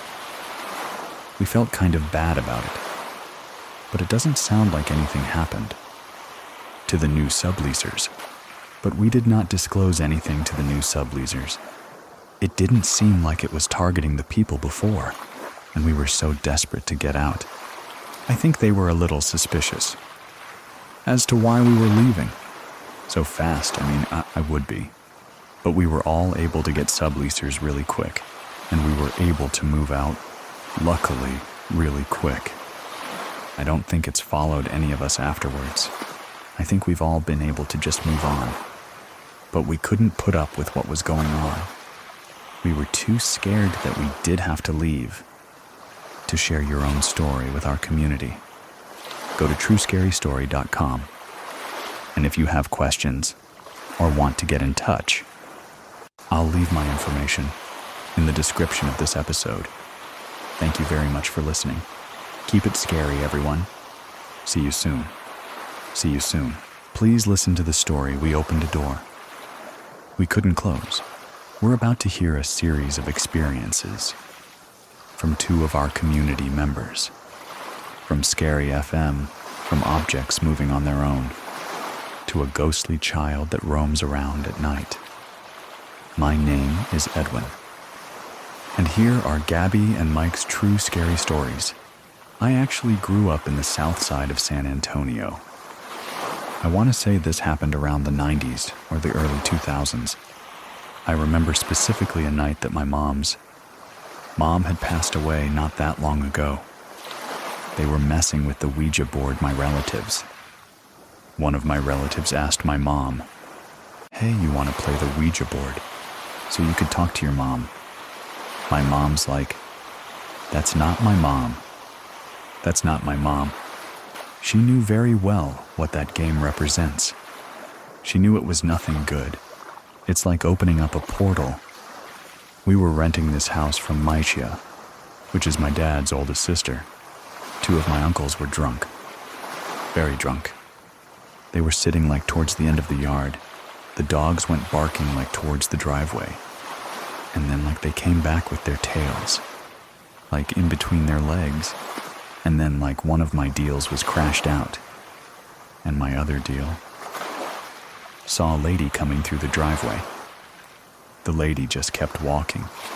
We had a large pecan tree for our house, and we had like a little cement sidewalk. And it was like a piece of slab of concrete, like behind our house, and she like disappeared there. And like he was asking her questions like, "Senora Al, you know, nothing, nada." My sister, she saw a white lady with a white dress. In the hallway of our house, they saw like a lady in the porch sweeping. My grandma, my mom's mom, she was a white lady with white hair, and she was wearing like a specific nightgown that she would wear. I remember they literally saw her on the porch, back porch sweeping. My grandma had passed away. In 2005, we moved out of there, the house that my parents are living at currently. One of my cousins had a Bobo home. She lit this mobile home on fire. I don't know why she did so. We got the house, we purchased it, and mind you, it was burnt. Like it was halfway burnt. My dad was working on this house while we were living there, like halfway. I remember we would take the pictures. You can see faces on these pictures. I remember one time I was laying down in the living room of that house. I literally felt somebody ran their fingers through my hair. We would hear our names being called, because I call my mom Ma. She would hear my voice, and I would be at school when this happened. They still experience stuff till this day. A few years ago, my little brother, I don't know what got him into getting into the Tatic stuff, but he started doing upside down crosses, pentagrams, and they're like, I remember he had a devil head like a ball, I remember. My baby brother and my dad were cleaning up the bedroom where my brother used to sleep in. They specifically threw that ball in the trash. In the fire. For some reason, when they went back inside, that little devil ball was inside. The same spot where my brother had left it. One time, my mom was washing clothes. I want to say about like 11. My sister, my brother-in-law, and my niece were asleep. My dad was asleep. So my mom was the only one that was awake. She literally saw a shadow, like pass by. And everybody was asleep. I remember my baby brother recorded some orbs floating in that house. It was a few years ago when he did that. It was very strange. My mom, she said that she would make dinner quickly for my dad, because my dad used to get out, like at midnight or 1 o'clock in the morning, because he used to work late. She would literally make the dinner at 4. As soon as it hits 5, she goes into her bedroom and she locks herself in, because she did not want to be in the kitchen, by herself. One time, my dad and my brother-in-law were coming home from work. My sister, my mom, and my niece were in the kitchen. My dad was coming inside, and he said that he hurt, like an evil laughter, like very ugly. My dad goes, "It can consider your tan feel. What's he can? Who laughs so ugly like that? Who laughed?" My dad's like, you could hear like an ugly laughter. Mind you, my dad's a skeptic. He does not believe in stuff like that. My tia and my tio live in a mobile home. Apparently. It used to be like an Indian burial ground there. This was like a bad situation that happened in my dad's side of the family. The kids were taken away, so it was my mom, my dad, my tia, my tio, my cousin. My dad literally hurt a baby crying. But it wasn't like a crying, like sad, no. It was like a crying what? They take something away from them. Like you literally heard that coming from a bedroom. My baby brother, he said that. He had spent the night there with my cousin, 'cause they used to hang out all the time. And my baby brother said that everybody went to sleep, and he was the only one that was awake. I think they were playing a video game. I don't remember, but he literally heard somebody say, "The one that has scared me the most is here. Is the one. I'm living here because I live with my in-laws. I was a part of, I want to say 7. 8 in the morning, my kids were asleep. My husband was asleep, everybody was asleep. I was the only one that was awake. So I make myself my morning coffee watching TV. I specifically heard footsteps, coming from the hallway. I was waiting for one of my kids to come out of the bedroom. Nothing. Nobody. What my husband said that the nephew of his had saw, like a shadow. 'Cause my mother-in-law, she has pictures of my nieces on the wall, up from their quinceañera. He saw a shadow go by those pictures, from one end to the other end of the pictures, which very, very weird. I also saw a shadow person here. I was washing the dishes from the corner of my eye. I literally saw a shadow go to the hallway. I went to go peek, nothing. I asked my husband, I'm like, "Have y'all done the research of this house?" I'm gonna try to get my husband just to tell his stories. Mike and Gabby were both present during the recording for this story. And up next, Mike is going to share some of his own experiences. We've been here for since early 90s, and I think this house was built sometime in the mid to late 80s, and we moved here in the early 1990s. I'll say 91 in the previous. owner here was just some guy who owned a motorcycle, but he was here for such a short time. I don't even know when it even started. To tell the truth, maybe in the mid to late 90s. A friend of mine and he would stay the night every now and then. We were playing a PlayStation 1, just being goofy or whatever. So I hopped over the couch and I went to the kitchen. Got some Kool-Aid. It was a glass cup too. So I placed it on top of the table. There was a phone book there. So I don't remember if I was on top of the phone book or if it was right next to it. I just put my glass there, hopped back over the couch. Out of nowhere, boom. We both turned around. I thought you heard that. Oh yeah, it's obvious. So I got up and I turned on the light. 'Cause we had the lights off. I looked around. I think I put my glass on top of this book. And the book was on the floor, like the big old phone book. I was like, oh, I guess it's time to go to sleep. Let's turn off the game and go. I was in my old room and use the restroom. And the restroom is like right next to my old room. And I don't know what time. It was super early, maybe 3, 4, maybe 5. I don't know, it's still dark outside. So I'm still kind of groggy. So I'm going to the restroom. And this is when you had those lights that, you plug into on the wall candle light kind of effect. I reached for the door, and the door was creaked open already. So it opened up just a little bit more, and I was like, nope. I just turned around, went back to sleep, held it till sunlight showed up.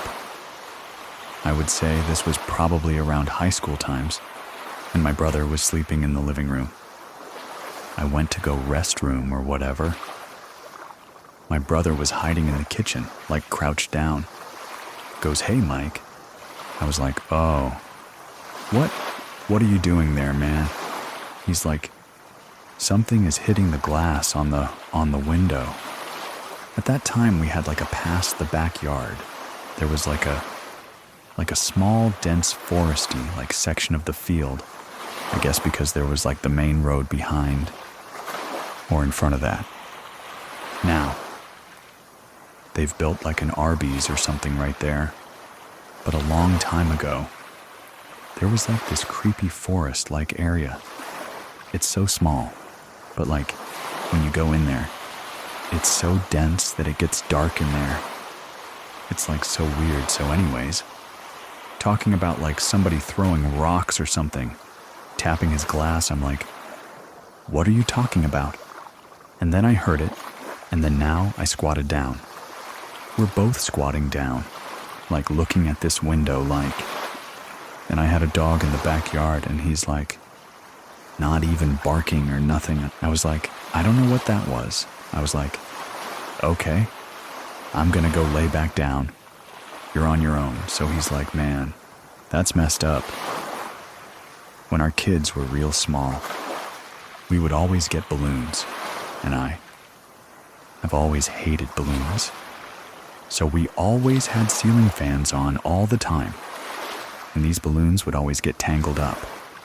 So another reason why I hated them, because I had to untangle the balloons from the ceiling fans. So one morning, my son, he wanted to have the balloons in the room. We're like, no, because we have a ceiling fan in there, but I kept them in the hallway. So the next morning, I was in the kitchen. How it looked out, the layout would be our room is at the very end, then the hallway, so we have to go to that hallway, and then it attaches to the living room, and then the living room attached to the kitchen. When you're sitting against the wall where I was at, I could see the hallway a little bit to my left, and the kitchen would be just straight ahead. And then, further down, would be another room, which we called the cuckoo room growing up, because it was always the dark room that now we converted it to a music room, computer room, which one I'm sitting in right now. But this used to be the cuckoo room. So these balloons, we had them in the hallway. And I'm sitting in the kitchen. And one balloon was just kind of like coasting. And I see it, I was like, what? I could see it like, moving just one balloon. Hey, it's coming out here. The AC is not even on at the time that the ceiling fans are off. 'Cause I know they'll get tangled up in there. And this is when the balloons were like, kind of like not full, so they're not to the ceiling, and it wasn't depleted too much, but it was like at about half your height. And I'm just looking at it, I'm like, if it's gonna come to me, that's really weird. It was like just coasting. Coasting comes out of the hallway. There's like a slow turn coming kind of towards me, and I'm just like, spoon in my cereal in my hand or something. I'm like looking at it. It just kind of coasted to the Kokuryu room door and just stopped there. Gabby was talking to me and I was looking at her. It was also in the kitchen. And I saw somebody walking in the backyard. And I was like, what was that? And she was like, what? Screaming at me. I just bolted past by her, opened the back sliding door, and I ran outside. There was somebody just walking here. And like the description was, it looked like a female, because this figure has short shorts and like I would say a gray sweater, and looked like they had their hands in her pocket. They had like the hoodie on, but I couldn't see the face. And this was kind of like nighttime too. So it was dark in the backyards. We have a bunch of stuff that my dad has and my brother has over the years. Just sitting in the back, so in the darkness, if you were to just go in there unknowingly, you're gonna trip and fall on something. So I ran out there like so fast, and I didn't see anything. And I was like, what was that? I saw somebody, and also when I went out there, I heard the neighbor's dog just started barking. When I was outside, I was like, okay, if somebody was out here, that dog would have barked. Why did it bark at me? There was these people across the street. They took a picture of their daughters. They were like, oh my gosh. They took a picture of a ghost. And I was like, what are you talking about? Let me see. They had a couple of pictures of our neighbor across the street's daughters. And one of the pictures had like this guy. He'd had like thick rim glasses, the white long sleeve shirt, and you could see it so clear, but he was transparent at the same time. And he was like walking up the street, looking towards not the girls, but like at the camera. It's so clear, but nobody knows who this guy was. Early too, when my space was kind of big, my sister would always add pictures to. And some of those pictures would be like viruses, so I had to do virus checks and stuff like that. So one night I was just sitting there for hours, and my sister and her kids were staying here at that time, so they're like sleeping in the futon. I'm just sitting there, on this laptop, and in the corner of my eye. I saw something move, so when I took another look, I saw a shadow. I swear it looked like a little child. Like child's height, like my nephew's height at the time. Short like a small child.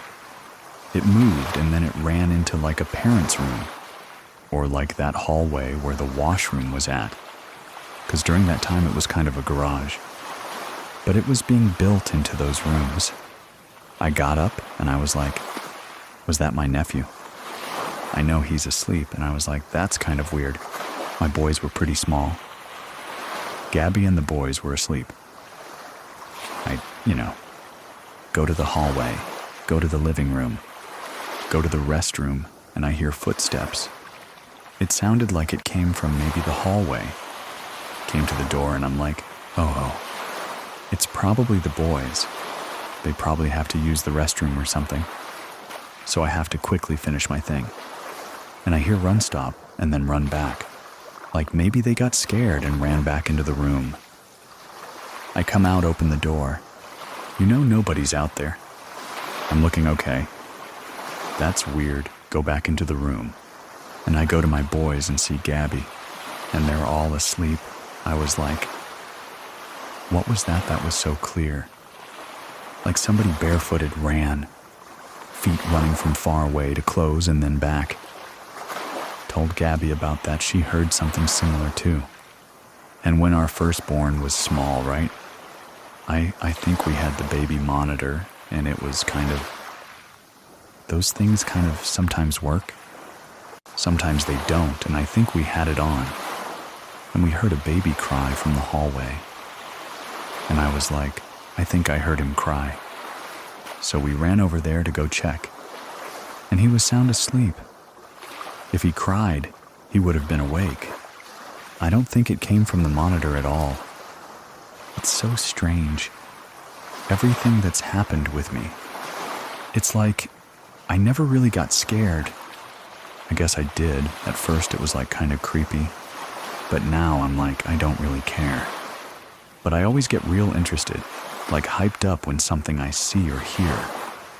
If there's something here, it's not harmful for sure. If you want to share your own true story, visit me over on True Scary Story, links to.